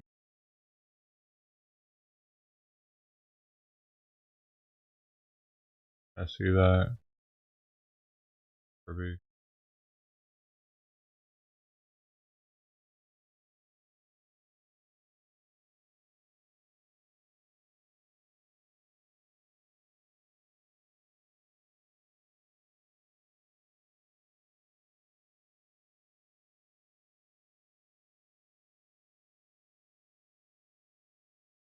Okay, now.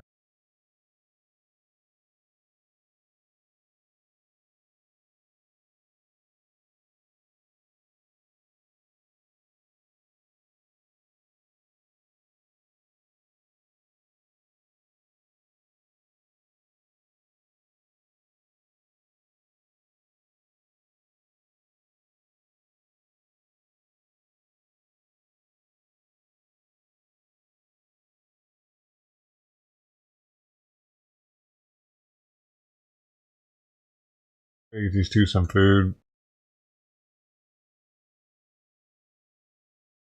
Hungry? Food? Food?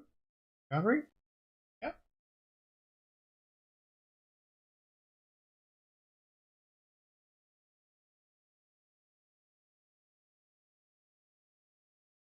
Hungry?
I used to do that when I was a cat at the plate.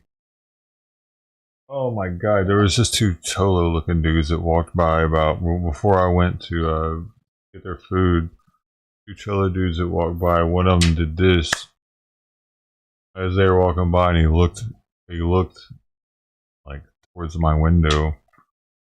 It was different dudes though, older looking. Don't know if it's related or not. Could be. Definitely could be. They looked to be wearing really dark blue though. I couldn't really tell, but it was all dark clothing though.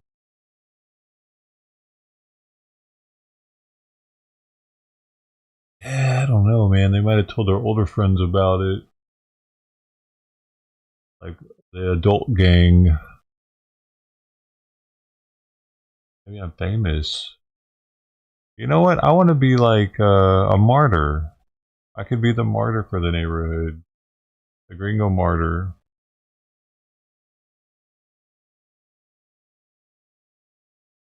I was just the crazy gringo that fed the cats. They'll always remember me.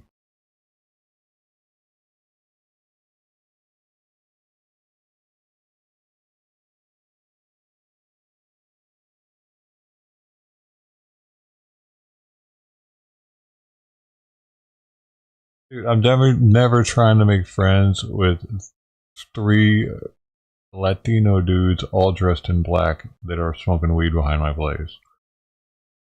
Definitely never trying to make friends with them. The fuck away from me. Don't come back.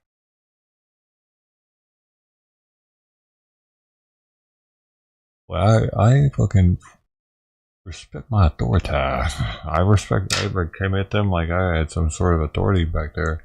But I don't know, there's a fucking disrespect, man. The disrespect. I got the beard, they didn't. Chubby cheek motherfuckers. One of them was super chubby too. One of them was borderline obese. The other one was scrawny. The other two were kind of small.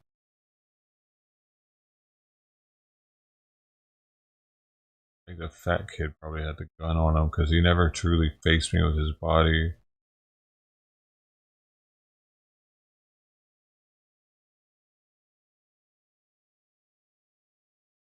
He stayed facing away from me with his body. Interesting.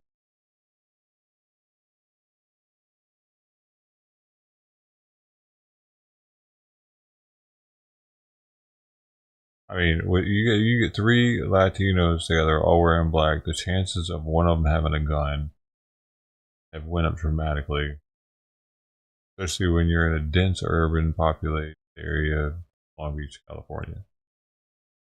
But like I said, I had this just in case. That would do much, but it would at least mark them with green dye all over their face if they shot me.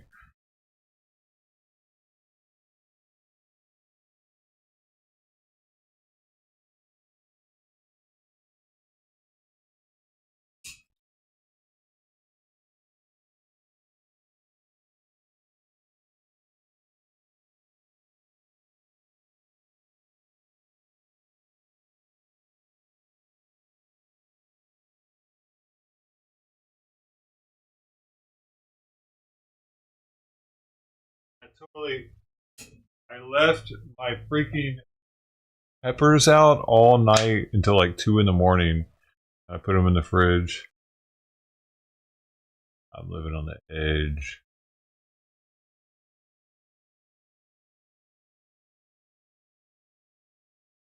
Yo, did you see Steve Bannon doing the Nazi salute? What the heck? Why are they doing this shit? Are you prepared to fight for Trump? Why are the Republicans doing stupid shit like this? Are you prepared to fight for this country? The hardest, toughest days are ahead, folks, but you know what? Riyadh, Berlin, Beijing, Moscow, the city of London, right here. This is not beatable. You can't, the only way we lose is if we quit. The only way we don't have victory if we surrender. The only way that they win is we retreat, and we're not going to retreat. We're not going to surrender. We're not going to quit. Fight, fight, fight. How do you do that? Amen. bless you. You are amazing.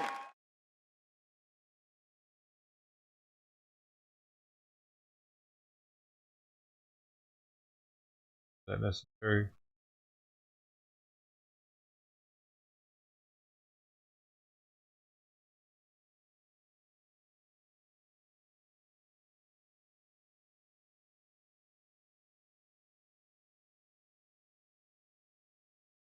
One final question from you. You've not asked a question. Any plans for the department when you come in? ¿Y en español? No sé si habla español. Sí lo hablo. I just plan on moving forward. I want to move the department forward and take care of our firefighters. So I don't want to look backwards. I don't want to look to the past like the mayor stated. I just want to look for the future. En español, quiero nomás que los bomberos vean el futuro y la gente también de la ciudad de Los Ángeles. Yo estoy bien orgulloso de estar en esta posición, este puesto, y doy gracias a todos. Gracias. Thank you very much. National Weather Service forecast at City Hall? Thank you very much. Do you? That's an important question. LA Mayor Karen Bass announcing she has fired LA Fire Chief Kristen Crowley in a brief meeting that was held just about an hour ago. Mayor Bass blaming Crowley's decision to send home 1,000 firefighters, according to the mayor, who could have been on the clock when the Palisades fire broke out last month. Crowley's also saying that Crowley had refused to do an after-action report as mandated by the president of the Fire Commission. We want to bring in our own Conan Nolan, who's been following the story for the last several weeks. He's standing by in our news operations center. And Conan, there's something that the mayor said that was interesting to me, was that Bass said that Crowley had a habit of letting her know when there was going to be a serious fire or weather incident, but somehow didn't let her know about the winds ahead of her trip to Africa. But the mayor just told you last week that that trip was a mistake. Right. She admits that now. Of the circumstances that she articulated in firing the chief, notice she did not mention that. She talked about the failure to do an after-action report, that is an unwillingness to do an after-action report for the LA City Fire Commission, as well as that mention of how she apparently, according to the mayor's office, dismissed 1,000 firefighters as opposed to paying them overtime to stay another shift at the most critical juncture of this fire, just as it was starting to take root in the Palisades. She was only asked a question about what we've been hearing in our interview, as well as others, where she said that she was not notified by the fire chief that there was going to be a very dangerous windstorm taking place just prior to her departure for Africa. There was a reporter in the hall who pressed her on that, and that may be the most difficult element to this entire equation, because we were predicting, David Bigger, our weathercaster, a few of the other in the weather team, they were talking about a fierce weather storm or windstorm on December 31st, a week before the fire actually took place. There were media reports, and the fire department did send out tweets about how there was potentially life-threatening winds that were going to take place around the 6th or the 7th of January. For the mayor to say that she didn't get a phone call from the chief, perhaps, no question she should have, but the idea that nobody on her staff knew about what was happening coming out of the fire department or watching weather reports. Nobody on her staff came to her and said, listen, this is being predicted. You might not only rethink going, but if you've already left, contacting her and saying, you need to get back now.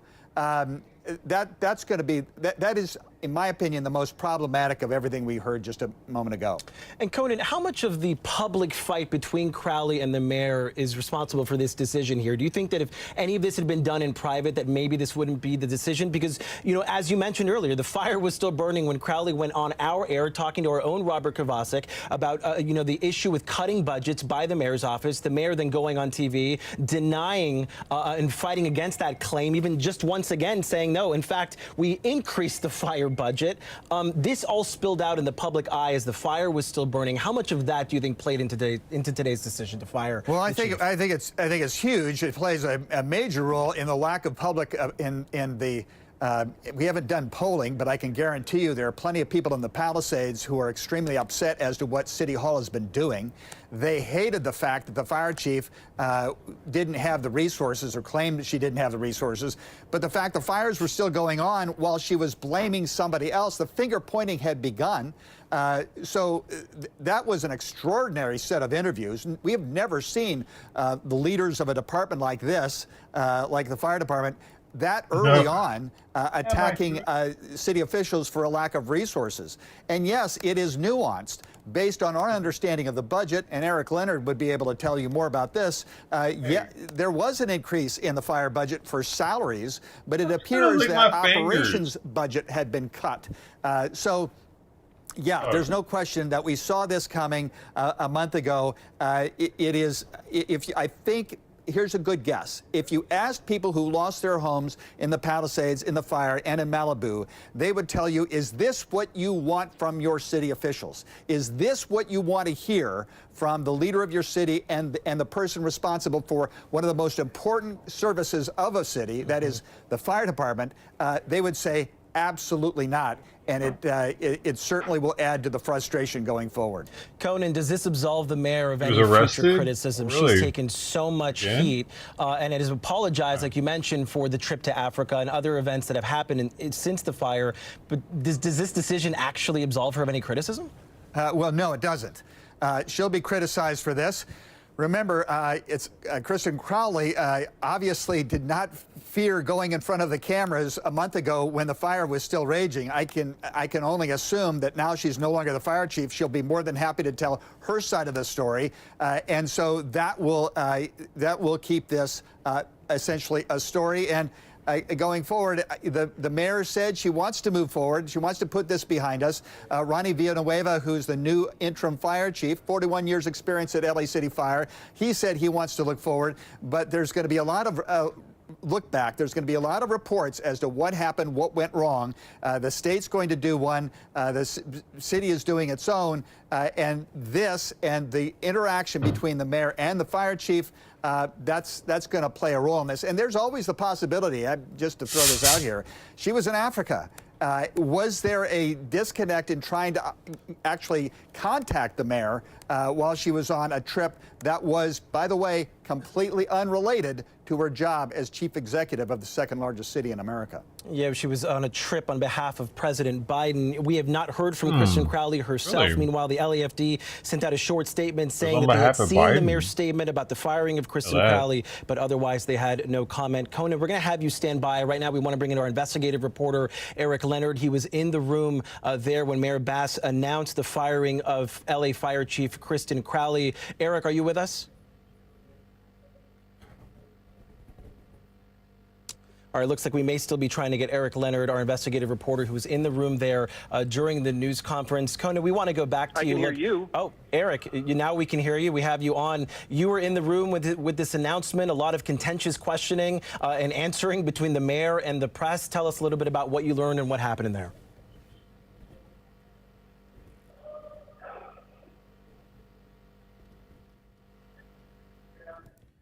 We may be having some technical issues with our contact there with Eric Leonard. We want to go back to our Conan Nolan now standing by in our News Operations Center. Conan, at the end of the news conference, the mayor kind of threw her hands up. She was frustrated, saying that, look, our city is not, in peril here, but it does kind of feel that way. A lot of Angelenos, like you mentioned, they're upset with leadership in the fight spilling out into the public eye. They want professionals at a time where the city has needed it more than ever. And you mentioned it. We've never really quite seen anything like this before. Right. Keep in mind, most people don't think about politics, and most people don't think about municipal government. They want their streets cleaned, their sidewalks repaired, but the #1 operation, the priority for any municipal government is public safety, police and fire. Hugo Soto Martinez, who was at the news conference, did not speak, a member of the city council. I remember asking him about that, and he said, well, there are a number of major priorities for the city. Getting a good union job is one of them. That is actually, that's a departure from what is fundamentally said about government at LA City Hall or any city hall. And the mayor, to her credit, routinely says public safety has always been the #1 priority of any city government. So the question for the people in the Palisades, now that they're focused on City Hall, they don't normally do that a lot, but they're focused on it, is who's running this place? And there will be plenty who have support of the mayor. They think she's doing the best she can, that this was what happened with her being out of Africa was a misfortune, but she's come back and she's in charge. But there are plenty others who have very little confidence in this government. And this is a reflection of that.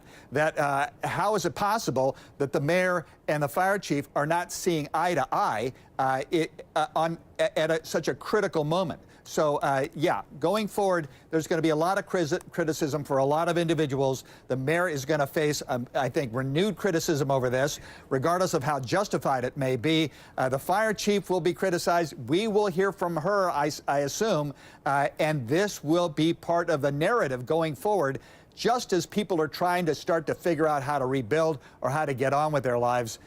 This is not good for City Hall. Yeah, and Conan, one of those people was her opponent for the mayoral race, Rick Caruso, Palisades, homeowner, and sending out a statement shortly after the announcement by Mayor Bass saying that it was very disappointing on her behalf to fire Chief Crowley, saying that her courage to speak up was brave. That Why is she showing so much Crowley titty? for doing so, and that honesty in a high city official should not be a fireable offense. Mayor Bass talked right at the end. We're moving forward. We have Ronnie Villanueva. We're not looking back per se, but this is not the end of this, Conan, not by a long shot.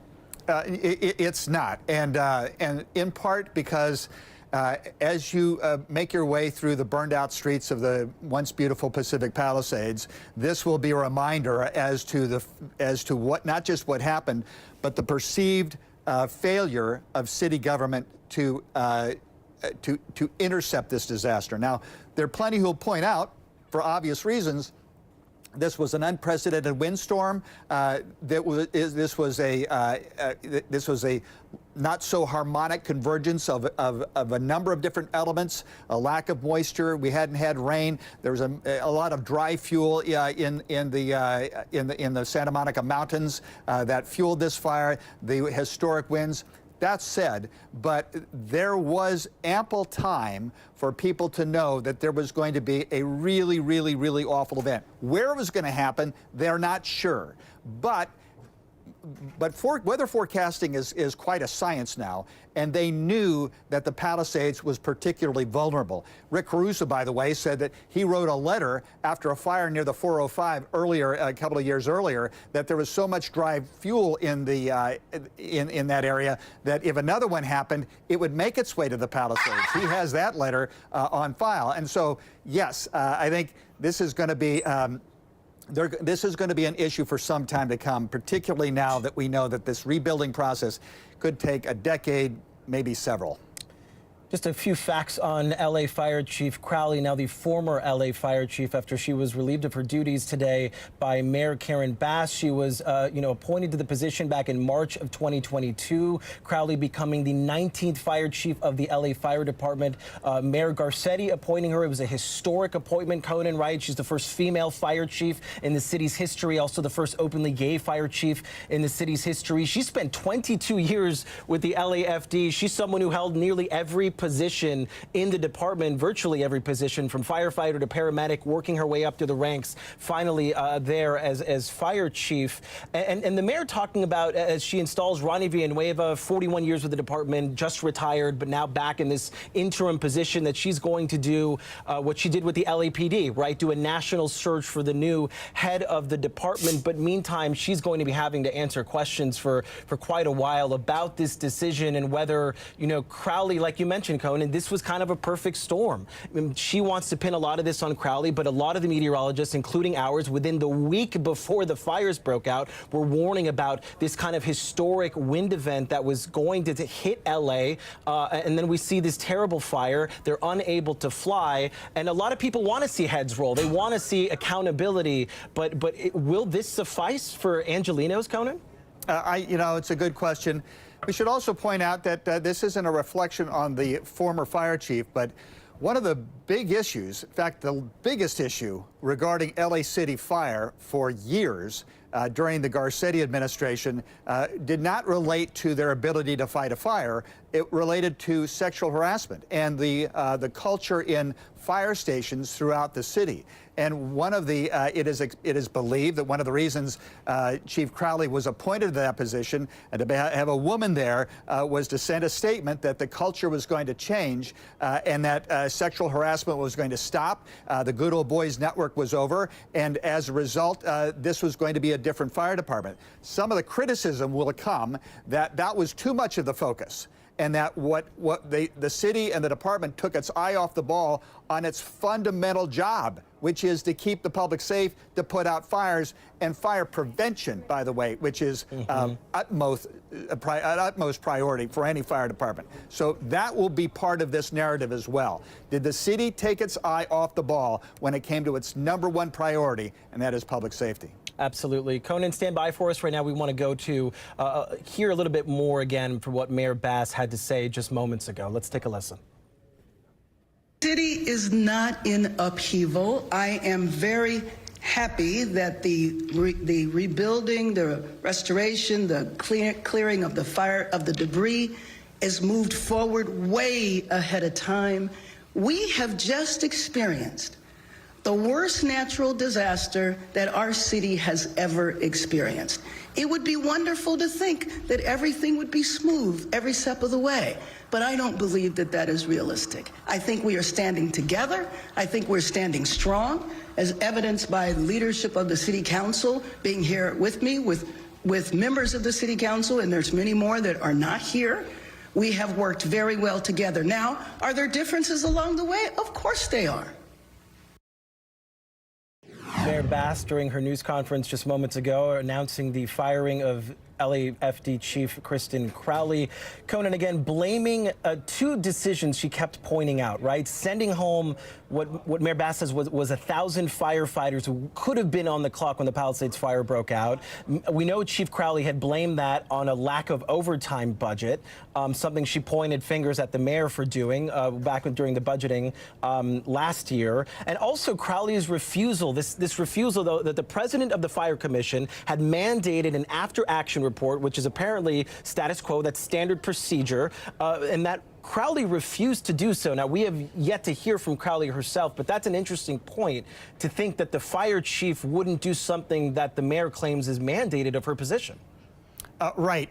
I would be interested to hear former Chief Crowley's disposition on that. My guess is there's nuance there that we aren't hearing. But I have to tell you, the public sees natural disasters through the geometry or the prism of what we have seen over the course of the past century in the United States. There was no finger pointing when Rudy Giuliani was mayor of New York and they were responding to the 9/11 attacks. There was no firing of a police chief, firing of a fire chief. You don't see that in hurricanes in Florida. You didn't see that in the fires up in Northern California over the past several years. You haven't seen it in Altadena in the Eaton fire. I mean, to a certain point, the mayor has a much different position here than a county supervisor in Catherine Barger. But the public sees a united front in all these disasters. This is an anomaly for them, and it comes at the worst possible time. So, yes, the mayor wants to move forward. That would be best for her. She said she's running for re-election, by the way. But people are not going to forget this. And again, we will be hearing at some point from the person who just got fired, who has already gone on record saying that the city failed the fire department and the citizens of that city. We shall hear from her, and this is not going away anytime soon. No, not even remotely. And we, again, reiterating that the fire department itself, the LAFD, did release a short statement saying only that they had seen the statement from Mayor Bass, but that otherwise they had no comment. Obviously, if the LA fire chief is no longer employed with them, we're not going to receive a statement adding to any specificity about what the mayor has done today. As we get close to the top of the hour, we want to let our viewers know that we are breaking in to follow the very latest on Mayor Bass's decision to fire LAFD Chief Kristen Crowley for several different reasons following the Palisades fire, including sending home what the mayor said was 1,000 firefighters the night of the fire who could have been on the clock when the Palisades fire broke out, as well as her refusal, according to the mayor, to not do an after-action report that the mayor said was mandated of Crowley. Again, we are following this breaking development, and as we reach the top of the hour, we are also following the latest on the LA District Attorney Nathan Hochman.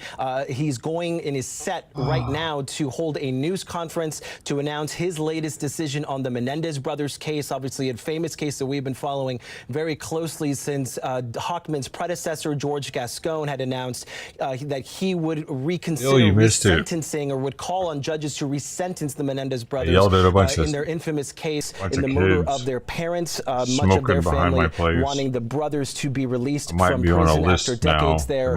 So we are standing by for a news conference from Nathan Hochman. But Conan, this is quite a day in the city. We have two major stories that we're following. Initially this morning, the big news of the day was this potential announcement from Nathan Hochman that we're expecting again any moment. We will bring that to you live as soon as it happens. And then moments ago, we hear from LA Mayor Karen Bass announcing that she has relieved Kristen Crowley of her duties as LA Fire Chief here.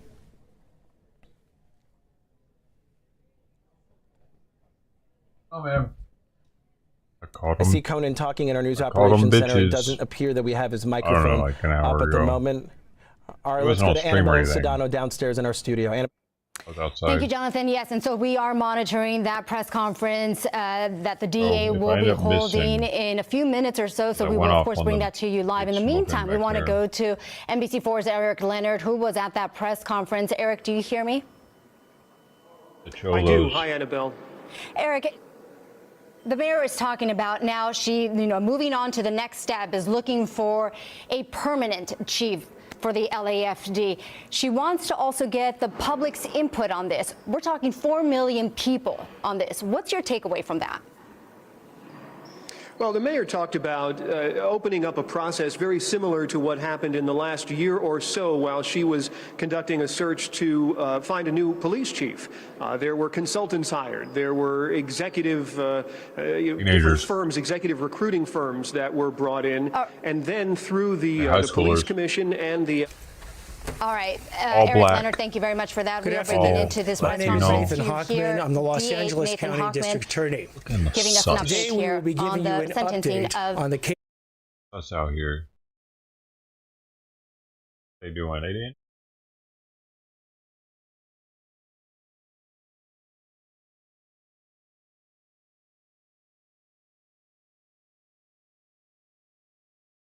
Attorney. Today we will be giving you an update on the case of People versus Lyle and Eric Menendez. With me up here we have Assistant Head Deputy Habib Balian. We have Assistant District Attorney Maria Ramirez. We have Deputy District Attorneys Ethan Milius and Seth Carmack. They were being little bitches, though. After I became District Attorney on December 3rd, we have put in the hard work to understand the Menendez case. What are they doing? They're smoking weed behind my place. 50,000 trial transcript pages from 2 months-long trials that the Menendezes had back in the early 1990s. We also have spoken to defense attorneys. We've spoken to the prosecutors. We've spoken to law enforcement. We've even spoken to every Menendez family member who wanted to speak with us. So we've done the hard work to understand the Menendez case. Dangerous. And right now the Menendez case is on I look 3 crazy. parallel tracks. That helps. The first track is a habeas track. That is a motion that was filed in May of 2023, where in that motion, the Menendezes are saying that they have effectively new evidence. And we'll get into this in more detail in a moment. New evidence that militates and warrants and justifies a new trial. The second track is a petition for clemency that the Menendezes have taken directly to Governor Newsom. Governor Newsom has the constitutional power tried in a way to grant that petition of clemency and commute the Menendezes' case and release them immediately. Should have been there, though. He has that power today. He's had that power since 2019. He can exercise it, however, he has no deadline, there's no court hearing, and there's no appeal from his exercise of that power. And the third track is a track called resentencing. Resentencing is a somewhat California notion. There's not too many states that have a resentencing statute. The resentencing gets triggered by a district attorney's motion, or in some circumstances, the motion of a court. And that motion, unlike a habeas motion, where it focuses... Then your light shall spring forth. ...is on that trial, then you shall call, and the Lord shall answer. Then you shall cry, and the Lord shall say...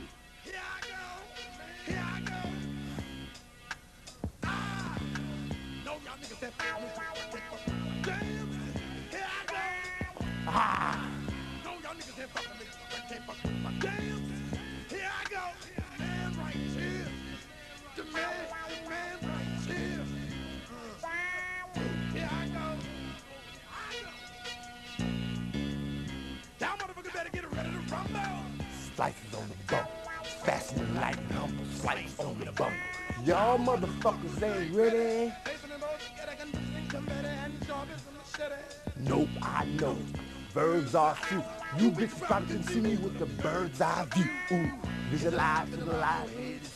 Stop walking the one way to They did. They interfered with my cats. My cat operation. That pissed me off, dude. I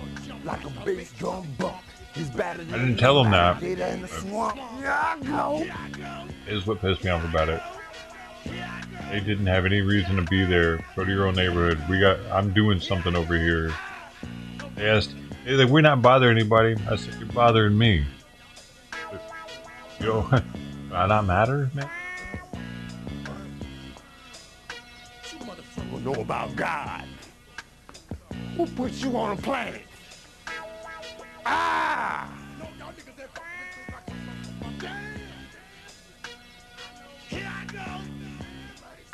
Could you back the camera off, you know, so you can see me dance?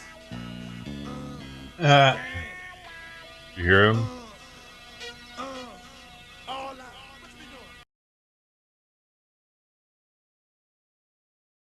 Back that camera off so they can dance.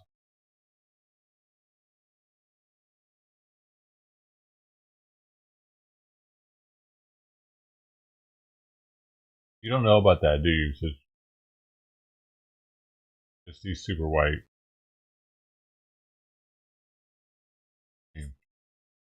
I grew up in Memphis. I'm a little black.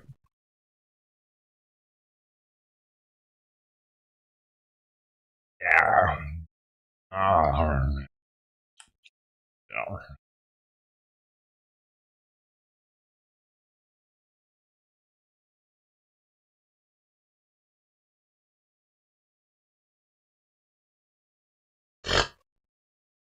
Now that, I'll give a 3.5.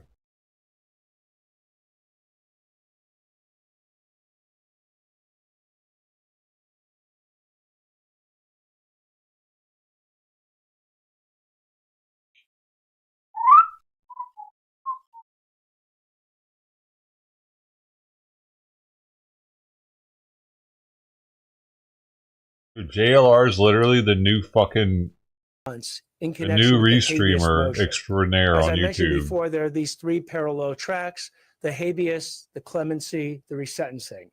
Again, the clemency is up to the governor. Resentencing we will be dealing with in the future, in the next coming weeks, with our response.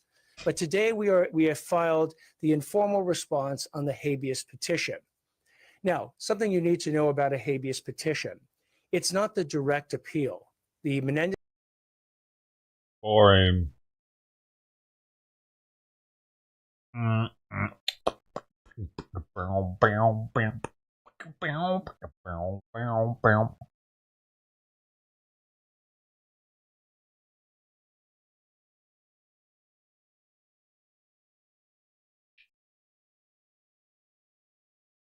Shows the videos. Lugner doesn't. I just called him a restreamer instead of Lugner. Lugner doesn't show videos unless he's got Reuters. Hi, bud. I mean, food. Simon, you want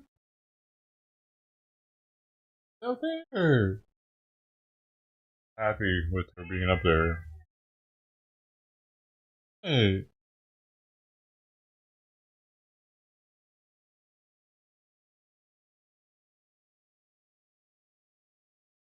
Not happy at all with it.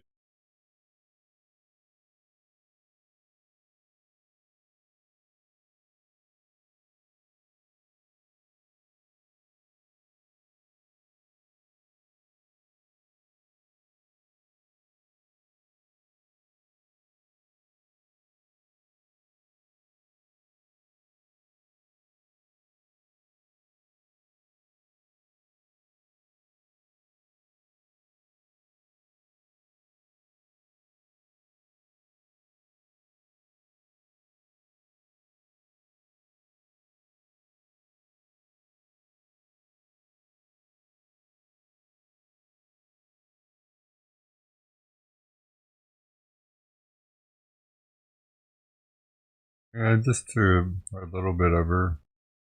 Her whole body's on there. Hard to tell.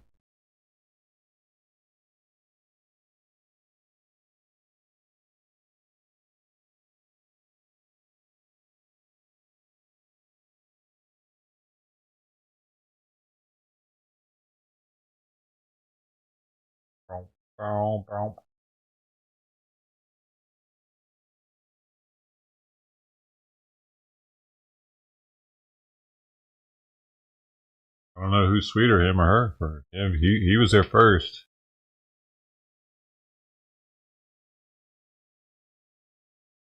Eat something.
Yeah, it might have been incredibly stupid for me to go off on the teenagers dressed up like cholos, looking like edgers in the back alley smoking weed. It might not have been the smartest thing that I've done. But I'm a little bit retarded. It's why I'm in the position I'm in, to be here for you guys every day, entertaining. You know, I don't, like people probably think like, man, he just acts crazy because he's on stream and he's trying to create content. He's just going off on that person because he's trying to rile people up and get people to want to watch or some shit. When anytime I'm going off on somebody, nope, that's genuinely me. I'm really fucked in the head. There's no acting. I'm probably trying to hold back. Not working.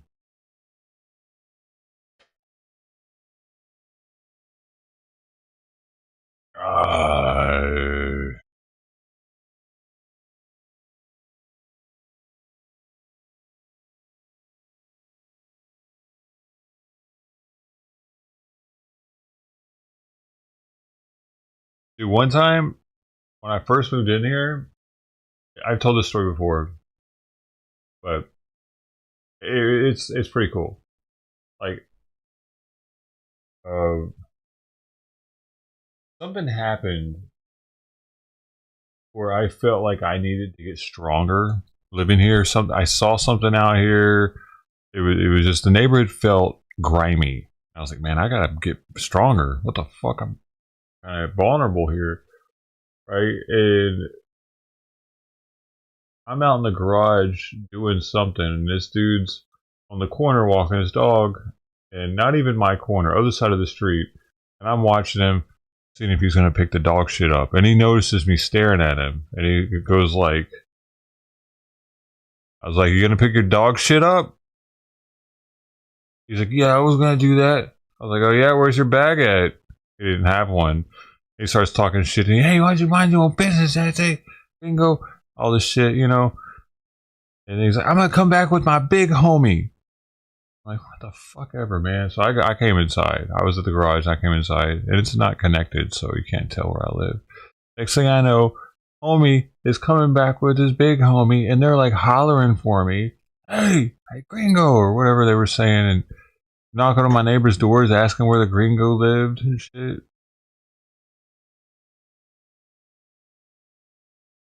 That day, actually, as they were looking for me, and I heard them out there, I was putting together a pull-up bar that had just gotten delivered.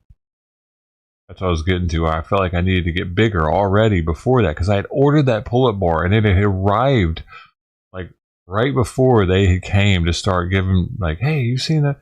And I remember I was like in here putting together, and they were like out there, and I'm like, holy shit. All right, yep, definitely need to get bigger. It was like, it helped motivate me to get pull-ups, to start being able to do pull-ups, actually. That incident. It was motivational.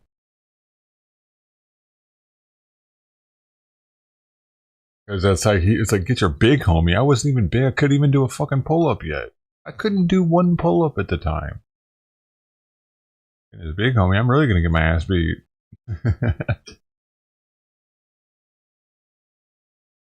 Gotta get bigger. But then I don't know what happened. I think I got hurt. That kind of threw me off, and then started streaming. I was on my way though.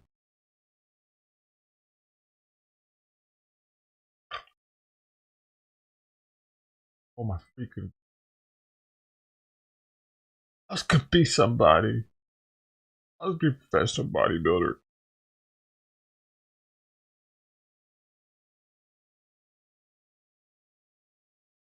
There really isn't any news for a Friday.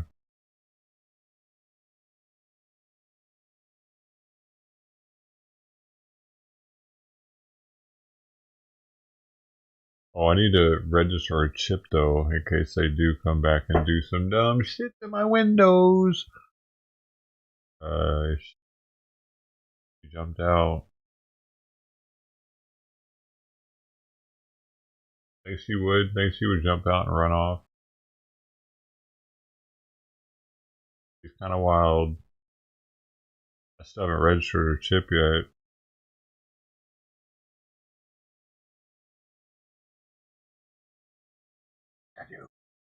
Oh.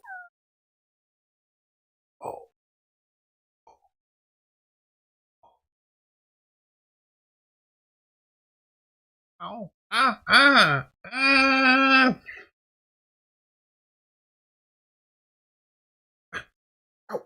Biting me. I can hold you without you biting me. How about that? Now what are you gonna do?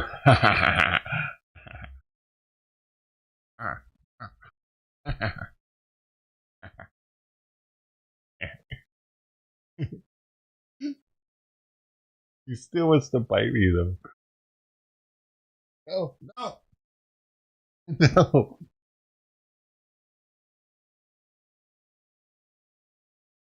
No, they weren't black, they were Latino. I definitely came off as crazy, dude. 100% came off as crazy because when they were smoking and I was just staring at them.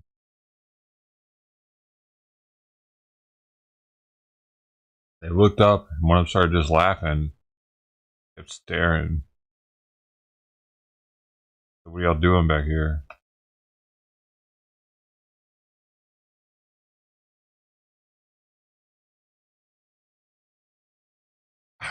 Does that mean they're gonna get me because they're Mexican?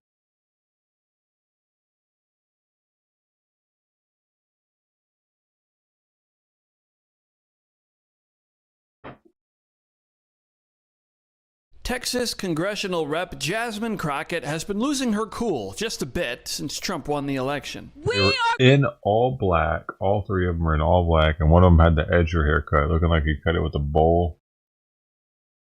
We're going to be in your face. We are going to be on your asses. The coddling is for the white boys. And I called them what's happening bitches right now. I am tired. a couple times because they were talking shit as they were leaving.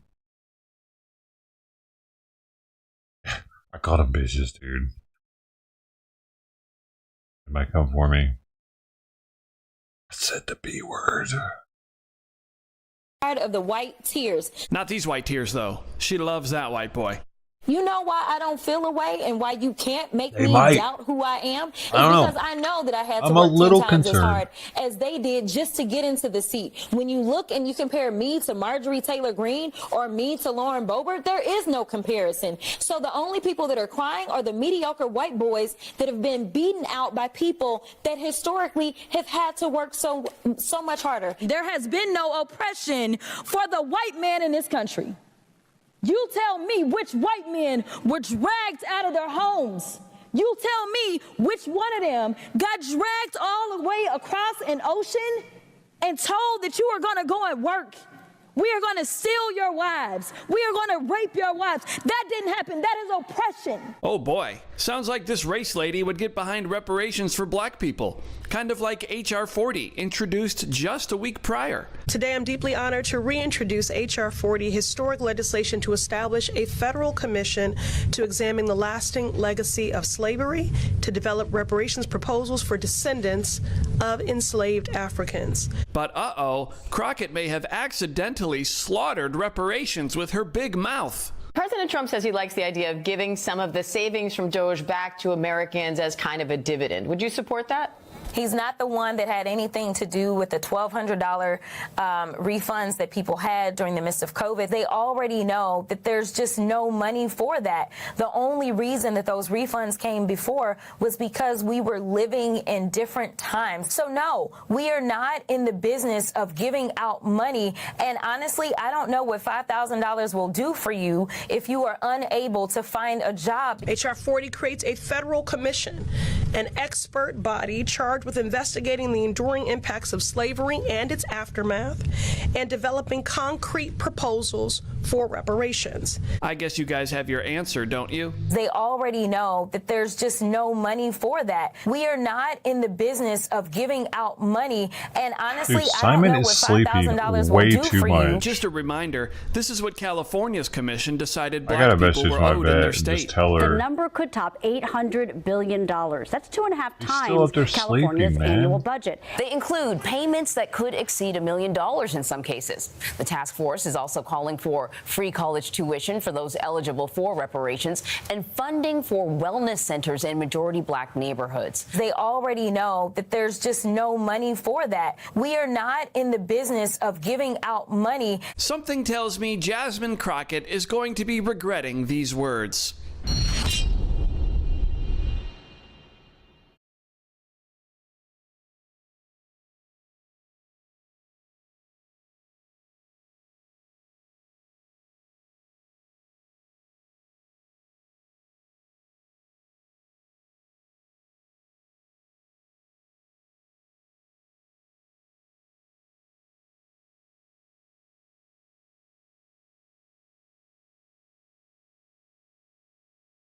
Do you think he's been sleeping too much lately? Because look, he's not even eating lunch. He's just staying up there.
I said, good afternoon.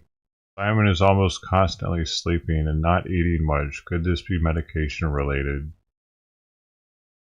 I don't know, man.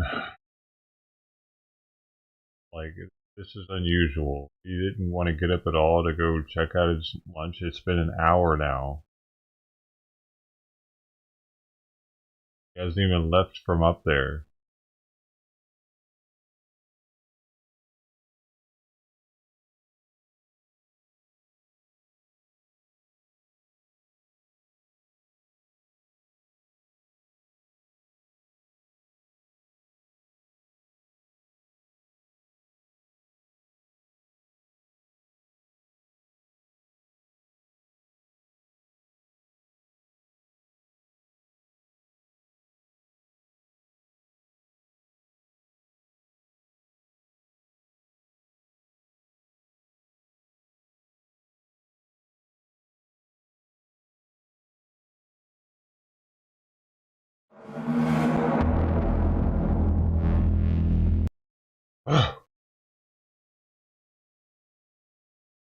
Shouldn't have went off on the fucking edgers, man.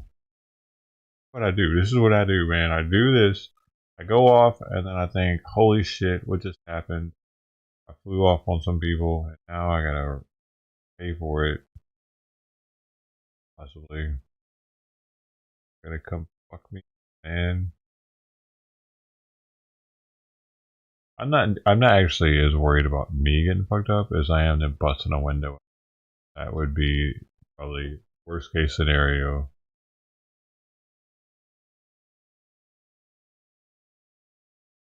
Creepy.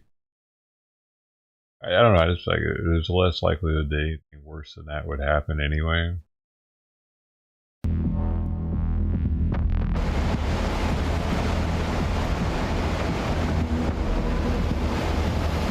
They call them bitches. All these people are in this hotel are migrants that have been deported. We are not safe in our country. El recibir 299 personas que Panama venían de Estados them. Unidos para que fueran repatriados a sus respectivos países de orígenes y que esto se iba a hacer a través de la Organización Internacional de las Migraciones y el ACNUR, ambas oficinas de Naciones Unidas. Como manera de prevención, estas personas no pueden circular por nuestro país precisamente para garantizar la seguridad y la paz de los ciudadanos panameños. Nosotros les brindamos a ellos todas las atenciones necesarias, médicas, alimenticias, ¿verdad? Y de comodidad, y lo seguiremos haciendo hasta que el último de ellos salga de nuestro país, que es lo que se pactó con el gobierno de los Estados Unidos.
Here.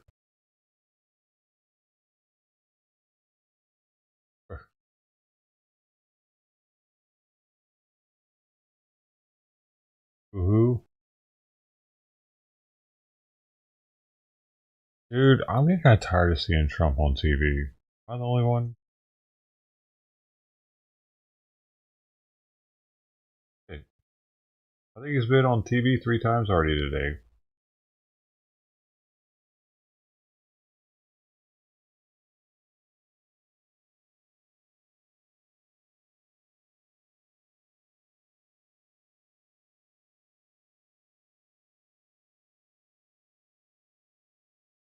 I guess it's just because he's swearing in so many people in the beginning. It probably slacked off after a little while.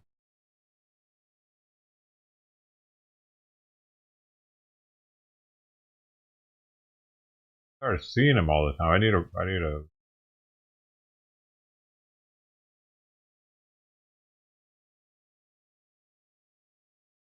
day off. Seeing Trump in the news. Be kind of cool.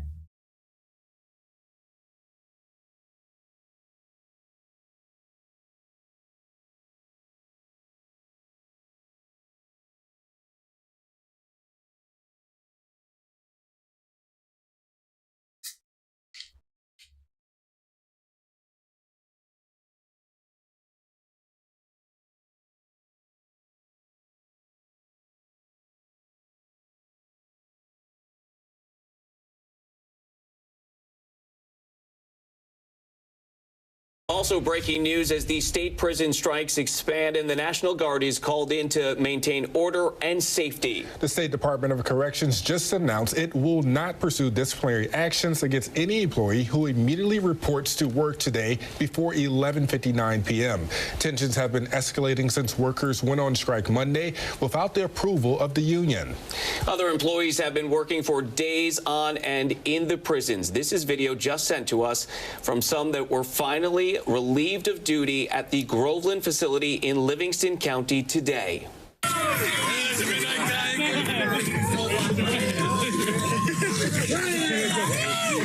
A lot of emotions and concerns running high as the strike moves ahead with no immediate end in sight. 13 Williams' Carly Miner spoke exclusively with 2 correction officers who are on strike. Carly? Well, Matt, the Correctional Officers Union tells me they did not authorize the strike, which has now expanded to all prisons across the state except for 2. The COs I spoke with today say enough is enough. We need change. It's been far coming. Striking correctional officers in our area and across the state of New York are calling for change. We took an oath to protect the community and protect those inside the walls, and the way the things are, we can't do it. We can't do it the way the things currently are going. You know, they're doing nothing to help us. Just 24 hours ago, the National Guard was deployed to state correctional facilities after Governor Kathy Hochul signed an executive order declaring a statewide disaster emergency. They don't know the do's and don'ts inside the walls. Like, it'd be no different than some of us getting sent to do the National Guard's job. We don't, you know, you can't just be handed the keys to a facility and say, have fun. It's not going to work. The order will remain in effect until March 21st, allowing the National Guards inside the prisons to help while workers strike outside. We go into work every day and I try to can't do protect my our job. officers and our No. fellow civilians and everybody else. And now you're going to demote me because I'm standing up for myself and my family. Striking correctional officers tell me mandated overtime and the 2022 HALT Act are at the top of their demands presented to the State Correctionals Department that must be changed. We're doing it for the future. It's not safe for anyone. So we don't care. We're here for the long haul and as long as it takes. We've also received several calls from inmates and their families concerned for their loved ones' safety at this time. Lowell?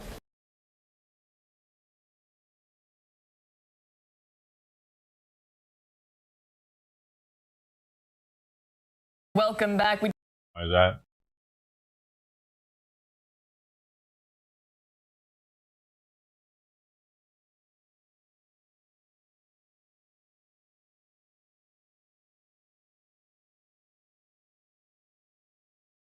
Action.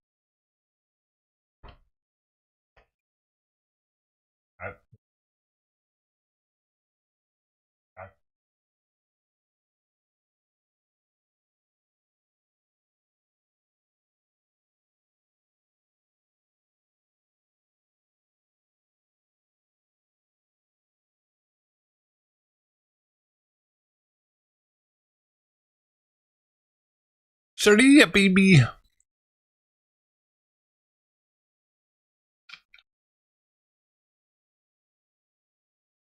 Too close to the New York border. What do you want, a pen or something? You want a fucking pen? Huh? Too bad I'm out of pens.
All about getting a little fatter with Costco.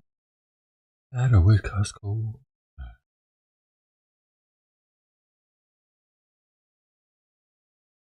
Margarita Day. It's a Margarita Day, y'all. Is a little-known holiday that we love to celebrate, National Margarita Day. That's right. To help us party in style, we've brought in co-founder and CEO of Southbound Tequila, Ivy Childers, and she is showing off some of her favorites today. In America? Thank you. Oh, I'm drinking. Love the shirt. It's very fitting for this important day. A lot of little cocktails on the shirt. We don't need a lot to make a good margarita, do we? You don't. What are the essentials? You need, well, Southbound Tequila was curated to make an incredible cocktail like the margarita. What does that mean? It's a shitty liquor? Going to be an incredible sipping tequila. So you can do both with it. But you need Southbound Tequila, Blanco or Reposado. You need fresh lime juice or a really high quality bottled lime juice. You need blue agave, light blue agave, and that is truly it. Yum. Okay, yes. The basics. Okay, one of those essentials, as we mentioned, Southbound Tequila. This lovely local lady created it. Tell us all about how that went down. Like, tell us how you did that. Well, and really, it came down to like why I did it too, because like when I was running Ivy Cake, I had very little time to create because I was running a business, and I love creating. So I started perfecting the margarita, and I started to realize, oh my gosh, all these tequilas that I'm testing, they're either created to quickly shoot, hide into a cocktail to hide its quality. You're so full of rarely shit. could you find a brand that would be high quality that you could mix and sip. What does that and mean? So you got to go down to Mexico, you got to partner with a distillery, and you got to get in the weeds and make all the right decisions. What does Don't that cut any mean? corner. High quality that you can mix. You can mix all high quality. Would you want to? No, it'd be fucking stupid. It'd be a waste of a high quality alcohol.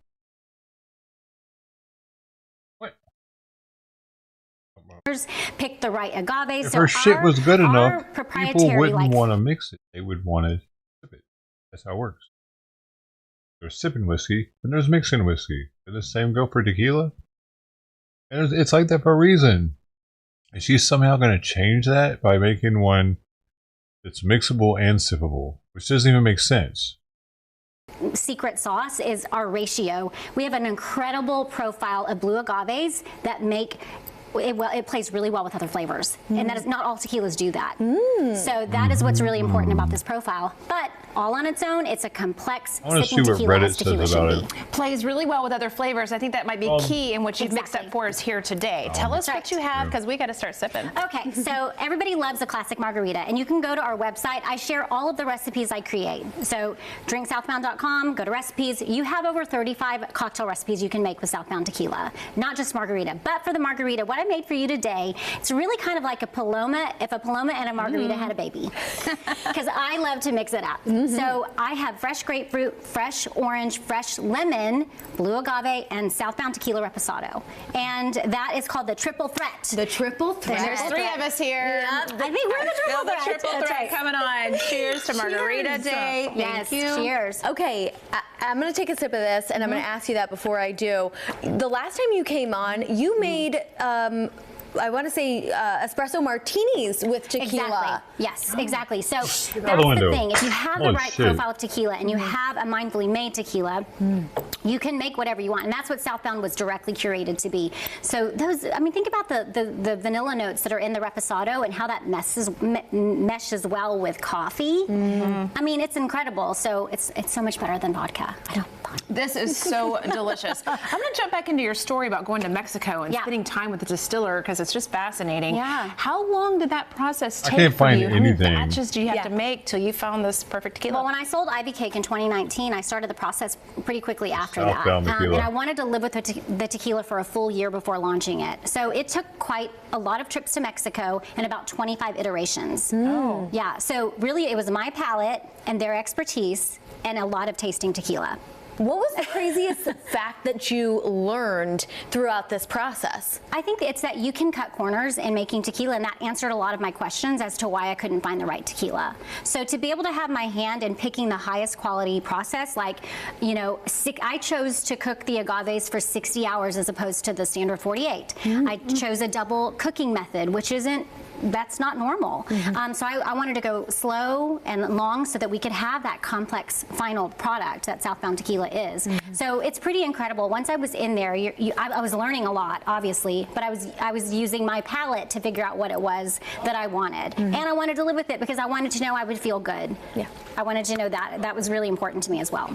Well, one of my favorite things about Local On 2 is when we bring guests on and they get to it's at a interact good with each other and store on build this these one connections. site. And today Looking at it. is a perfect example of that, because Thank Gumbo you. Bros, who's coming on later, came over and said, this is what we have, and it's our favorite. So tell us, where can we get Southbound? Oh, thank you for asking Yes. that. So we're proud to be. We trust it. launched in Nashville a year and a half ago. So you can find us. You can find us there in the Gulch. About 100 bars and restaurants around town, and about the same in retail stores. So you can go to our website and you can find us. But I want to say that since we launched, we're in 7 total states now. Great. Which is an incredible expansion story. Yeah. And I'm hoping I'm making Nashville proud, because we really identify this brand with being, you know, it has an identity in Nashville. You know, our Reposado or our Añejo are aged in Jack Daniel's They're not whiskey barrels. additive free. And so we call Nashville home. And so to be able to expand it to other states like we have is just, we're so excited about that. Cheers to that. To see your success. Congratulations. Love it. Thank you so Thank much for coming and sharing with us. Thank you so much. holidays. Yes. Level up your tequila game. Visit drinksouthbound.com. Simon finally got up. Maybe I'm overreacting with Simon, but he does seem to be sleeping a lot and not eating as much. Hope I'm not bugging my vet.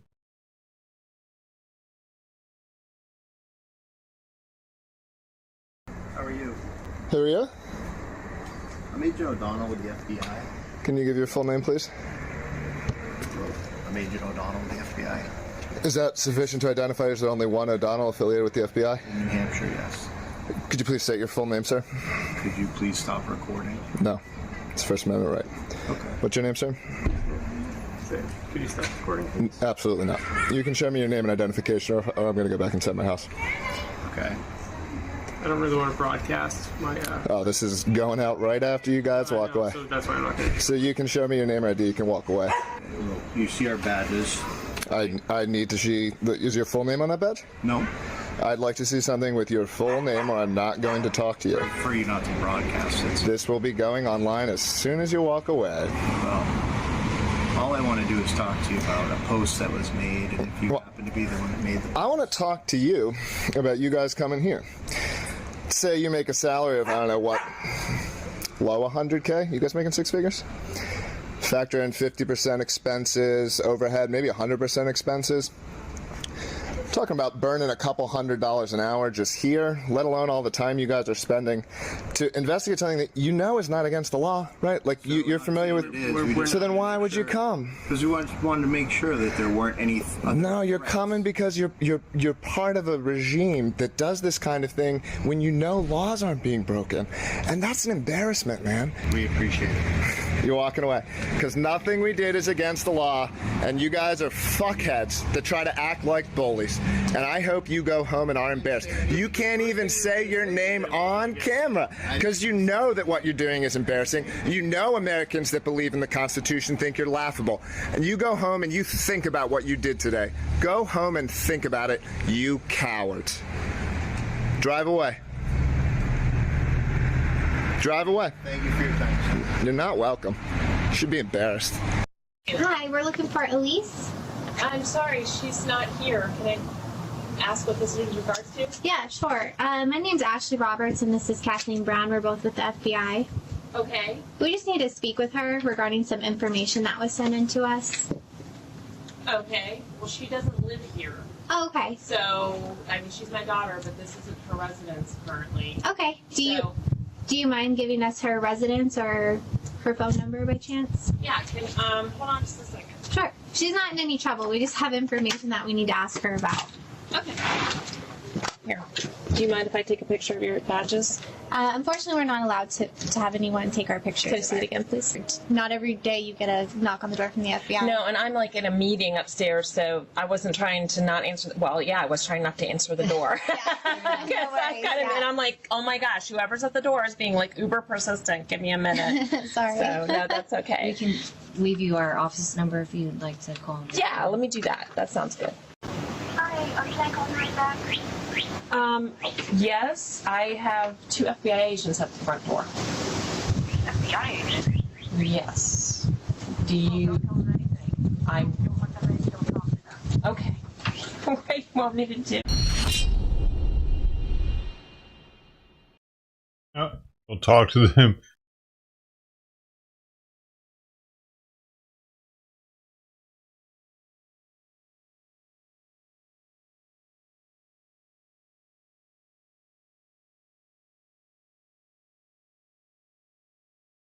Oh, so that was like old FBI. Now Cash is going to be the new FBI. There's 5 LAPD cruisers just behind him, but once he hits more traffic, it'll be interesting to see how his behavior may change. And Stolen what tow he can truck. do, given that at least one of the tires, if not more than one, are now gone. Yeah, and he does have plenty of opportunities to get on the freeway too if he so chooses, but just widening out here so you can see the 101 freeway here, you'll notice that it is, or the 405 freeway rather, as we come up to the 101, the traffic on the freeways is very slow, so if he has any intention of trying to even go any faster, the freeway is not the way to do it, but I don't know that he could go faster even if he wanted to, considering that he's missing one of those tires, but here's a good look at him. Looks, again, a male adult wearing a blue cap and a tan-colored sweater, continuing to hang out to the window there, kind of keeping tabs on the officers behind him, using his side view mirror there, but slowing down just a touch. Let's see what he does. Again, he's not afraid to run a red light, and that's exactly what he just did, merging into the traffic. Yeah. Sorry, Eliana. No, that we're 2 Valley kids. Yeah, 2 Valley kids here. We know the area. Just passing that Whole Foods there. A lot of traffic in this particular area. Always. Yeah, and the dude's going to hit a lot more cars. And now it seems there's some sort of smoke coming out of the vehicle. Yeah, it looks like it's smoke. I don't know if perhaps it's because of the rim or he's dragging something in the rear. No, I think it's going to be the rim. Yeah, it looks like it's going to be that rear rim. Potentially, yeah, it looks like it's pretty hot there. And trying to move around some slower moving traffic. They were just waiting for the light. That's the reason they're slow. Oh, slow down, slow down, slow down. Oh, gosh. Coming up to that tanker there, you don't know what's in those things. So that it makes it very scary. Oh, gosh. And now Ventura Boulevard, exactly as you were saying, earlier, Jonathan. As soon as he gets to Ventura Boulevard, he's going to be in traffic, and I think he's wrong side of the road right now. I'll widen out the shot. He's just on the other side of that building. We'll see him come out on the other side, hopefully, as long as he doesn't crash into anything. But again, he's right at Ventura Boulevard with a cross of Columbus in the Sherman Oaks area. You know what's interesting is that in this area, there's usually a lot of pedestrians who are, it's 1:52, so you would think a lot of people are either taking a late lunch or walking out to their car, just walking around this area. There are a lot of eateries around there as well. So a lot of pedestrians. Fortunately, we're not necessarily seeing any, but we are seeing a lot of traffic there. It looks like he's hanging out of the window, Eliana, shouting back at the officers, maybe? Not the smartest thing to do when the vehicle is still rolling. I know it's not going very fast, but still, you could easily get hurt hanging out the window like that. And as you said, this is Ventura Boulevard. It doesn't really get any busier than this. You have lots of businesses, lots of restaurants, always heavily impacted. I think it does get busier than that. 5 miles an hour or so, hanging out the window there. He's facing east, but he was in the westbound lanes there just a second ago, but just corrected back to the eastbound lanes. Widen out the shot so we can kind of get a better idea of what the traffic's going to look like for him ahead. But you see the officers there. They're getting that much closer to him because he is slowing down significantly. So they think maybe he's getting ready to bring the vehicle to a stop. But he's going to U-turn and is going to U-turn to head back westbound on Ventura Boulevard from Columbus. The entire right side of his vehicle, both tires are completely gone, Eliana. He's down to the rim. That is that smoke that we were seeing as he now goes back the other way, as those officers really, they just have no choice but to just continue following him. Yeah, and it's really difficult when the vehicle is this big. And so what they also don't know is who this person is. So they don't know if he could potentially be armed, for example. So that's why they need to be really careful. But you see him there hanging out the window yet again, yelling something at the officers. Again, this is a stolen tow truck that was taken from its rightful owner sometime today, though it's unclear exactly under what circumstances. But this guy is now being surrounded here by LAPD officers from the West LA division.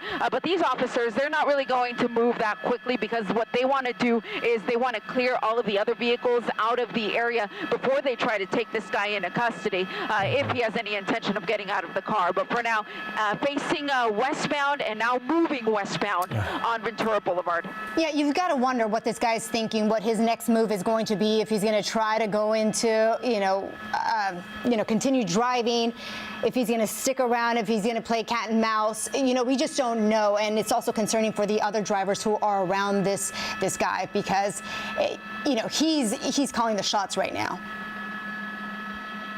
Yeah, it really makes it difficult for the officers. And you see that they're just kind of trailing him from behind. They're staying close, but they're not going to get a vehicle in front of him, for example, because, of course, they don't know if this guy could potentially ram one of the officers. And, again, we don't know if he's armed. We know he stole the truck, but under what circumstances, that is unknown. Now, it does look like he is opening the door, standing out for just a second there, but now back in the vehicle with the door closed, facing westbound on Ventura, approaching Sepulveda. Eliana, what are the police officers at this moment, just because of your experience, what do you think they're telling some of the drivers who are around there? They're telling them to clear out, Annabelle, for sure. They are telling them to move out of the way, and you're going to see them do that. You see these officers, they were just running up to those cars there just to let them know that, and the pedestrian traffic as well. There was a young man there sitting on a on a bus bench, rather. They told him to clear out. There's a woman there walking on the sidewalk as well. So what officers want to do is to clear everybody else out of the way, just because they don't know how this is going to terminate. They don't know if it'll become a shots fired situation. They don't know if this guy's potentially armed. But at this point, he does appear to be complying. I do see his hands out the window, so that is definitely a good sign. I know we've seen his hands out the window before, but not like this. The way that he had both hands out the window does make it seem like he is finally willing to surrender. So he's opening the door. It does feel different, but you're right. We have seen him just do this, open the door, talk back at officers, and then continue. But he must know, Eliana, he can't really do much with this vehicle. He's missing 2 of his 4 tires. The entire right side of his vehicle is basically immobile, and now he just has to comply. Those officers are hoping this comes to a peaceful end. This is right catty corner from the Sherman Oaks Galleria. Plenty of office buildings, so many people in this area, and you hope that, again, this comes to a peaceful resolution here at Sepulveda. Sepulveda and Ventura. Absolutely, and currently all lanes stopped here on Ventura Boulevard. They cleared out all of the other vehicle traffic, all the pedestrian traffic. I'll wind up the shot so you can see what that looks like. This is going to definitely delay your drive through the area, but hopefully this will be over sooner than later, because we see the driver door open again, and again they are going to give this person commands. They often do it in dual languages, in Spanish and in English, just in case the person is not English speaking. But he appears to be in a conversation with officers here, yelling things at them. So he very well appears as if though he understands what he is being told to do. He is just choosing not to exit the vehicle at this point. But if they could at least get him to throw the keys out, then they know that this vehicle isn't going to be able to continue any further westbound here on Ventura Boulevard. Eliana, any chance that one of the officers could approach this driver while still inside? Annabelle. Yeah, they could, but they will definitely be on guard. They would likely do it with a shield, for example, to protect themselves. If they had a police canine available, which I at this point don't see any of these units marked as a canine unit, but if they had a police canine available, then they could launch the police dog ahead of the officers. So they do have some options, even though they don't have that here now. This could become an hours-long standoff. We see that happen time and time again. So that would give officers a little more time to get additional resources out here on scene. So we've been following this chase for at least the last 20 minutes. Started there at Santa Monica and Butler, went over the hill side by side, Sepulveda on the 405, and now we're at the corner of Sepulveda and Ventura, one of the busiest intersections in the San Fernando Valley. A stolen tow truck, according to the LAPD, and now, Eliana, a standoff here surrounded by office buildings and people just out and about on a Friday afternoon. A potentially dangerous situation where we've seen now he's finally looks like he's communicating with officers, but still so far stuck in that truck. Let's run it back with the procedures. What is it exactly that the officers on the ground there are telling him to do that so far he's not complying, though again, it does appear he does have his hands up for now the second time?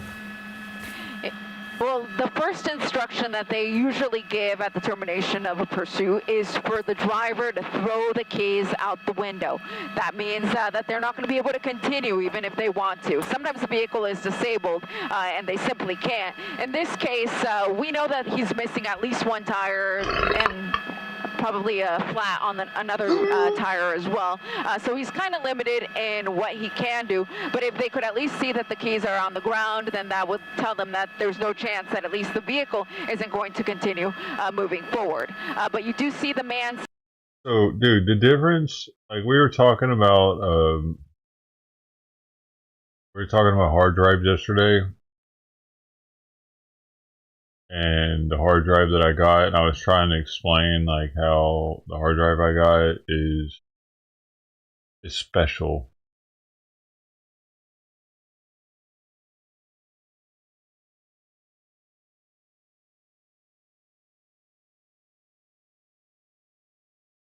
Yeah. Yeah, see, it was more expensive, way more expensive than the 970 Plus. I got the 970 Pro. For the same size.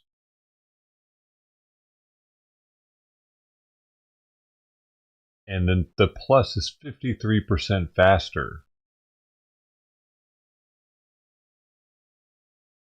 But I have accidentally shut the computer off so many times now since completely wiping a hard drive by doing that I would have probably wiped another one already by this point. I did it just like a couple weeks ago. I accidentally cut it off when I was vacuuming. Dude, I had to pay so much more because I'm a fucking clumsy because I don't have a backup power supply. Really, is what it is. Because it was a 970 Evo versus 970 Evo Plus versus 970 Pro. Things are complicated. I forgot how complicated it was.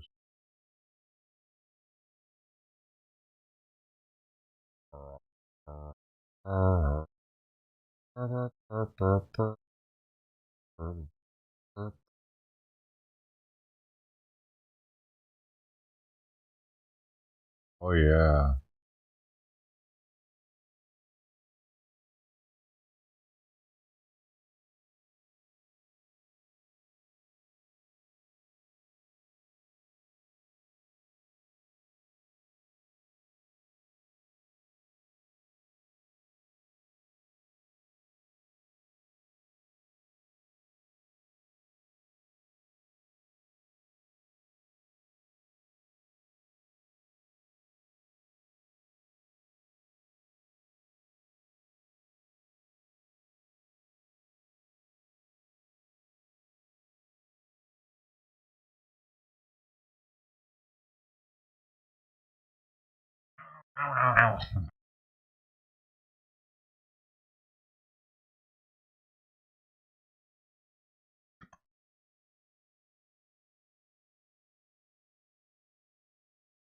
Happened to me. It was special.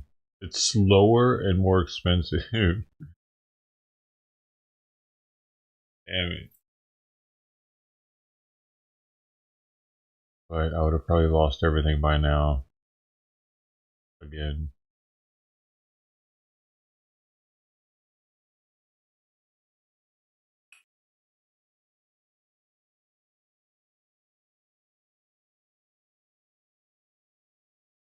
It has higher points. Well, that's good. We're good.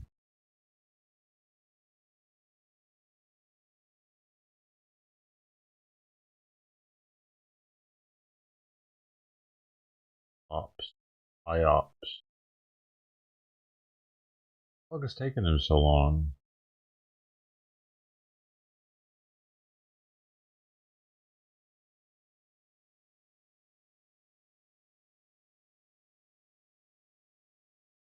They both had the same warranty period, though. That's interesting.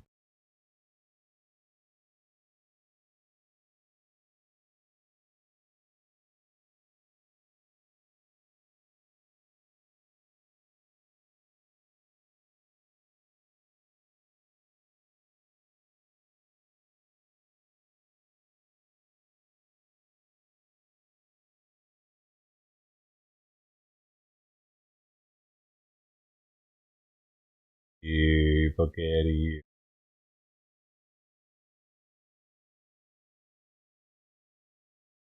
Huh.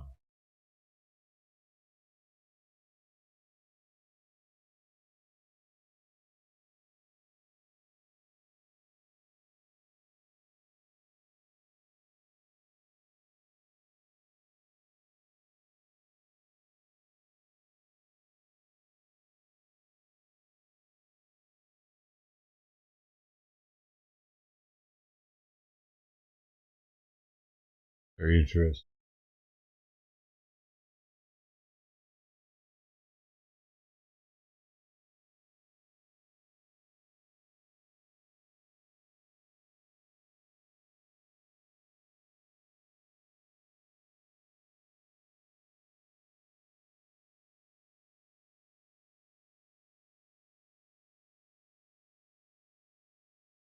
Said that the Pro is faster, actually. Conflicting information.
Oh, he's getting that. Wait, does he have something in his hand? No.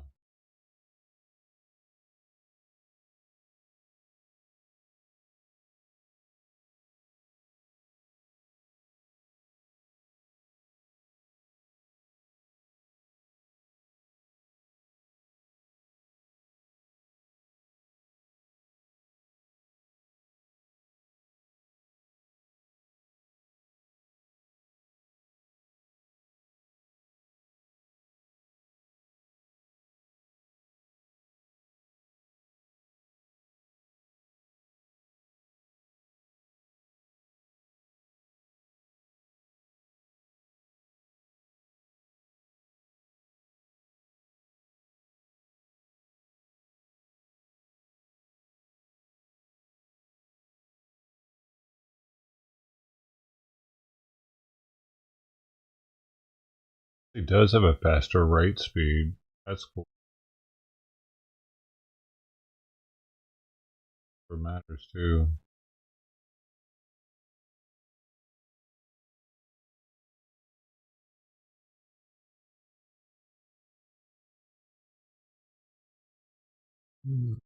Hmm.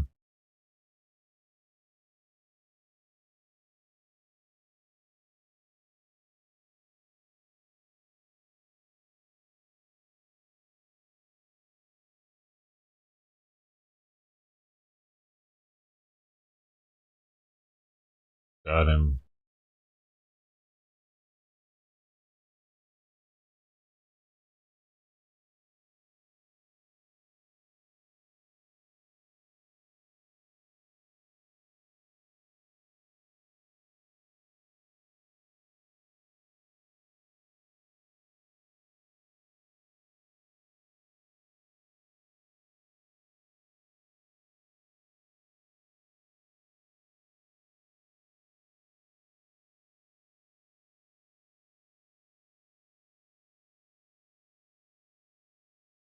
Uh-oh.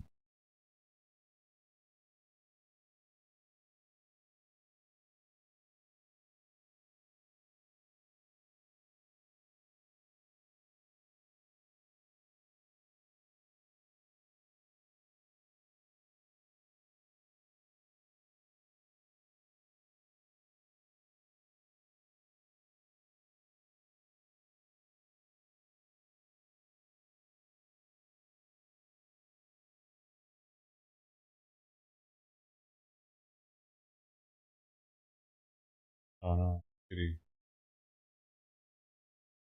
I thought it was a bird.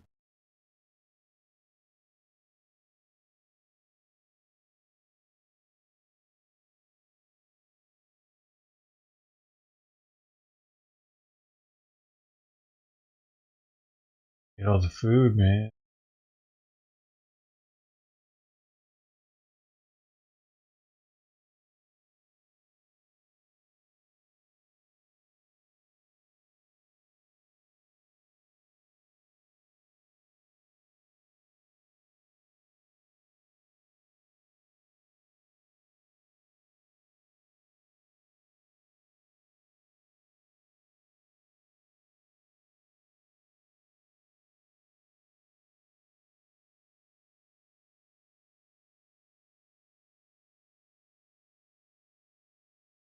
Oh.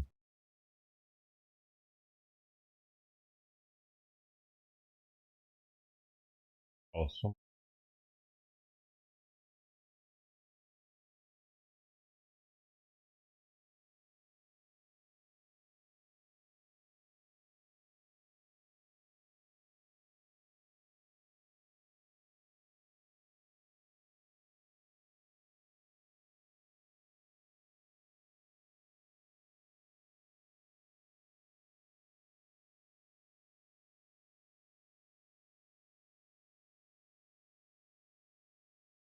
Choosing to die by firing squad. His decision is now going to make him the first right here in the U.S. to be executed that way in 15 years. 67-year-old Brad Sigmund was convicted of brutally killing his ex-girlfriend's parents back in 2001, and he is scheduled to be executed on March 7th, so it's not too far away. But his attorneys argue the state's execution methods are inhumane. They say lethal injection has led to prolonged deaths, and the electric chair would, quote, burn and cook him alive. His legal team, though, has one final appeal. They're hoping to stop the execution and push for a sentence of life without parole. If carried out, he'll be the oldest person executed in South Carolina since the death penalty was reinstated. Meanwhile, the executive director of death penalty releasing a statement on the firing squad, writing, quote, "If I had to choose how to be killed, I'd probably pick being shot too, as long as I trusted the shooter to get it right. For death penalty action, the question is not how we kill our prisoners, but that we allow government to conduct executions at all when the system is as broken as it is."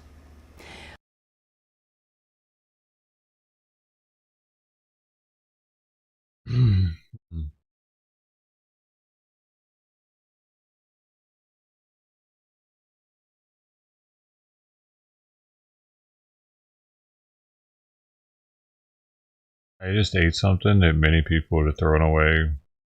Those peppers, the stuffed peppers. Because they have been sitting out there since like, man, 7 o'clock out of the oven. Something like that.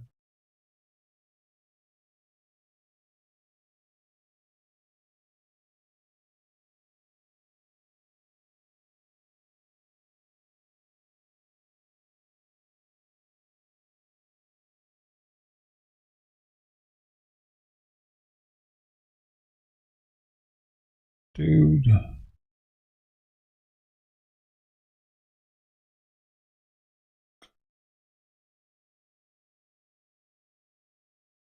Man, I fucked up.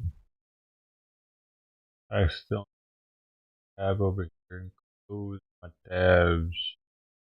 All of them.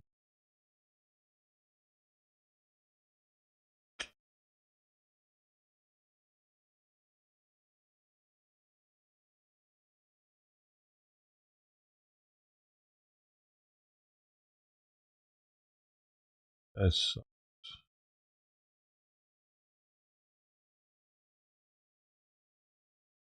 man. I feel like you should have to approve something like that. That action. I have to double click something. I just have to click it and then go over here and click something else. And that's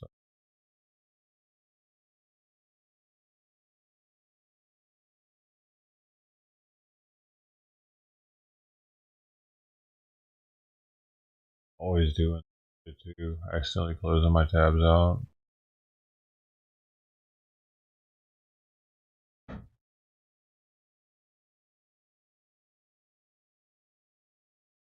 Usually I can get them all back. I don't know why they didn't have an option.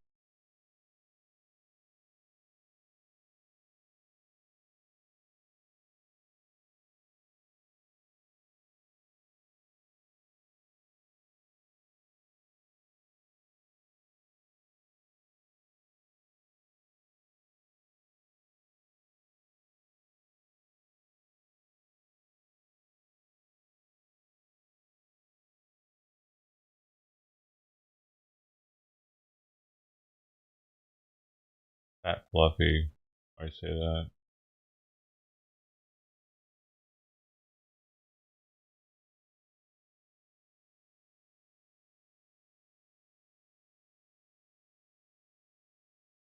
I see.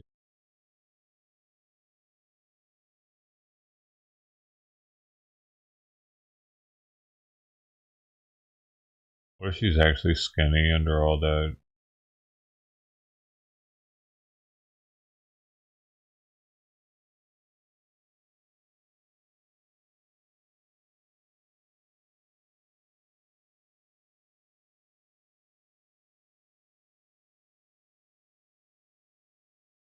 Just all fur.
NBC News Homeland Security correspondent Julia Ainsley joins us now. So, Julia, I understand you have some breaking news about the acting director of Immigrations and Customs Enforcement. What should we know?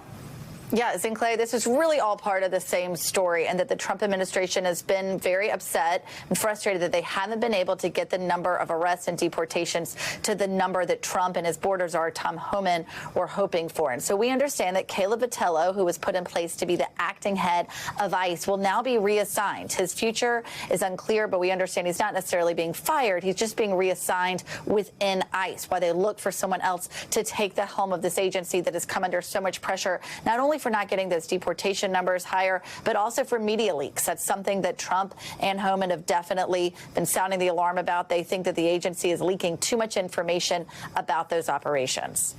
And Julia, let's talk about the border. Mexico, we know, is deploying some 10,000 troops there after President Trump threatened tariffs on Mexico. Is that having an impact? Well, you know what? Our Gabe Gutierrez was just in Mexico. He was embedded with the Mexico National Guard, and he saw a huge show of force there as these people armed patrolled in trucks up and down the border in northern Mexico right before people would be entering into the United States. From his take, it looked like a show of force. It wasn't clear they were really interacting much and keeping many people from entering. But look, the new policies from this administration has definitely had a deterrent effect. In fact, a smuggler he spoke to said that he's making 80% less money this month as a result. And when I speak to nonprofits who are sheltering migrants in northern Mexico, they say many of these people are getting very frustrated because they no longer have asylum appointments, and they're not even allowed to cross the bridge to make an asylum claim, even at a legal port of entry, to come into the United States. Yeah, a lot of fast changes happening. Julia Ainsley in Washington, thank you. Thanks for watching. Stay updated about breaking news and top stories.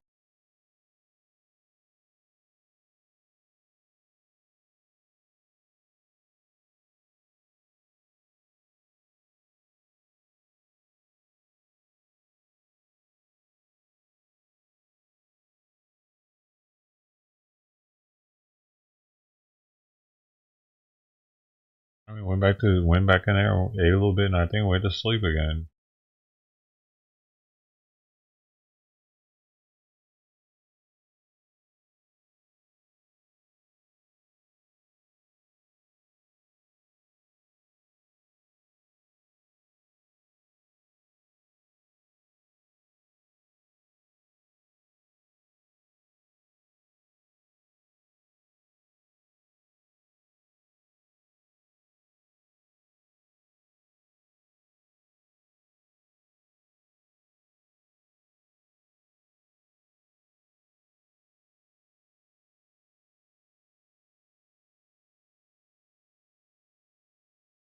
Wow, look at this fucking idiot. This is what my representative did recently, and the Trump administration is fucking onto him.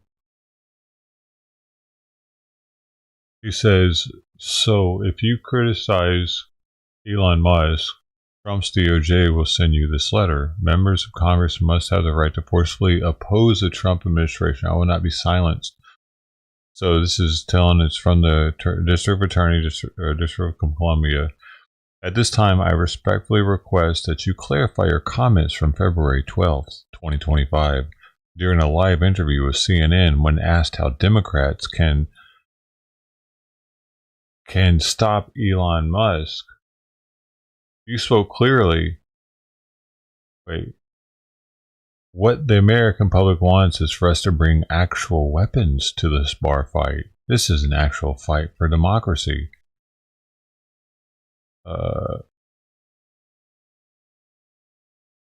This sounds to some like a threat to Mr. Musk, an appointed representative of President Donald Trump, who you call a dick, and government staff who work for him. Their concerns have led to this inquiry. We take threats against public officials very seriously. I look forward to your cooperation with my letter of inquiry after request. Thank you in advance for your assistance. Please respond by February 24, 2025. If you have further questions regarding this matter, please do not hesitate to call my office. So, that's hilarious, dude. Good. Because what the hell is this? He's like telling people to bring actual weapons. What the American public wants is for us to bring actual weapons to this bar fight. What is that? What are you doing, man?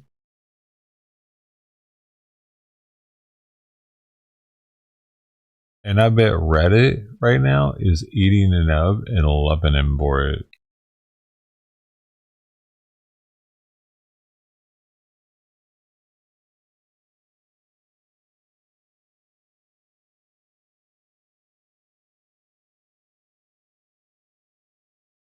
Yeah, see, this person, 21 upvotes, saying he's way better than Trump.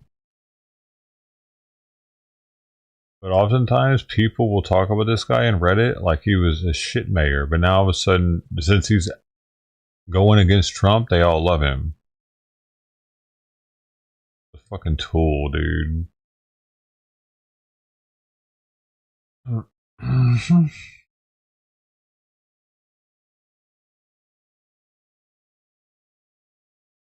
Yep.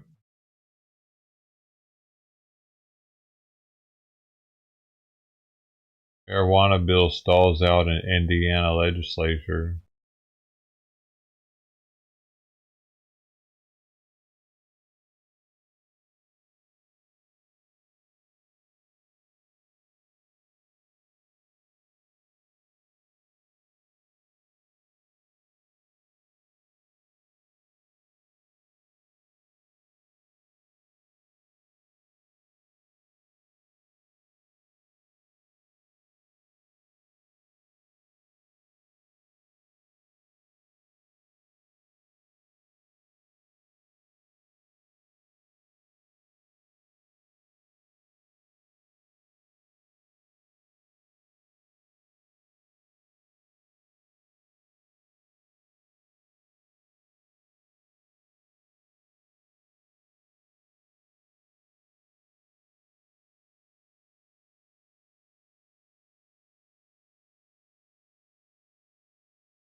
Apparently some people think Elon was super high at the CPAC.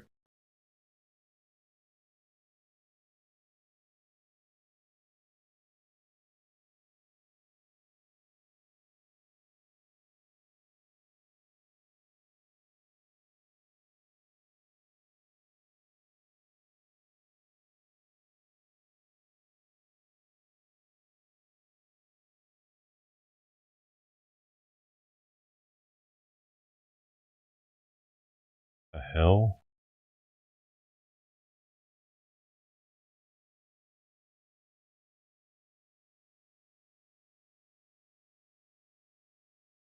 Look at this dude's title. Body cam. Man found dead after masturbating in public. Oh. I don't know. I don't need to be that connected with that guy.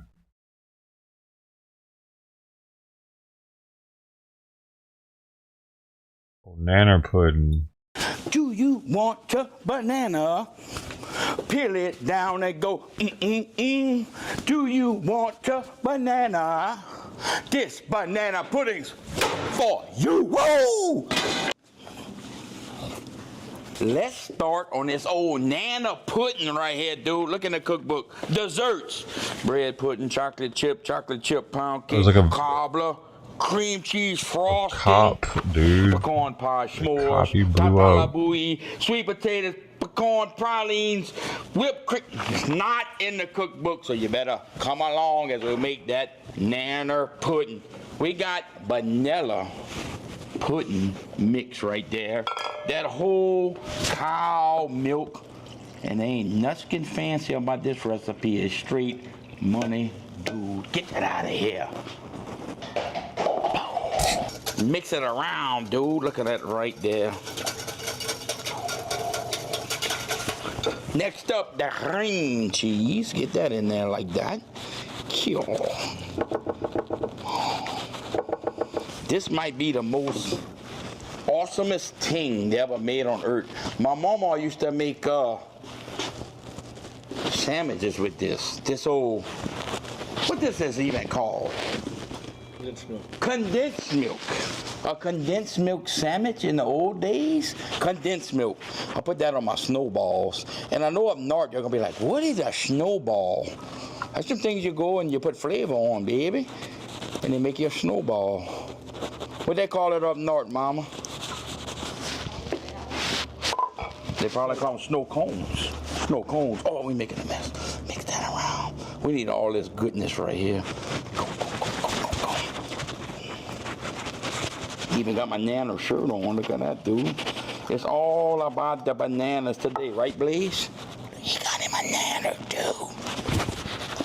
Such a good recipe. Get your kiddos in the kitchen and make them That's a big ass banana pudding.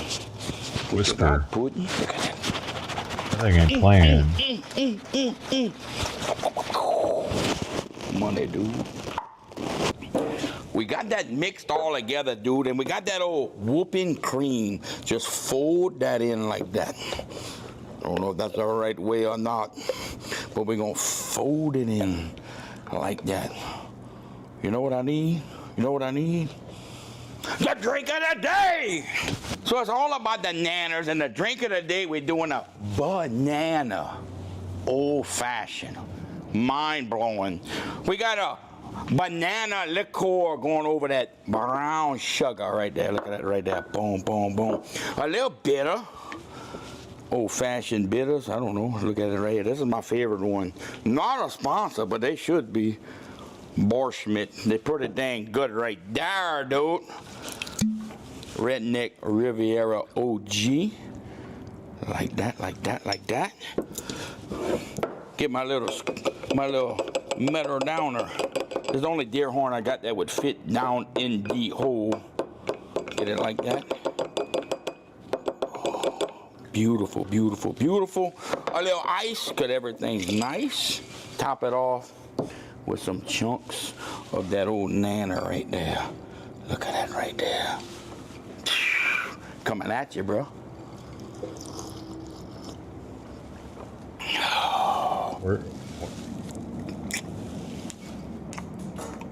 Ça c'est bon. That's money, dude. Is there anything banana in it besides the banana slices, though? What made it banana? Nanners up. I don't know. They say some people peel it from that end, this end. I don't know. Look like I just go You're with supposed the to flow. pinch Look at it that right. on the small end, and it busts right open. Just a little pinch. That's a wrap, cat. If I seem a little excited, I just got my license, dude. I'm a certified diesel fitter, dude. So I work at the underwear factory and they come along and go, ooh, diesel fitter? Get that out of here, dude. So you go with the cookies first, lay it down on the bottom. Yo, vanilla cookies, wafers, man. Bananas, yo, what, dude? Why were cookies, nanas, pudding. Why were those cookies so popular back in like the late 80s and early 90s? Vanilla wafers. My mom always had. We always had a pack of those things in the cupboard. Put some peanut butter on them. Have little wafer peanut butter sandwiches. Maybe it was just our household. Yes, that's right. All right, there's the cookies. Maybe because they were just like a really cheap cookie. Like that. Pudding. Get that pudding up in there. Like that, like that. And just keep laying that. Laying it down like that. Vanilla. Dude, this is so good. So simple. Dessert.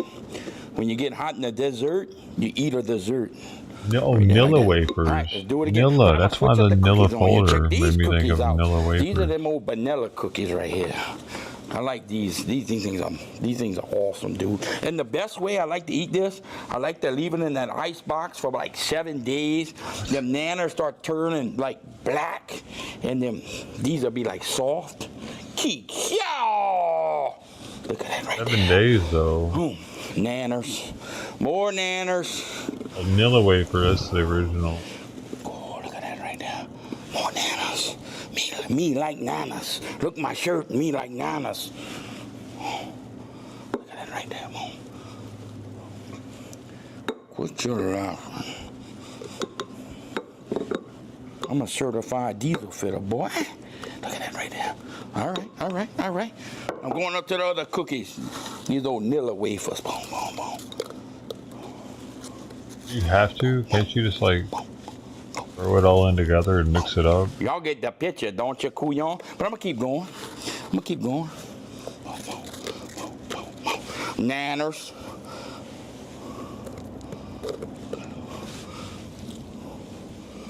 You touched every nanner.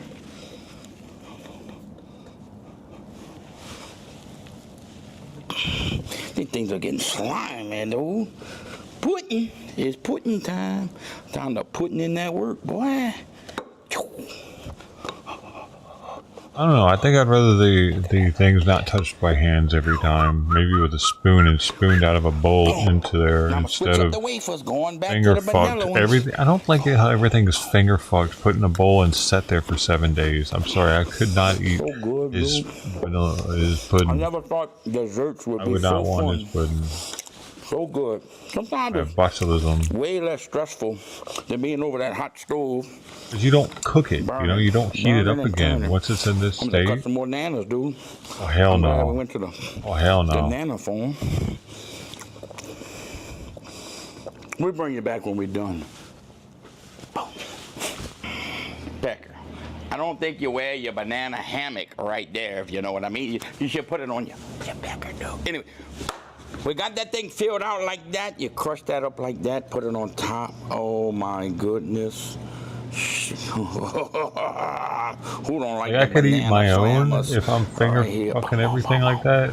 But if somebody else is doing it. Done. Get that out of here. Oh! Yep. Fuck. I didn't hit the hole. Ooh. I hope y'all had fun with this one, dude, like I did. I got bananas on my shirt.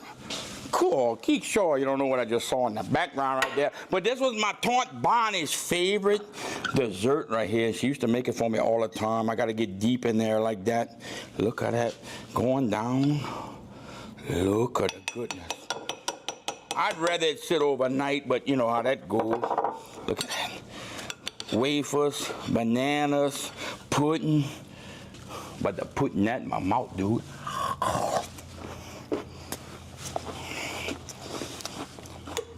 That's money. Getting sloppy with it. On drugs. Oh, that guy.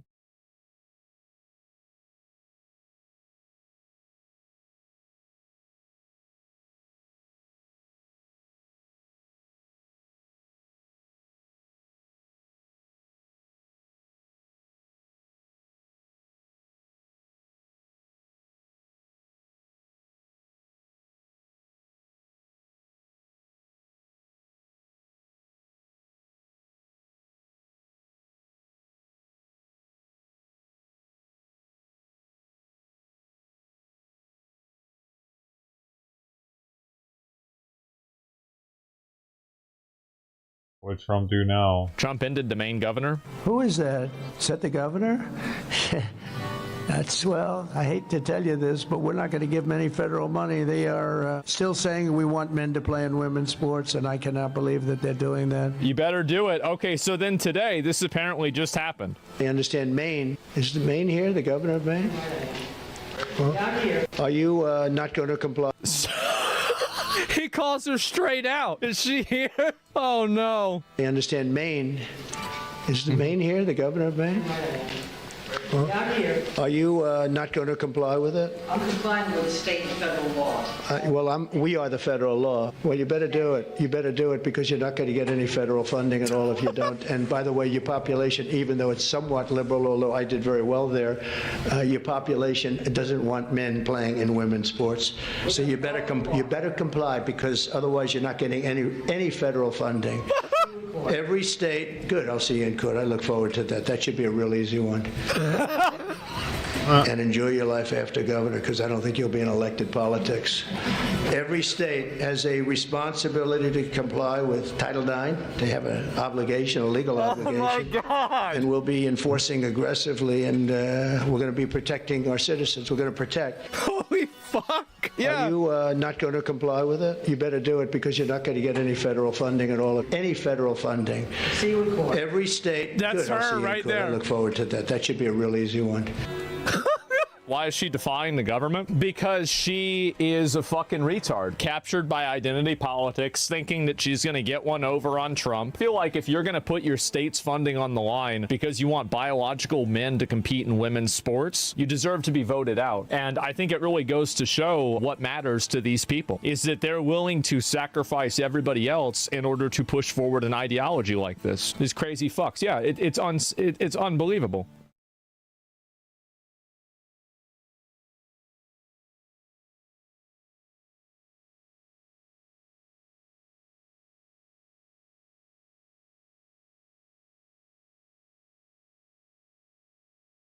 Why was he arrested?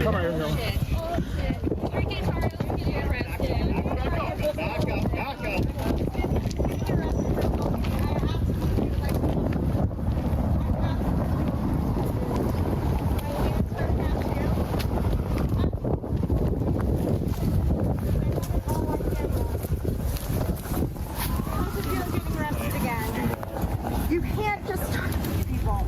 You can't just touch people. You don't get to just put your hands on people. You don't get to come here and do whatever you want. You just assaulted me, and now you're getting arrested. Good fucking job, you idiot. You pathetic piece. Oh, he is. You just assaulted me. Now, where's your mom? Where's Dooney? Back up. He assaulted somebody? Wait. What happened?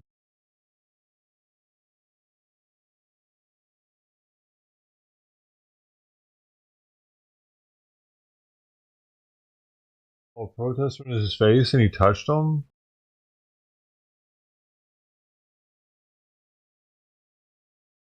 Crazy.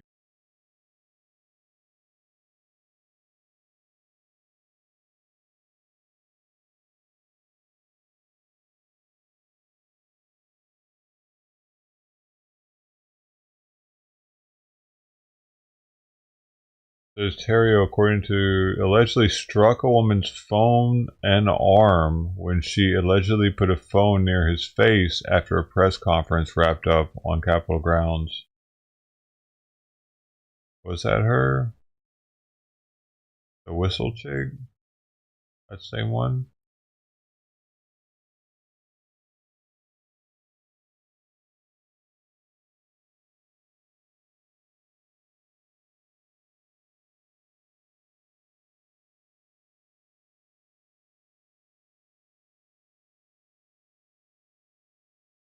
Interesting.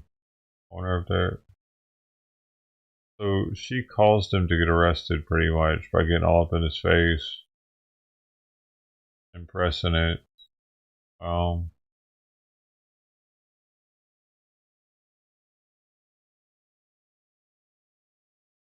Assault charge.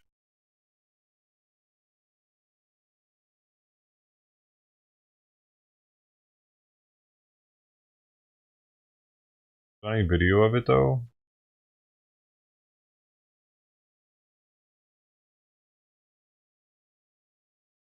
We have breaking news right now. Police arresting proud. Is there any video of the incident?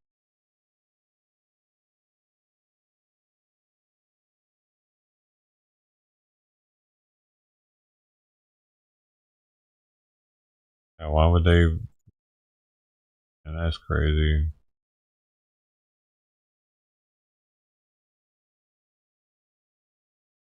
Does it show it?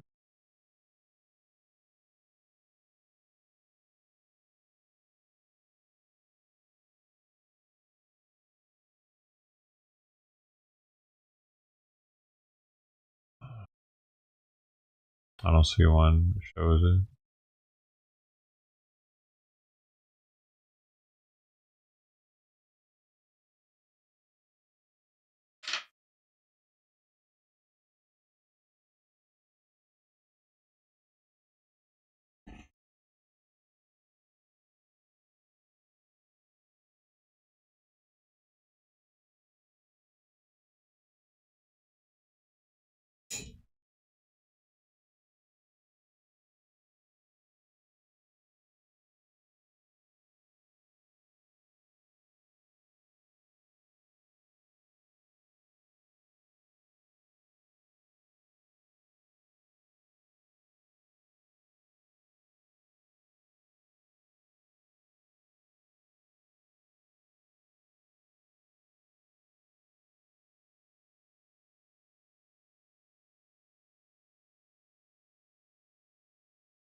I'm back asleep.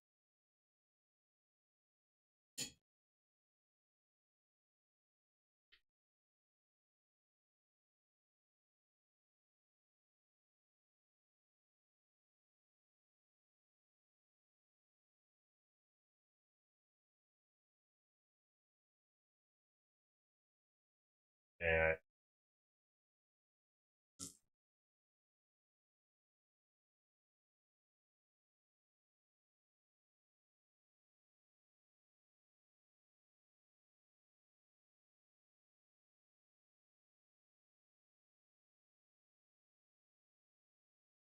Brought her toy up here with her.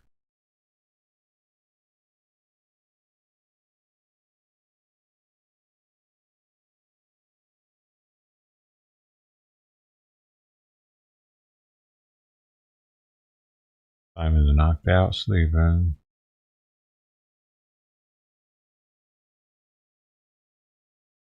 Rates of drug overdose deaths decreased in the United States for the first time since the COVID-19 pandemic began, according to new federal data.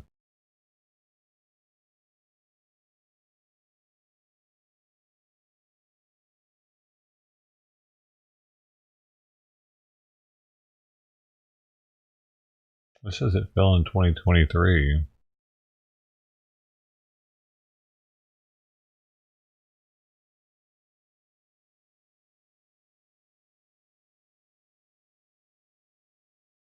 I guess it took that long for them to get the data. I don't know. Weird. Not sure.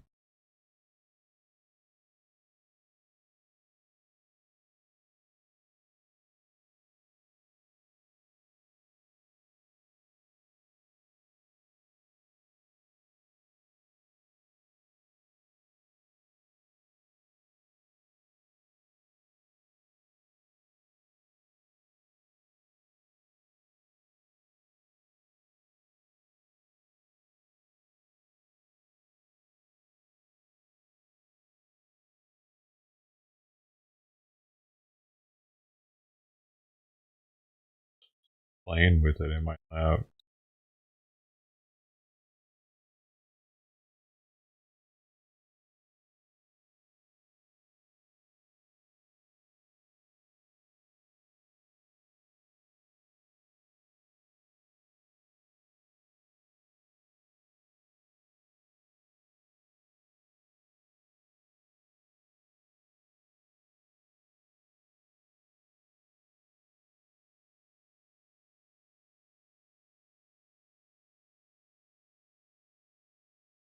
Of facilities statewide, with officers saying conditions are simply unsafe right now. Governor Hochul is threatening action for this strikes that she says are illegal. We have team coverage for you tonight as tensions inside those prison walls reach a boiling point. First, CBS 6's Brianna Sapardi is live outside Coxsackie Correctional with an exclusive look inside those prison walls. Bree. Good evening, Greg.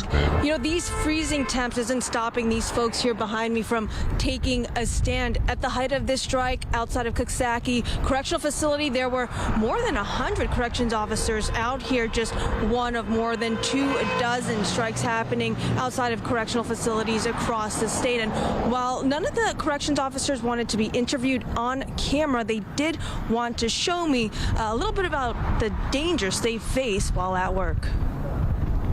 This surveillance footage showing the moments leading up to a 2022 prison riot at Great Meadow Correctional Facility. Is this a female guard? Is this a chunky, fat, overweight guard? Looks like it. In the footage, an inmate. Yep. Is this a female guard too? Made attacks an officer. It is. Before chaos ensues. The riot sent 5 officers to the hospital. This footage here showing in the footage, an inmate attacks an officer before chaos ensues. The riot sent 5 officers to the Holy shit. Then we got this big ass dude coming. This big ass chick coming. That chick? Before chaos ensues. Yeah, I think so. Like, everybody that works there is fat. Well, half of them. Half of them are fat. It's a prerequisite. If you're not fat already, you have to start getting fat while you're working there. The riot sent 5 officers to the hospital. This footage here showing a glimpse of the struggles corrections officers say they face daily. This scene from Green Haven Correctional Facility. An inmate stabbing another. Officers struggling to gain control of the situation. Each other, bro. Officers say staff shortages are at crisis level, forcing them into grueling Not very good. They say they're not nobody. Dude, the one guy said the National Guard can't just go in there and do our job, man. We know things. We know what we're doing in there. Bruh, they were in there damn near spraying each other with pepper spray. They didn't look like they knew what the fuck they were doing. They looked like they were putting a fire out. Get him! Everybody spray it so it goes out. Overtime shifts while violence among inmates is escalating. They all tell me they're afraid to speak on camera, fearing retaliation. But retired officers with family members still on the job tell me it's worse than ever. Correction officers can't really speak, or they'd get in trouble from Albany. You know, it's sad that they can't tell their own stories. You know, I mean, we work behind the walls, but it's been a little while, and it's getting worse and worse and worse. And last week was the breaking point. The shifts normally is an 8-hour shift. Now they're into the sense where they're getting stuck. They're working their 16 hours, and then the jail's saying, well, we're short, so now you got to work another 8 hours. So now you're working 24 hours. How can you do that? There's no way. Are they really? Better That's working stupid. conditions, like the end That's of a problem. 24-hour shifts, I or don't even the know how HALT that's legal. Act, which limits solitary confinement in New York State. The Department of Corrections responding, saying legislation can't be changed overnight, and that they're doing everything they can to recruit and retain staff. Meanwhile, the strikes continue to strain prison operations. Governor Hochul threatening to take action. I am directing everyone involved in these unlawful strikes to stop these actions immediately. Legal action has already commenced to ensure compliance. Do what's right. Do your jobs. With many officers on strike and refusing to report to work, the governor has deployed 3,500 New York National Guard troops. They're already on duty assisting correctional facilities across the state. The governor also brought in an independent mediator to help end the prison strikes, which she considers illegal under state law. Now, these officers behind me say they're going to be out here until their demands are met. The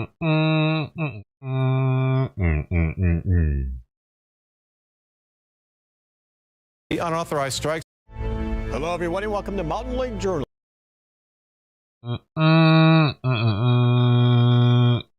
What has been released? Let's get right to the chase, right? I looped this, and what they're saying is at 12:17. Well, let me give you the information. They're saying at 12:17 a.m. on February 26, 2024. I love the sound. It's from like there was a Inside Edition or something. a mystery figure that was seen in dark clothing walking in Sebastian's neighborhood at 12:17.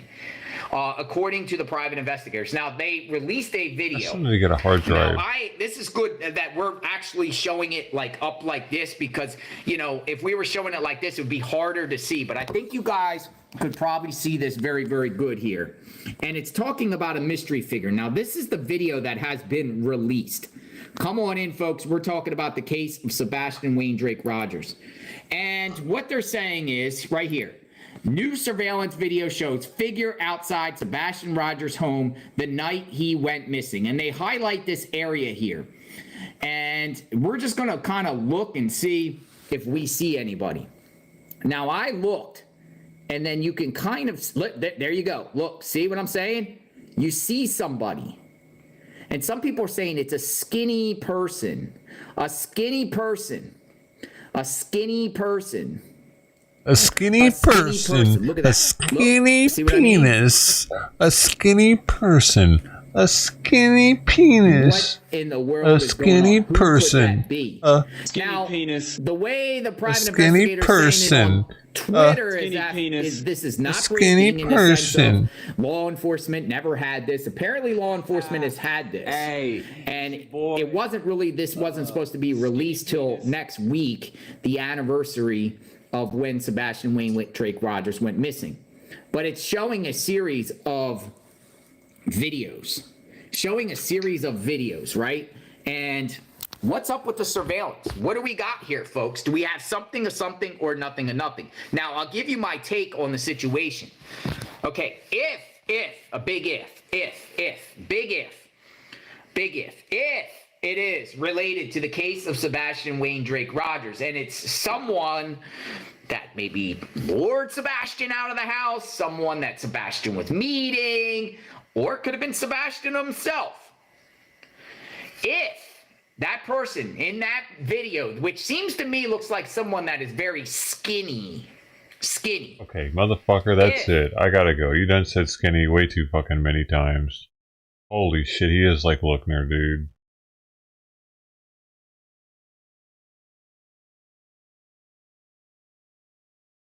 Why does he do that? How do fucking people that do that blow up on YouTube so much?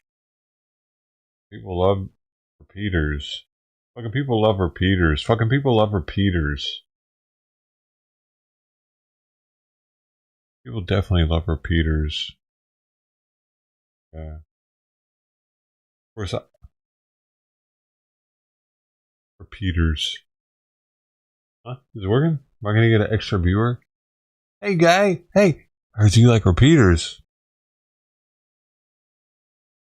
I got 2 of those.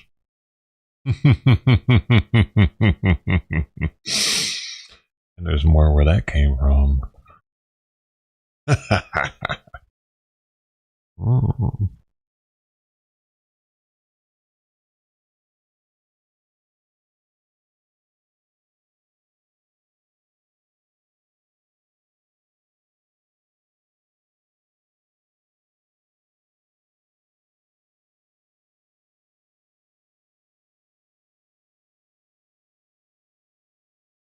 He's so sweet.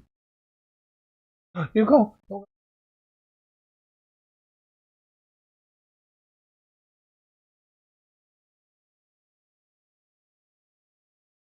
I gotta go put some more food out there. So, yep, I think that plate's about gone. Come on, go.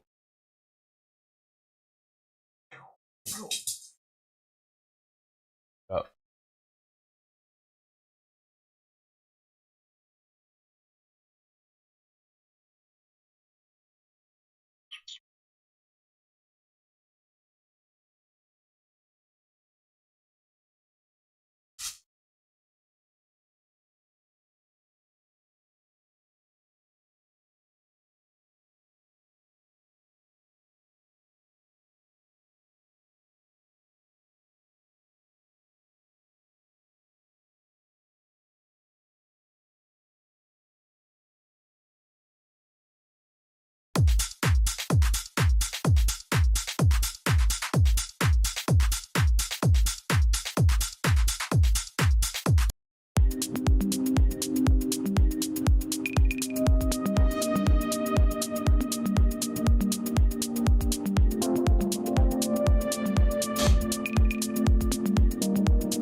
Forget my spritzy spray.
I was just thinking.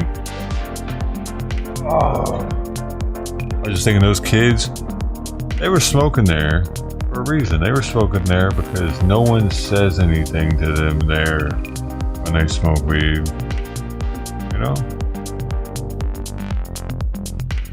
Oh, yes, they do. They most certainly do. That is my place. That is my spot to guard. I'm in charge. I'm the one that sees to it. The riff-raff around. The hood. My little ghetto. You shan't smoke there.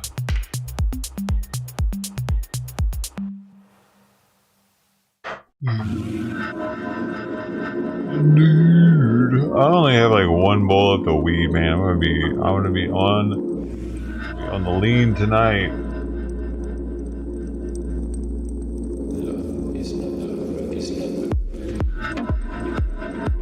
Oh, it's loud, yeah. Oh. Really? Dude, fuck! These cat, dude. There's a fucking cat in heat. It was yowling for one, and this cat is probably gonna get it pregnant. I probably need to figure out a way to get this cat neutered. I think.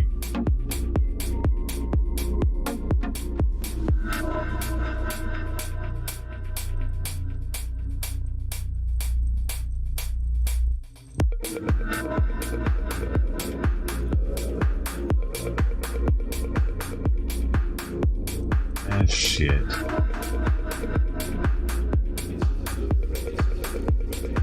Just put it there, dude. Like, I wanted to just kind of relax for a little while and not have to deal with the fucking bowl. Have the bait out a little while. I never want this to happen now. In the afternoon, I don't want to put it down and instantly get eaten up. What a fucking bitch. At this pace, if it keeps up, I'm definitely gonna stop. Especially if there starts to be more fucking cats all of a sudden. I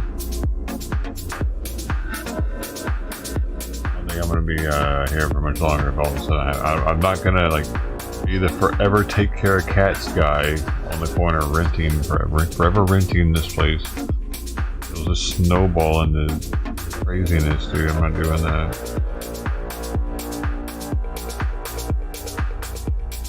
Hopefully we don't have a bunch of kids start showing up because this fucker is very fertile.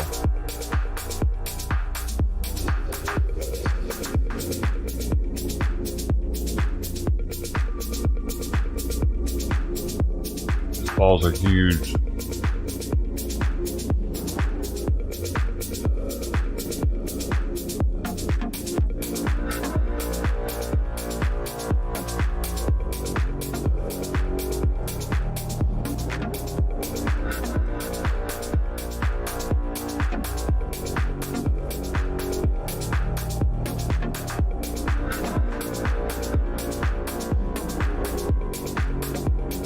Whenever I replace it when it's empty, I don't want a cat to show up instantly and start eating it. Whenever I go out there quickly for crossback or something, of course I'm trying to get them fed, but maybe Pepe needs some food, man. He didn't have anything anywhere else. He's pretty hungry because that's the chicken liver one too.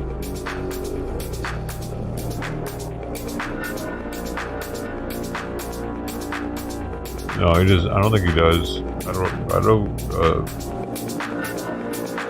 Tux did. Why?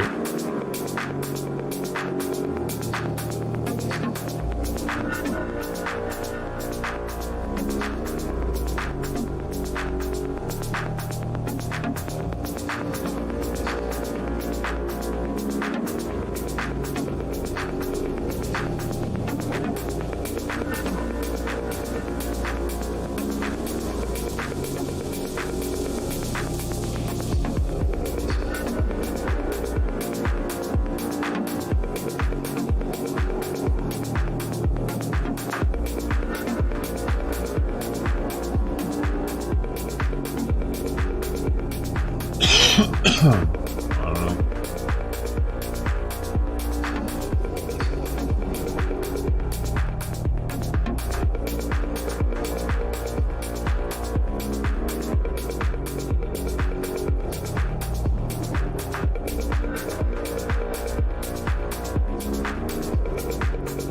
You see how I positioned the blade? I do it intentionally so it butts up against the water bowl. It keeps it from sliding across the wall. See how he's eating it into the bowl?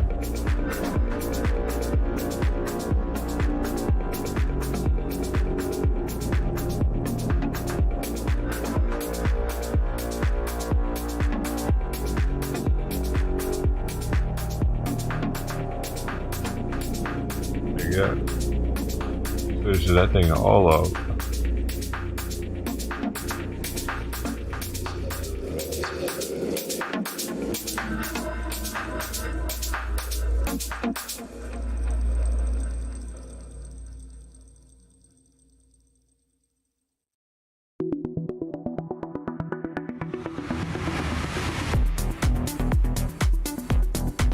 Sometimes it doesn't work and they come from the wrong direction.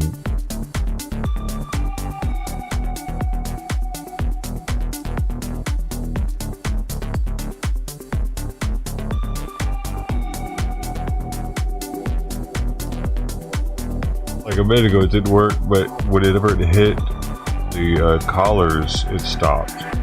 It was butted up because the collars when I went out there. And that's partially why I have the collars standing up against the wall the way they are, because it'll stop the plate if it starts going that way. Better than them being flat.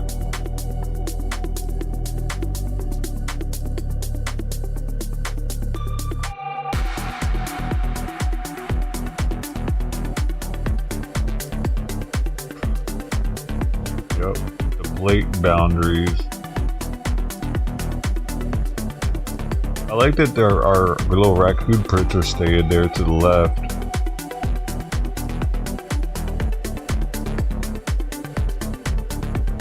Try not to disturb them.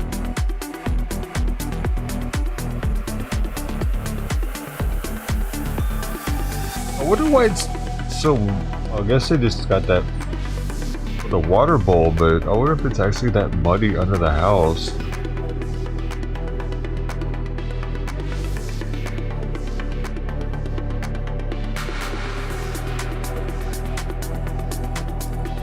Damn, crazy. Alright. Alright.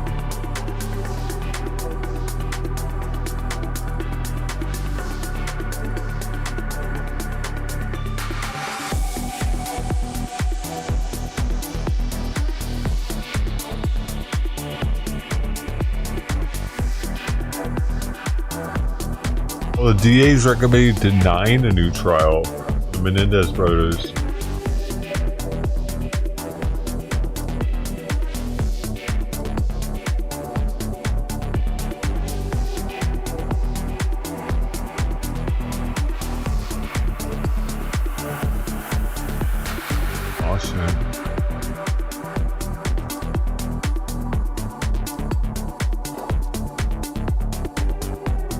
Doing there?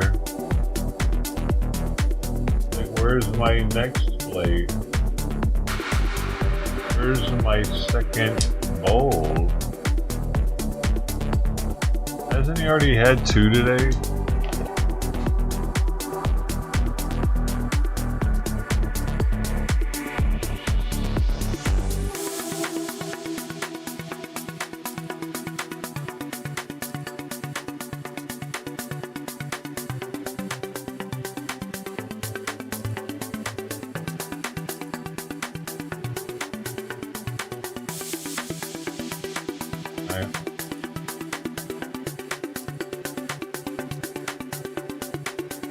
Seems to really need another one though.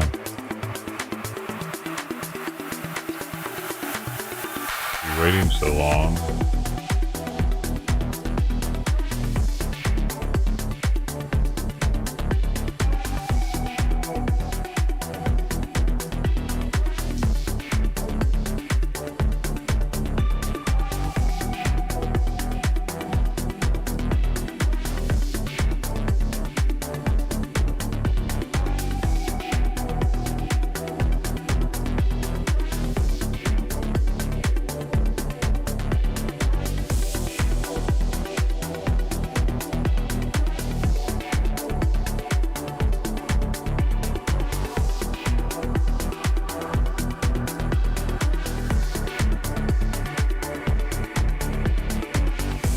Why are they all acting weird today?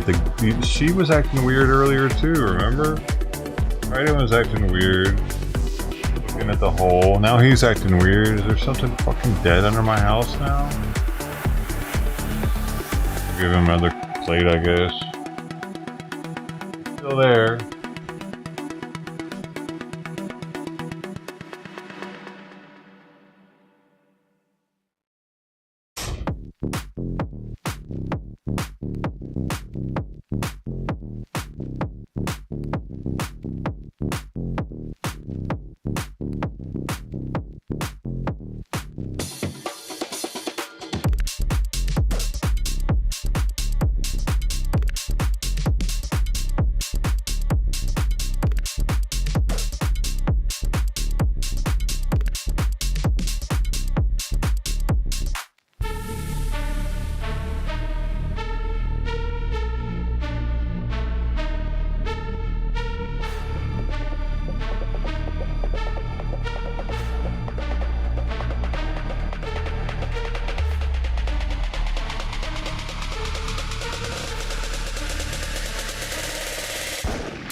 a different cat? It must be. Why did it go into the house?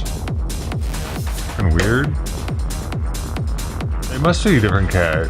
It's very odd that it went under the house. It was looking right at me at the opening too. And then it took off and went deeper. So I'm thinking it must be a different cat too.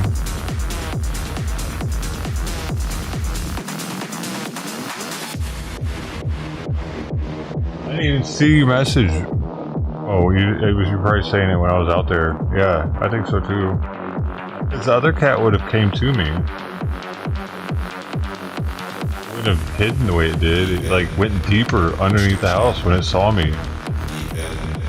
And its face looked cleaner. I think it might be from across the street.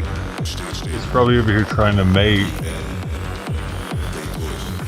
It's probably that same one I was seeing trying to mate before. I just heard a female cat back here yowling too.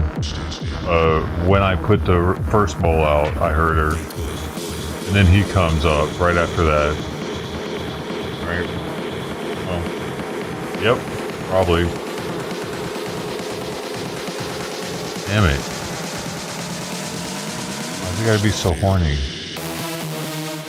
How long is he gonna stay under my house? You're evicted, buddy. Get out of there.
Okay. My body back and forth.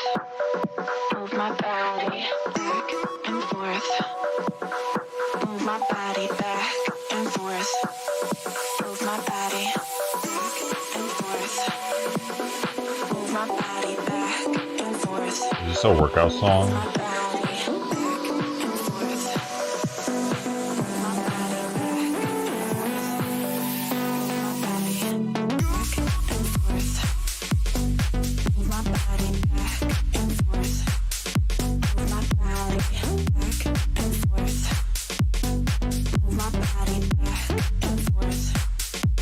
Cat at, man. Is she gonna sleep under the house now or what?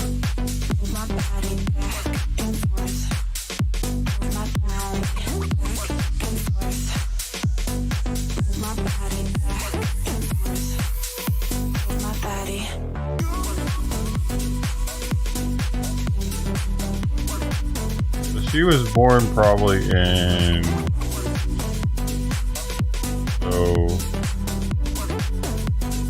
her first day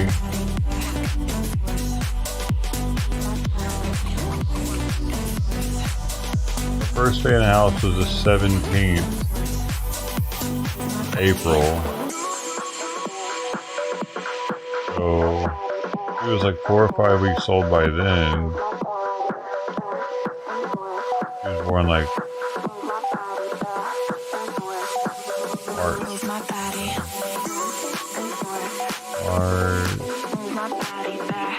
the 10th.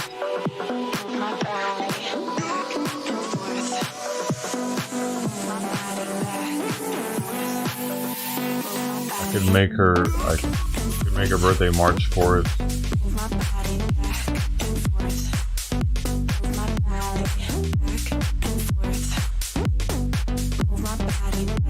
Oh, that would make her close to there though, probably March 10th.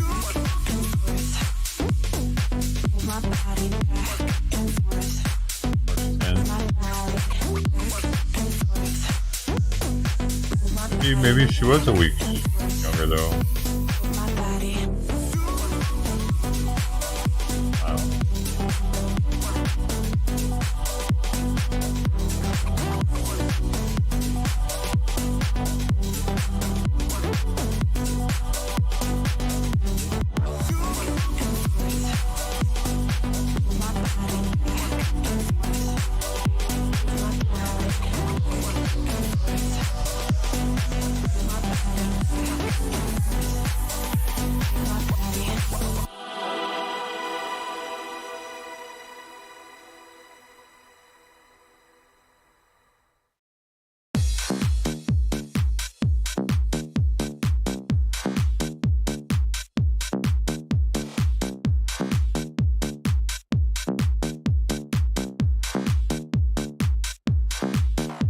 Maybe. If she was only 4 weeks old though at the time when I found her, then her birthday would be more like March 17th.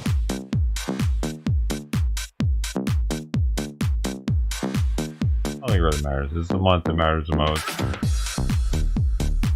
They asked for a day on here though for registering her chip. I don't know how much she weighs, which I don't know. I gotta weigh her. I'll weigh myself and then weighing her. Weigh myself first and then weighing her with me. Oh yeah, that's the way I want it. These songs are all very sexual. What is going on with all these things?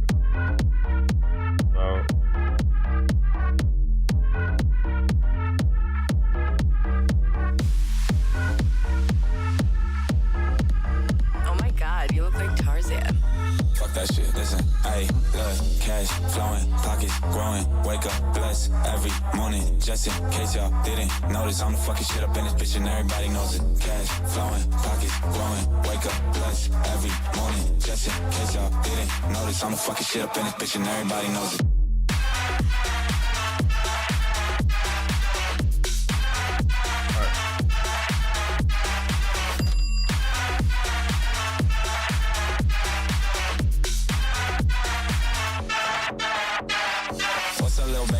bitch, you know it's me again. Walking to the party, I'm fresh, clean, and I'm elegant. Brand new suit, I smell like money, that Gucci scent. Drinking Casamigos with bitches that can't afford the rent. Running it back up, I got drunk, woke up in Phoenix. Scottsdale women, I swear that pussy the meanest. My dick is like a drug, I fuck her once and she fiending. Got me shooting all these slugs, that good pussy, I need it, I got God on my side, so I can do anything. Married to the money, I just went and bought a wedding ring. Down payments on everything, I mean everything. Fuck is you saying I couldn't make it, bitch, I made a name. Now I'm everything that you wanna be. I've seen things and no one would ever wanna see. I'm a rookie in the vet, catching checks on the jet. With a type of bitch you ain't never gonna meet. Hey, look, cash flowing, pockets growing. Wake up, blessed every morning. Just in case y'all didn't notice, I'm fucking shit up in this bitch and everybody knows it. Cash flowing, pockets growing. Wake up, blessed every morning. Just in case y'all didn't notice, I'm fucking shit up in this bitch and everybody knows it.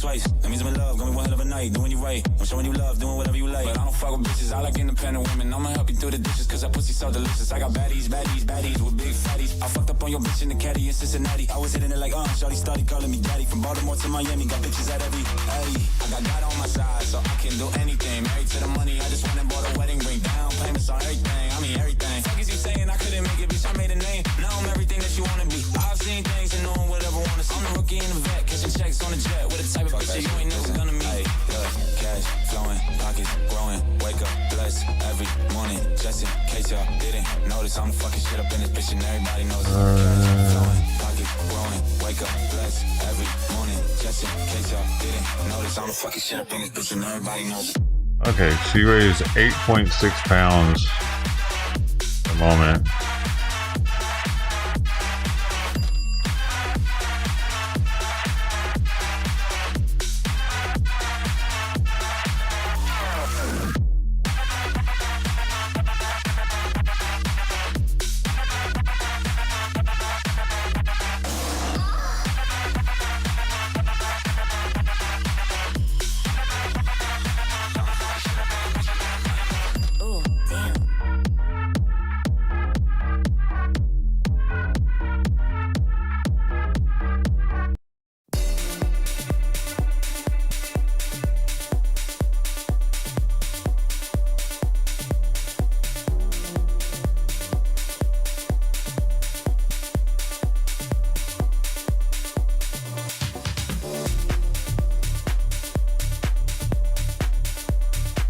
Doing this just in case one fucking window gets broken out or something, man. I'm making sure her microchip is registered.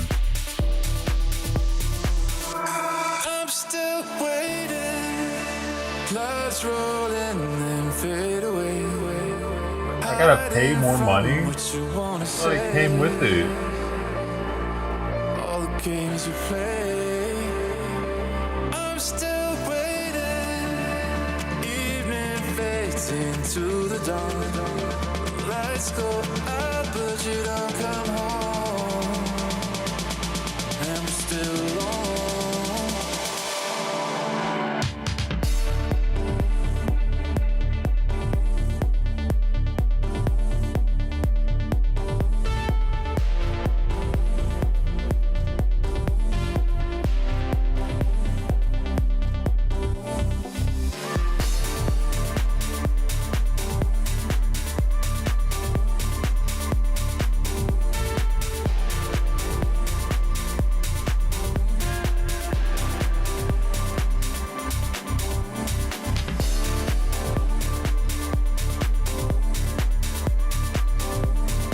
$40 to register her tag.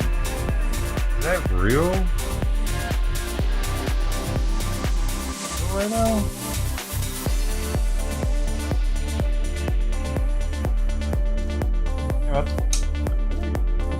Is this normally how it works?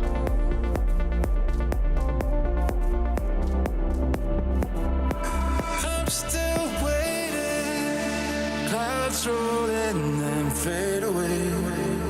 Hiding from what you wanna say. I paid for this whenever I paid for the chip. All the games you play. I'm still waiting.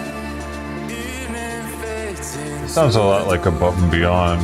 Lights go out, but you don't come home.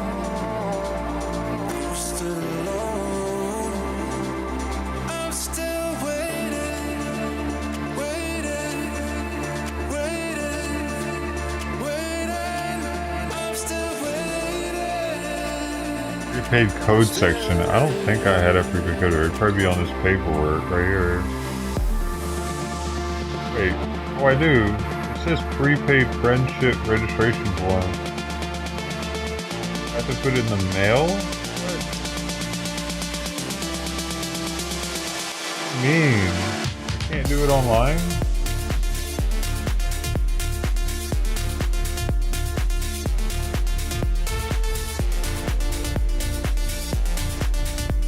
Maybe not. Prepaid registration. Alright.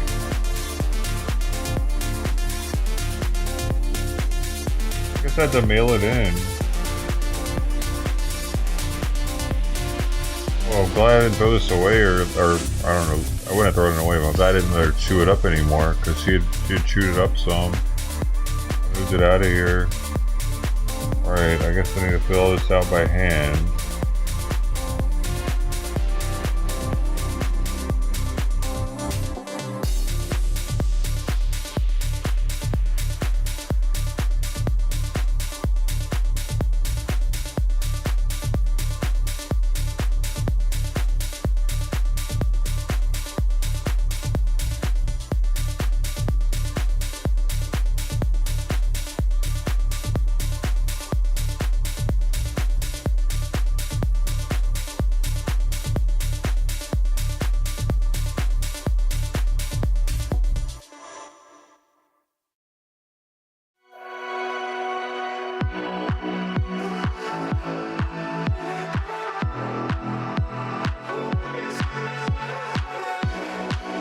Damn, I thought they said I could do it online.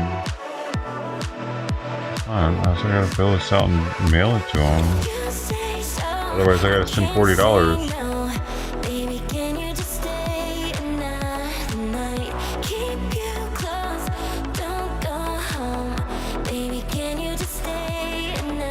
Yep, and I think I will have to do that then.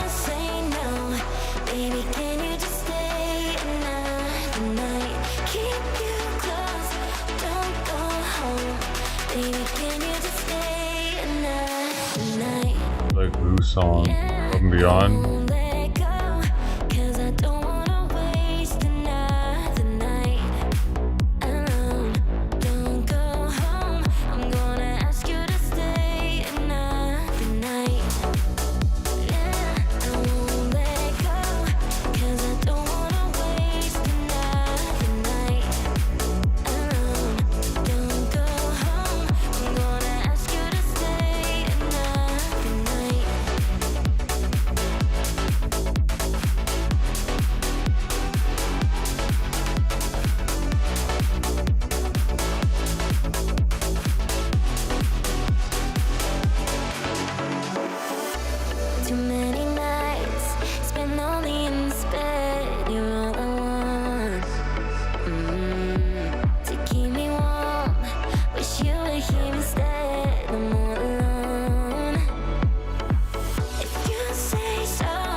I know what she wants. Ice cream.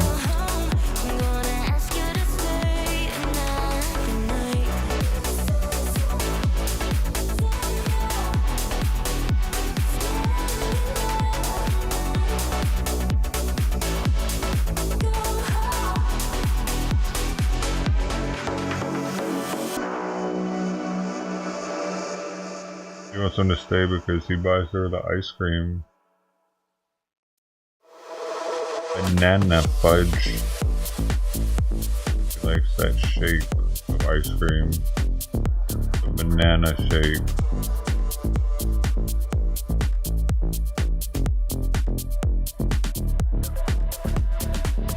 Let me go. I can't keep on doing this no more. All alone. We cannot go back to love, no. But it's back and forth and it's up. Bible. My motherboard. My motherboard Bible. It's all in English too. Look at that shit. You rarely see something like that. Book that's entirely in English and is that thick?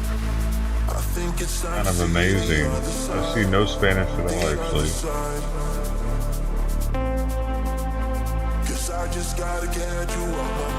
140 pages of all English. Alright guys, I see this very often here. There it is.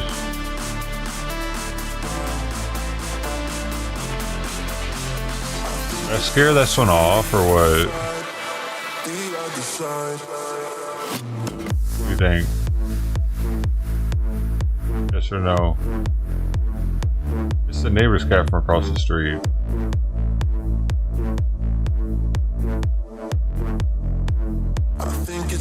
I feel like it's sticking out waiting for a female to come. It probably shouldn't really get comfortable over here.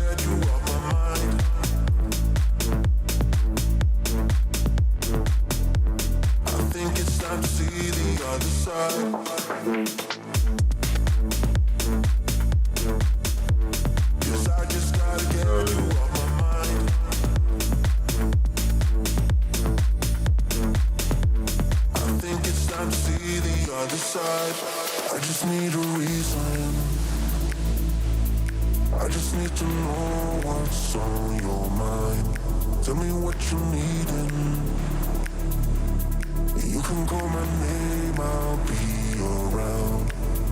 But it's back and forth, and it's up and down sometimes. And I think it's time that we cross that final line.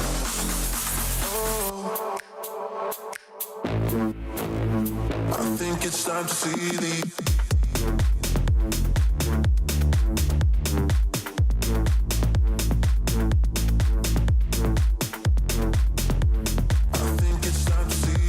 other side.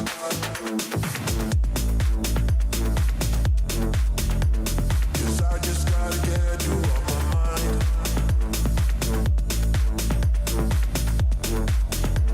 I think it's time to see the other side.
Yeah, just being a little fucker.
Yeah, that's who it was.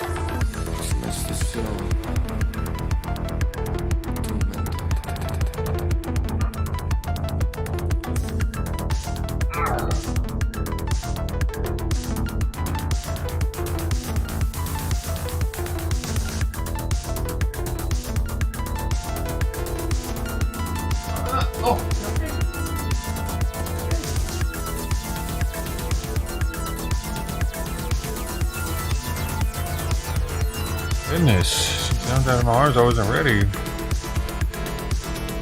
Oh, so I gotta mail that in. Alright, hopefully the window doesn't get broken tonight because I need to mail that in for her chip.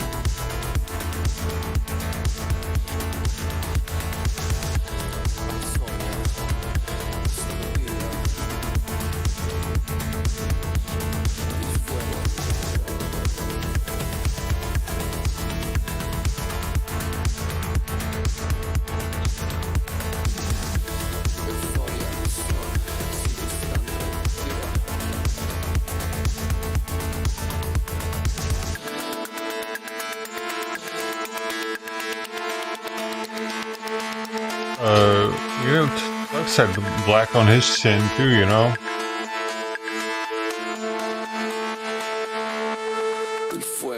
It's like almost his whole chin was black.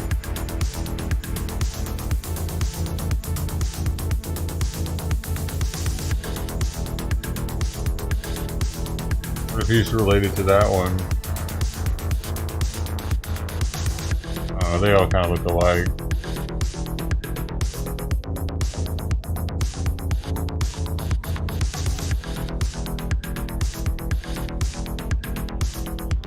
And he had that right there though, that one has on the side.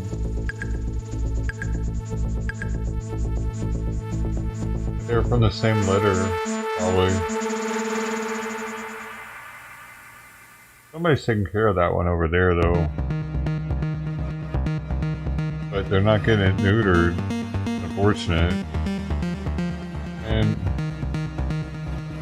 Man, I wish I knew somebody that did this type of shit out here. This love is ill. I wish that it was different. Don't know what it is that made us so indifferent. We're drifting in the dark. Can we do better? Wish I could rewind back to the start. Can we do better than this? Better. That's the last song. Wait.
Yep. Watch out for that cat. Keep him out of here. Morning.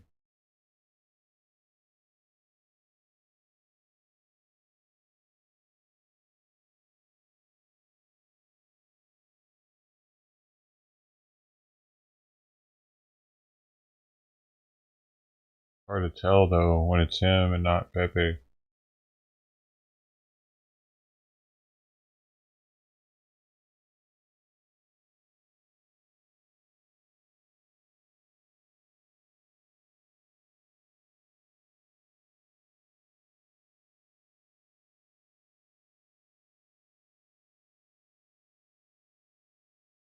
Ice cream trucks outside making its ice cream truck song.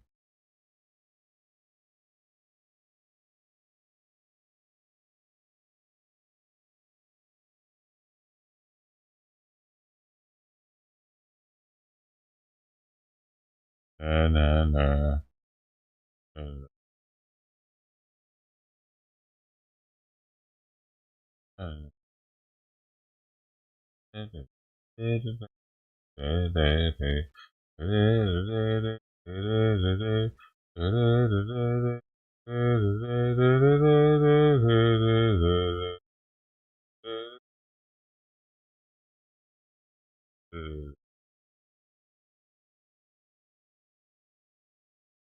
People could hear me humming it.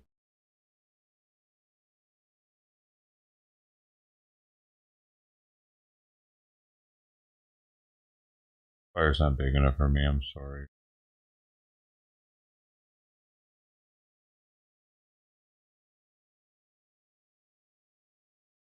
Dude, you realize she's almost a year old? I can't believe she's almost a year old already. She's so little still. What the heck, man? Why isn't she bigger?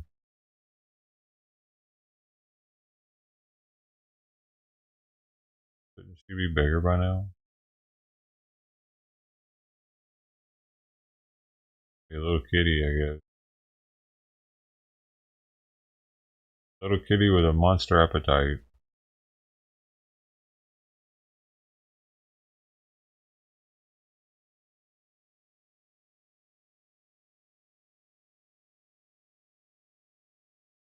I knew that as soon as it was hiding from me, it wasn't Pepe.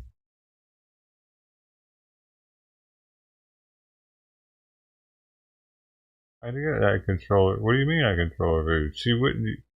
She might not be. She would just be fatter. She wouldn't necessarily be bigger. If I just let her free eat.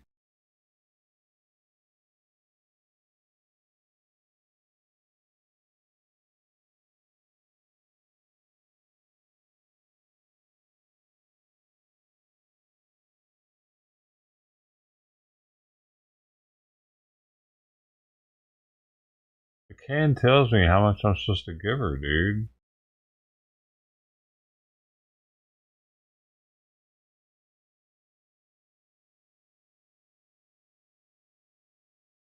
Like, so the can is stunting her growth, possibly.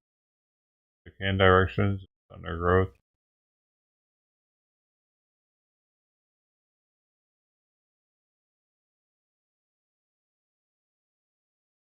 All this time I'm supposed to be feeding her more.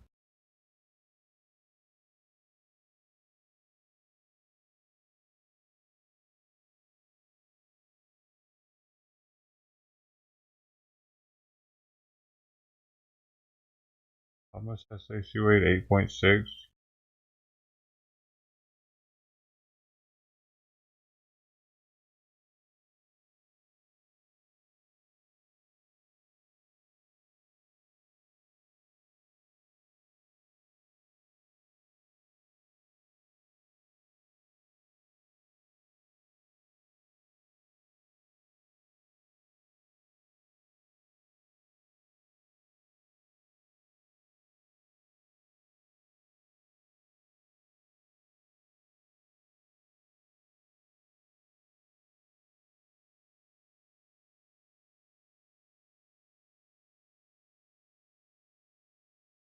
Oh, 8.6.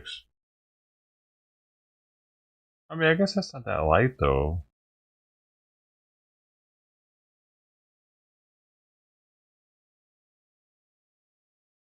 £9. Hell, Simon was 11 pounds just a few months ago.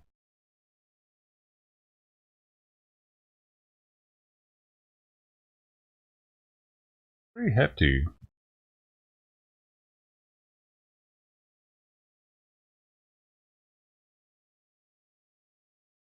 Actually, feed her, dude. I think she's got food insecurities. Why she's always acting hungry.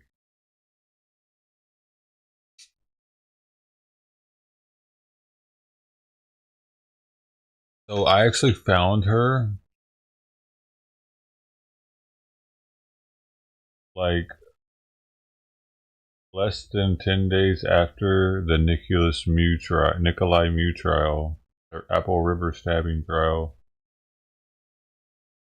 Right after, that was the last thing that I covered right before finding her. Zoe, welcome.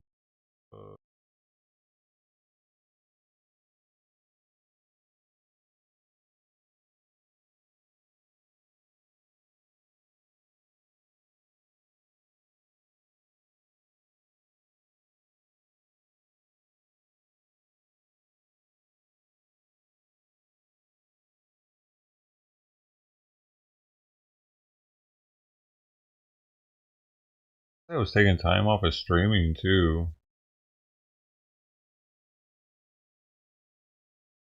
Except for the day before, I streamed a little bit. Day before finding her. No. The day that I found her outside, I streamed and told the stream about it. And then I got her the next day. Interesting. So I had taken a break from streaming for a few days apparently.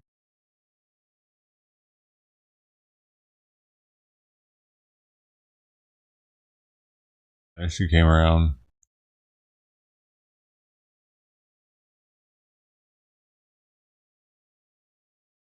She'll breathe fast.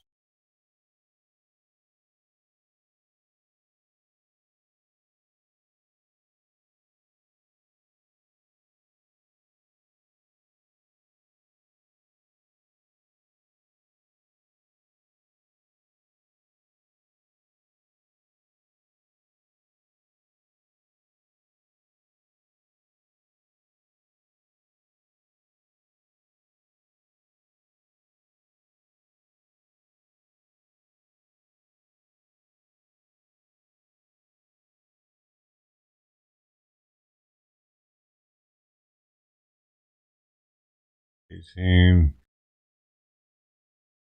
36 reps, but she's not asleep right now. Allowable.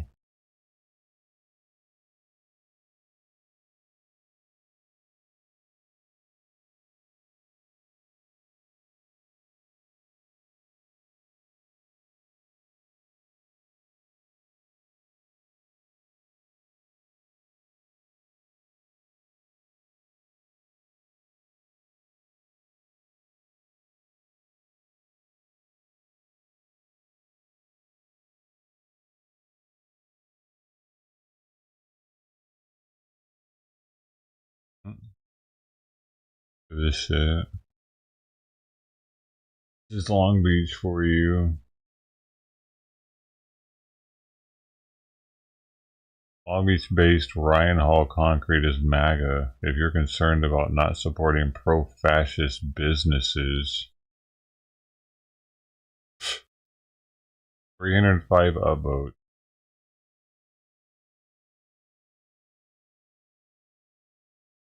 Right. They're so mad they lost, dude.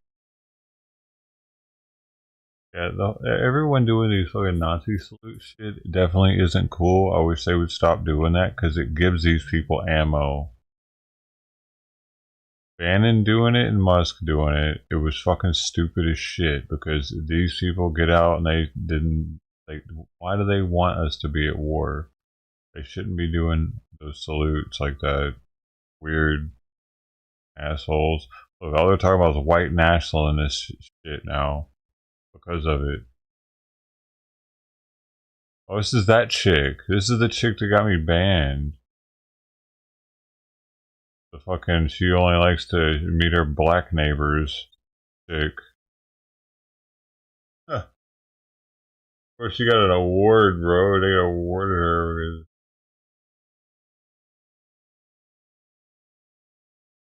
Making me want to leave Long Beach, dude.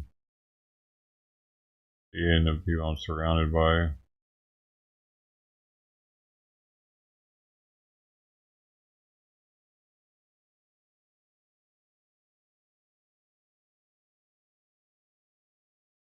Only wants to meet her black neighbors. She was. How she worded it.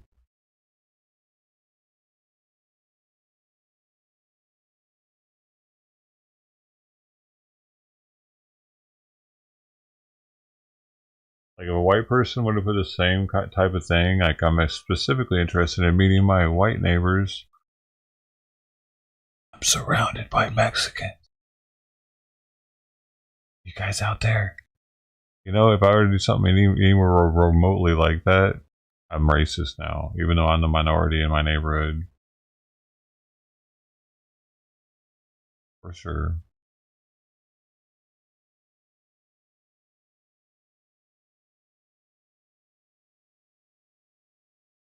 Yeah, she wanted to meet other people that were like that.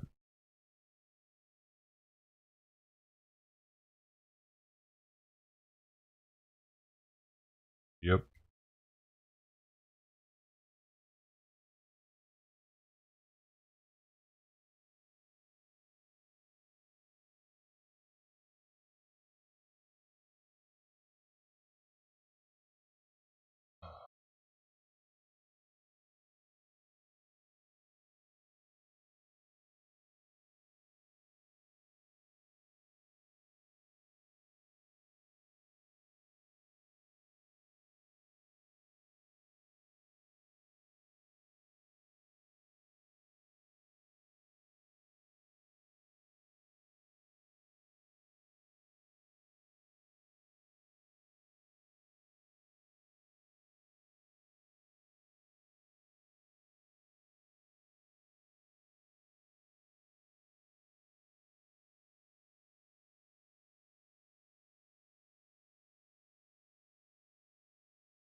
You know, here's something else that's interesting. You remember earlier I showed this that Garcia got, the letter he got, for actually saying what the American public wants is for us to bring actual weapons to this bar fight. This is an actual fight for our democracy. So he's asking for people to get weapons. That's a problem. Right? So what they take from it, what Reddit takes from it, Reddit Long Beach, the felon in the White House in South Africa Nazis sent their stormtroopers, aka Justice Department, after a duly elected Democratic congressman for calling Trump a dick. For calling Trump a dick. So it had nothing to do with inciting violence. Right? And of course, that is 2.7k upvotes on that one and 386 on this one. Well, this was the March Against Nazis one as of the most.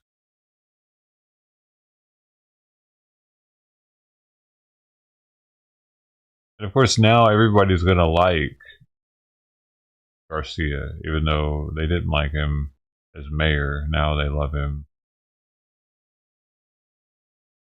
So there we go. Threats of violence aren't protected speech.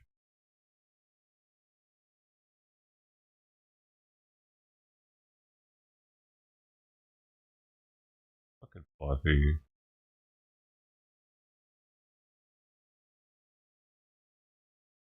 I don't know. Should I scare Fluffy away too, man? This fucking cat's exhausting me.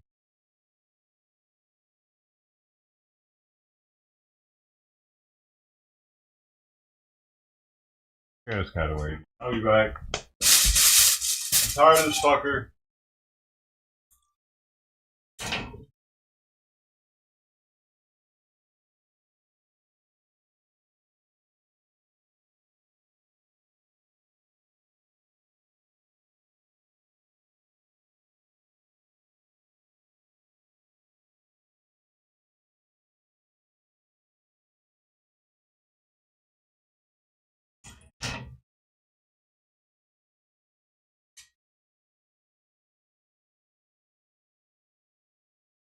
That cat, it fucking nah, it's eating. I think it's eating somewhere else probably, and if not, it'll come back.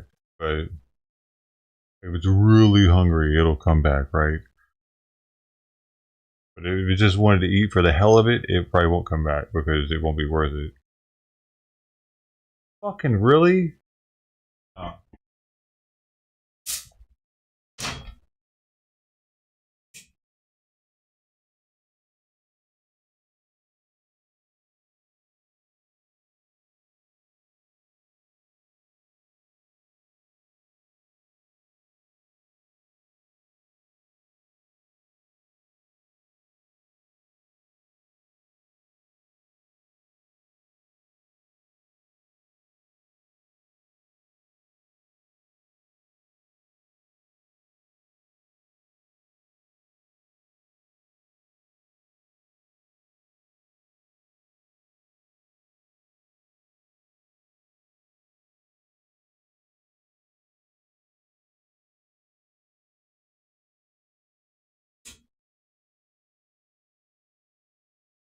Primarily care about Trident and Crossbag. Ironic too because they seem to be related.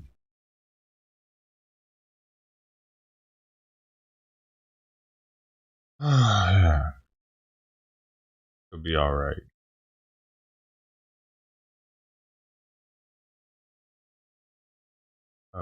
I hope that cat can find some food elsewhere, but I'm sorry, I can't afford to feed it as much as it needs to eat.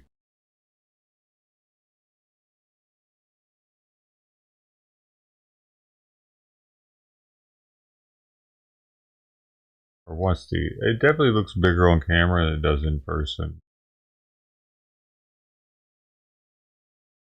Oh, and people are doing this shit now too.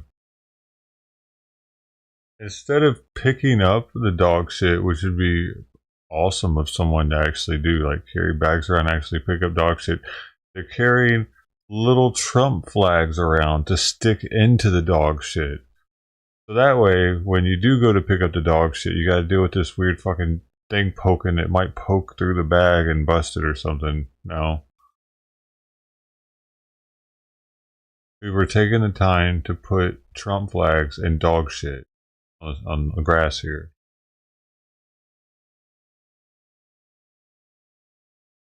I don't know, man. It says more about our city if you're finding dog shit all over the place to put flags into, though. Gross.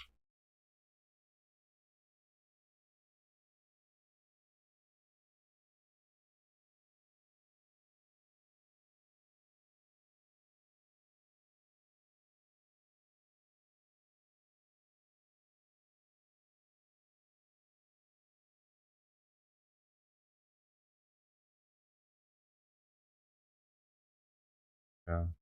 She says, there are a bunch of us, and for the record, we do pick up after our own dogs. I only put flags when I come across dog poop that other dog owners didn't pick up. I wish everyone just pick up their dogs, picked up after their dogs, but until they do, I'll flag it. But here's the thing. That doesn't help anything. Why don't you just fucking pick it up? If you are walking and you see some dog shit and you got some bags, and you're already walking with some dog shit in a bag, you can just pick that fucking dog shit up and make the world a cleaner place. Rather than leaving it there and making it more dirty by putting more litter inside of it. Like I said, if it gets hard with that toothpick in there like that, it's gonna make it harder to like bag it. It might poke a hole in the bag, possibly. Some of them bags are pretty flimsy. It's just a dick move, and they're going out of their way to do it. When for just as much effort, they could make the world a cleaner place, make the neighborhood nicer by picking up the shit.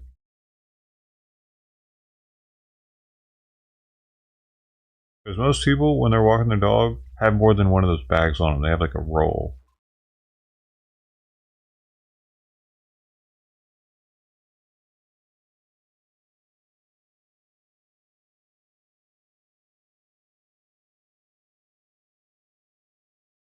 This is how fucking petty they are too. Because it's not going to help anything. It's not going to change anything.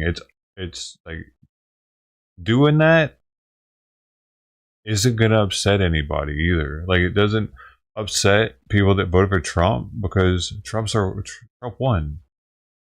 Now, if Trump would have lost and they were putting those flags on the shit, that might have started a civil fucking war. Possibly.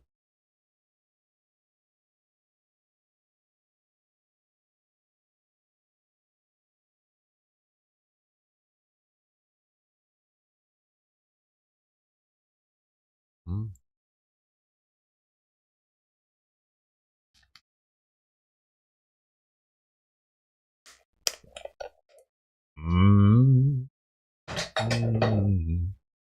And Simon's sleeping a lot. Bet probably won't get back to me till Monday if she gets back to me at all. Been super busy lately.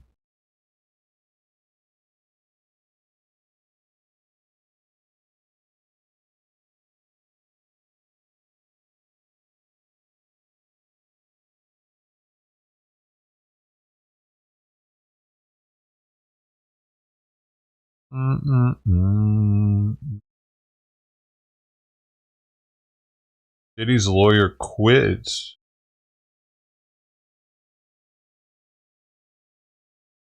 Sex trafficking case. I mean,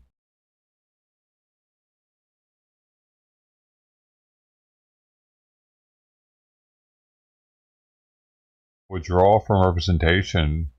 Wow, under no circumstances can I continue to effectively serve as counsel for Sean Combs. What the hell? That's crazy. What does that mean? He heard something and he was like, yeah, no, I'm not gonna do this anymore. You're a freaking predator. Like Diddy was like honest. He was like, yeah, man. So I did this and that. Yeah, man. You gotta help me. You gotta help me. Oh man, I paid $1 million. Come on, man.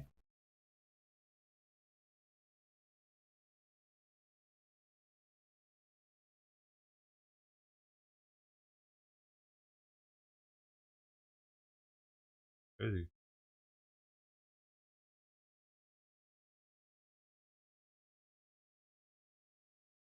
Oh what? He knows he's guilty. He went from lawyer to a witness.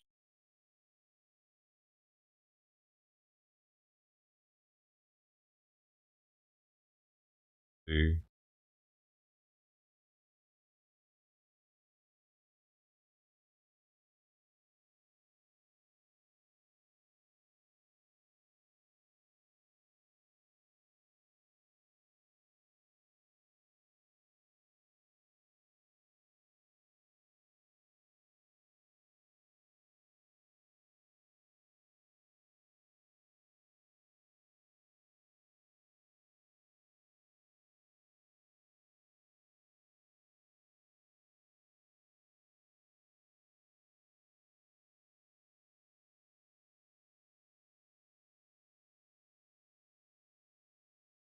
What was going on here?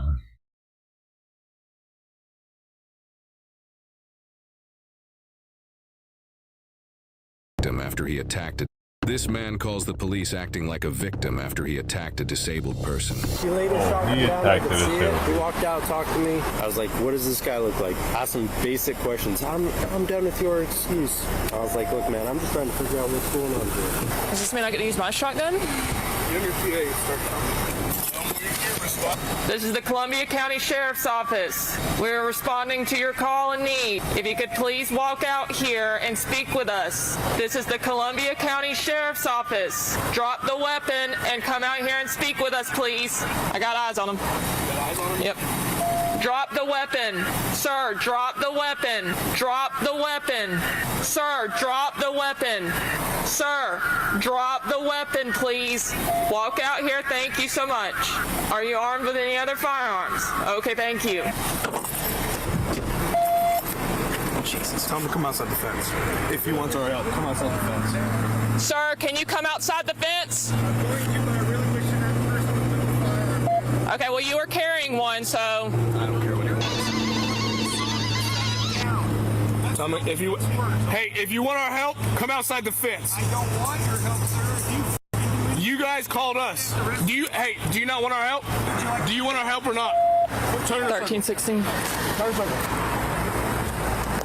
Do it again. Appreciate it. You can put your arms down. What do you want? Can I go get water? I think high blood pressure medicine and my mouth is really dry. Do you need law enforcement's assistance or not? Somebody pulled a gun and tried to... Everything 77, he put the shotgun down. We're speaking with him now. Who is it? Who's the person? His name's Mike, driving a U-Haul. That's all I know. I don't know. Is it your U-Haul? I moved here 16 days ago. Is it your U-Haul? I'm going to start this conversation. You're a smart man, right? You've got a gun and you're pointing it at me. Let's go. Okay. The guy's name's Mike. It's a U-Haul. He pointed a gun at me and tried to kill me. Would you like to fill out a statement? You can lift 33. Okay, give him a statement to fill out. Ask me that. I don't know. But somebody pulled a gun on me. Come fill this statement out. Great. Come fill this statement out. I don't write. I'm illiterate. No, do you have the I cannot fill anything out. Do you have I'm sorry to help you fill it out? Sir, I'm going to do whatever you tell me to do. No, that's not how this works. Would you like for her to help you fill this out?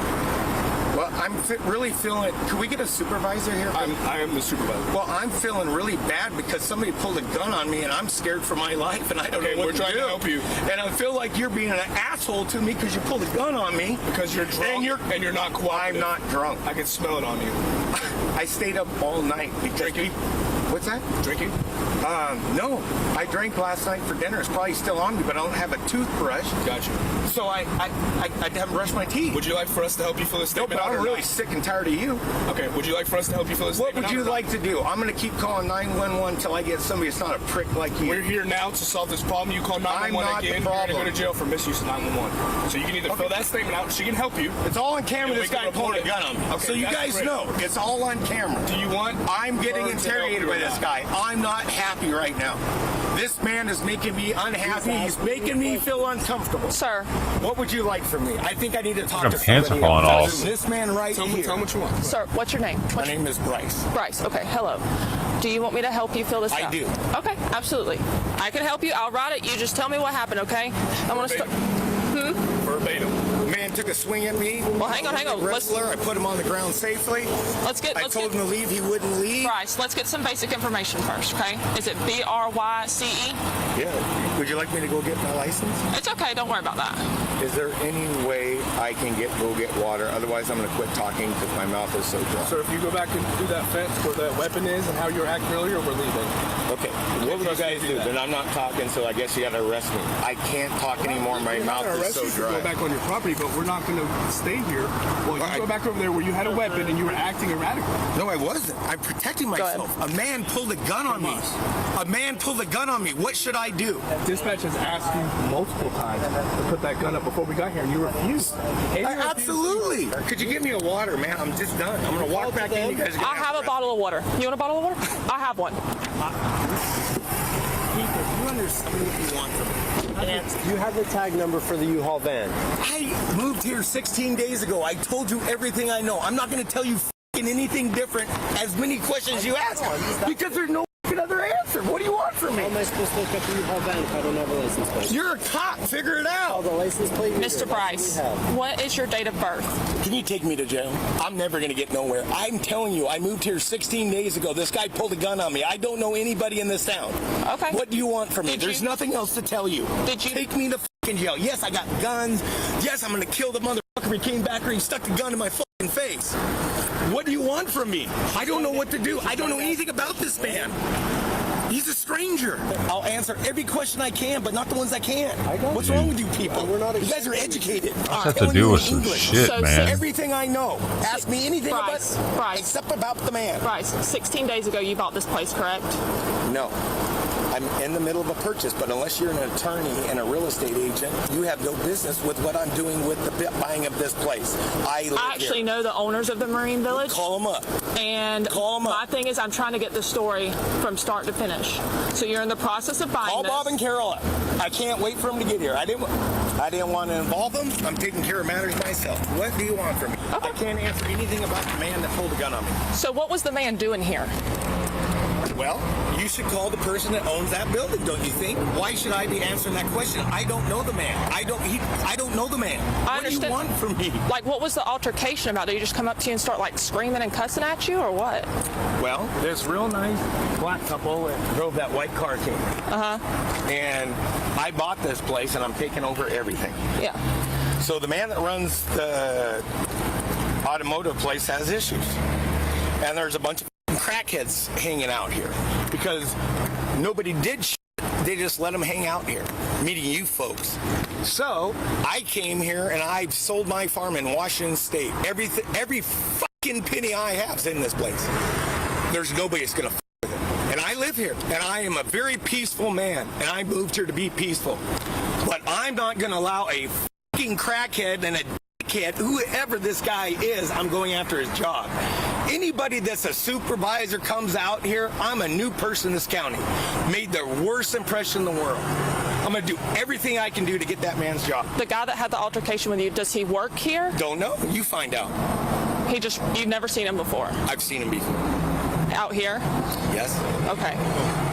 And what was the You didn't argument do about? this to Xena. I didn't know you couldn't see I this. didn't like the way he handled these customers that made a online thing. So I gave him my personal truck, and they're at Lowe's right now in it, and you can go chase them down and arrest them if you want, but they're driving my personal vehicle going to Lowe's because they want to rent a U-Haul. And this man told him to leave.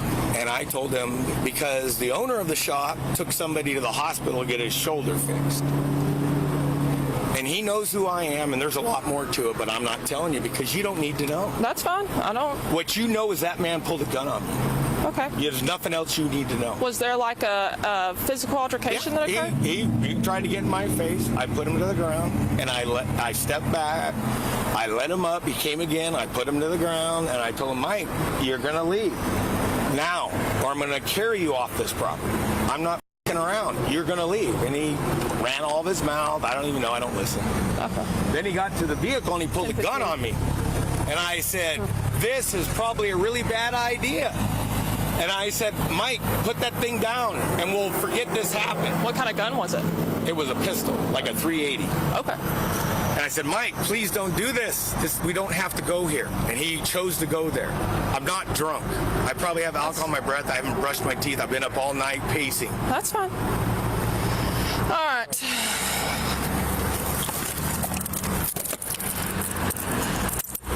Hold this while I double lock. Am I arrested? You're being detained right now. Okay. What am I being detained for? For us to do our investigation. Okay. So is this just for your safety you're doing this? Could you communicate with me? Yeah, absolutely. Give me 1 second. So the reason why I detained you is because during your story you said that a physical altercation occurred in which you laid your hands on him. Which No, means... I protected myself. Okay. He tried to lay his hands on me and I protected myself. Okay. Well, right now that from my investigation, you are the primary instigator in this. Okay. Okay. So my supervisor is talking to the other half, and then we're going to get it situated. Okay. Okay. So right now I'm going to put you in the back seat of my car. Do we have to do that? They're so uncomfortable. You can sit sideways. That's fine. Can I explain something real quick? Nope. It's going worse. I'm just telling you, folks. That's perfectly fine. So I have medical issues, and you guys are going to put me in life danger. Do you need EMS? Yep. For what? They'll find out when they get here. All right, you put me in the back of this vehicle. What is your concern? Come on. I'm asking for medical. I'm getting that. Sit. You need to sit down, though. Your stuff? Sit down. Scoot back.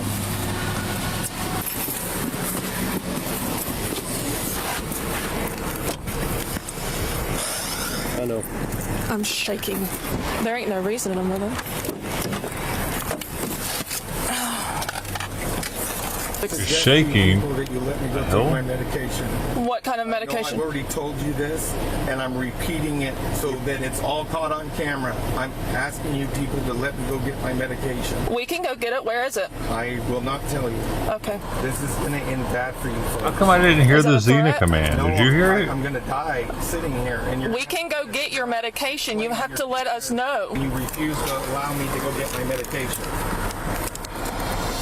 Another officer spoke with Michael, the other male involved in the altercation Bryce described. Michael advised that he went to work at a maintenance shop on the property that Bryce allegedly recently bought. He said Bryce approached him and started to argue. Michael then stated Bryce put both of his hands around Michael's throat out of nowhere, squeezing to the point where he couldn't breathe. Bryce proceeded to slam him on the ground while yelling, "I will kill you." Michael said he had difficulty getting up off the ground, and as he was leaving the property, Bryce stated, "I will shoot and kill you." Michael then left the property, went home, and called 911. Yeah. Michael advised he did not pull a handgun on Bryce. It's worth noting a few details that the officer noticed while speaking with Michael. Michael walked with a limp and had very limited use of his right arm. His right arm was also significantly skinnier than his left. The officer believed Michael to be physically disabled. The officer also observed that Michael's neck was red and the skin appeared to be irritated, indicating injury from when Bryce allegedly attempted to strangle Michael. Michael stated in his conversation with the officer that he receives disability compensation due to a traffic crash. Bryce was then transported to Columbia County Detention Facility without incident. He was charged with abuse of a disabled adult, battery by strangulation, and resisting an officer without violence. He is innocent unless proven guilty in a court of law. Abuse of a disabled adult? Silent. Now, I really don't. What the fuck is that? How does that work? Charge if you hit somebody that's disabled? What do you, like? What disabilities count as a disability? Does any disability count?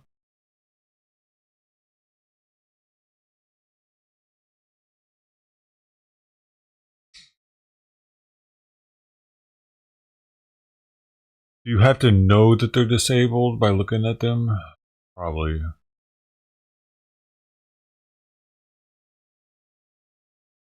Freckles seems to be new on the streets. That's why I let them eat. Even though they seem so big, I think that they seem big because they were just recently fed by somebody, maybe. And because they're so dirty, I feel like they're a new street cat.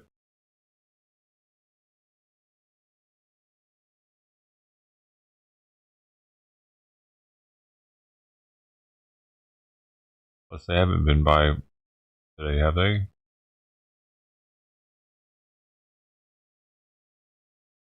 I wonder how many of these cats we see because someone just got off work and they just let their cat out for the night for the okay, I'm home, here you go, see you later, Freckles.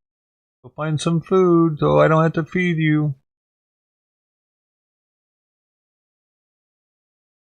Wonder.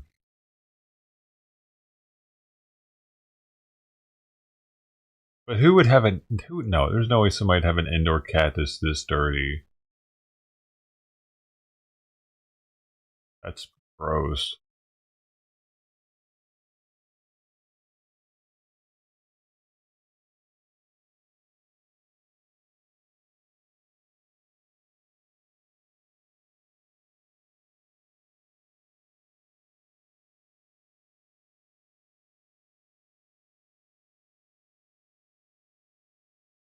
Oh, it's a bunch. Cool.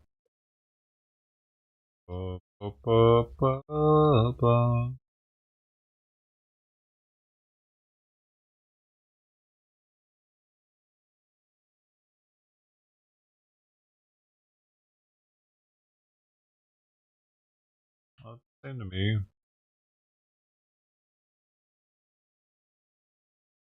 Probably not. I gotta fight though.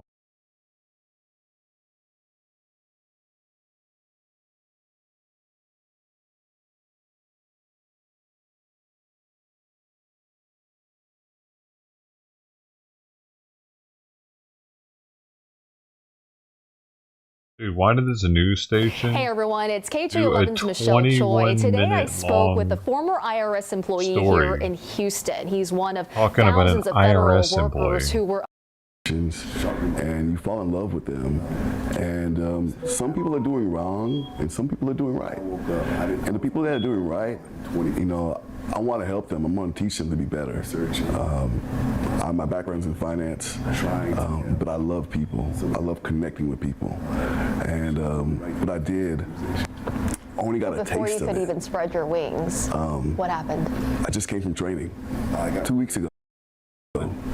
And I started my first cases. And why is there some shit? Why is there double audio? Like him talking in the background, and then her mouth didn't just move when that question was asked here. Weird. I started talking to these taxpayers. Did you see that? Happened. Did. Only got a Before you taste of could it. even spread your wings. What happened? I just came from training 2 weeks ago. It's like there's two And I started different my first stories cases. going at the same time. And I started talking to these taxpayers, these organizations. I started to get sure I'm doing the and if someone's been there, just hope and pray. This country. Dude, that's fucking confusing. What the hell? That's just a bumblefuck. They screwed that all up. I don't know. There was two different sound feeds going.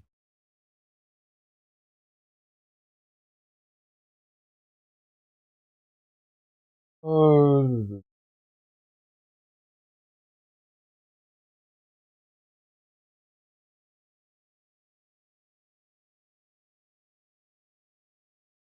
Guess I should end this one.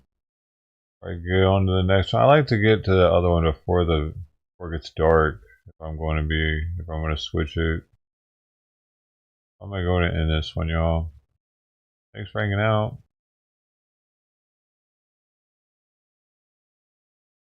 Everybody that's hang out, even Amelia Zoe on live.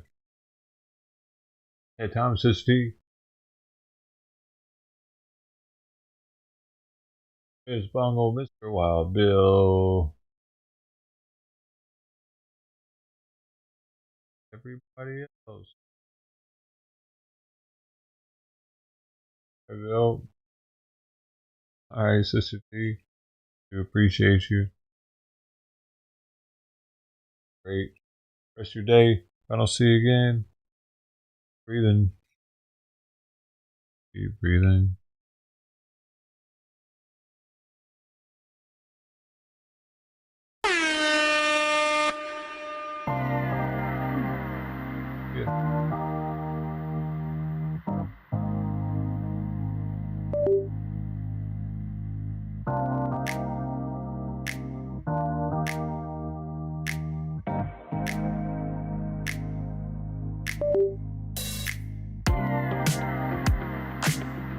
Another one.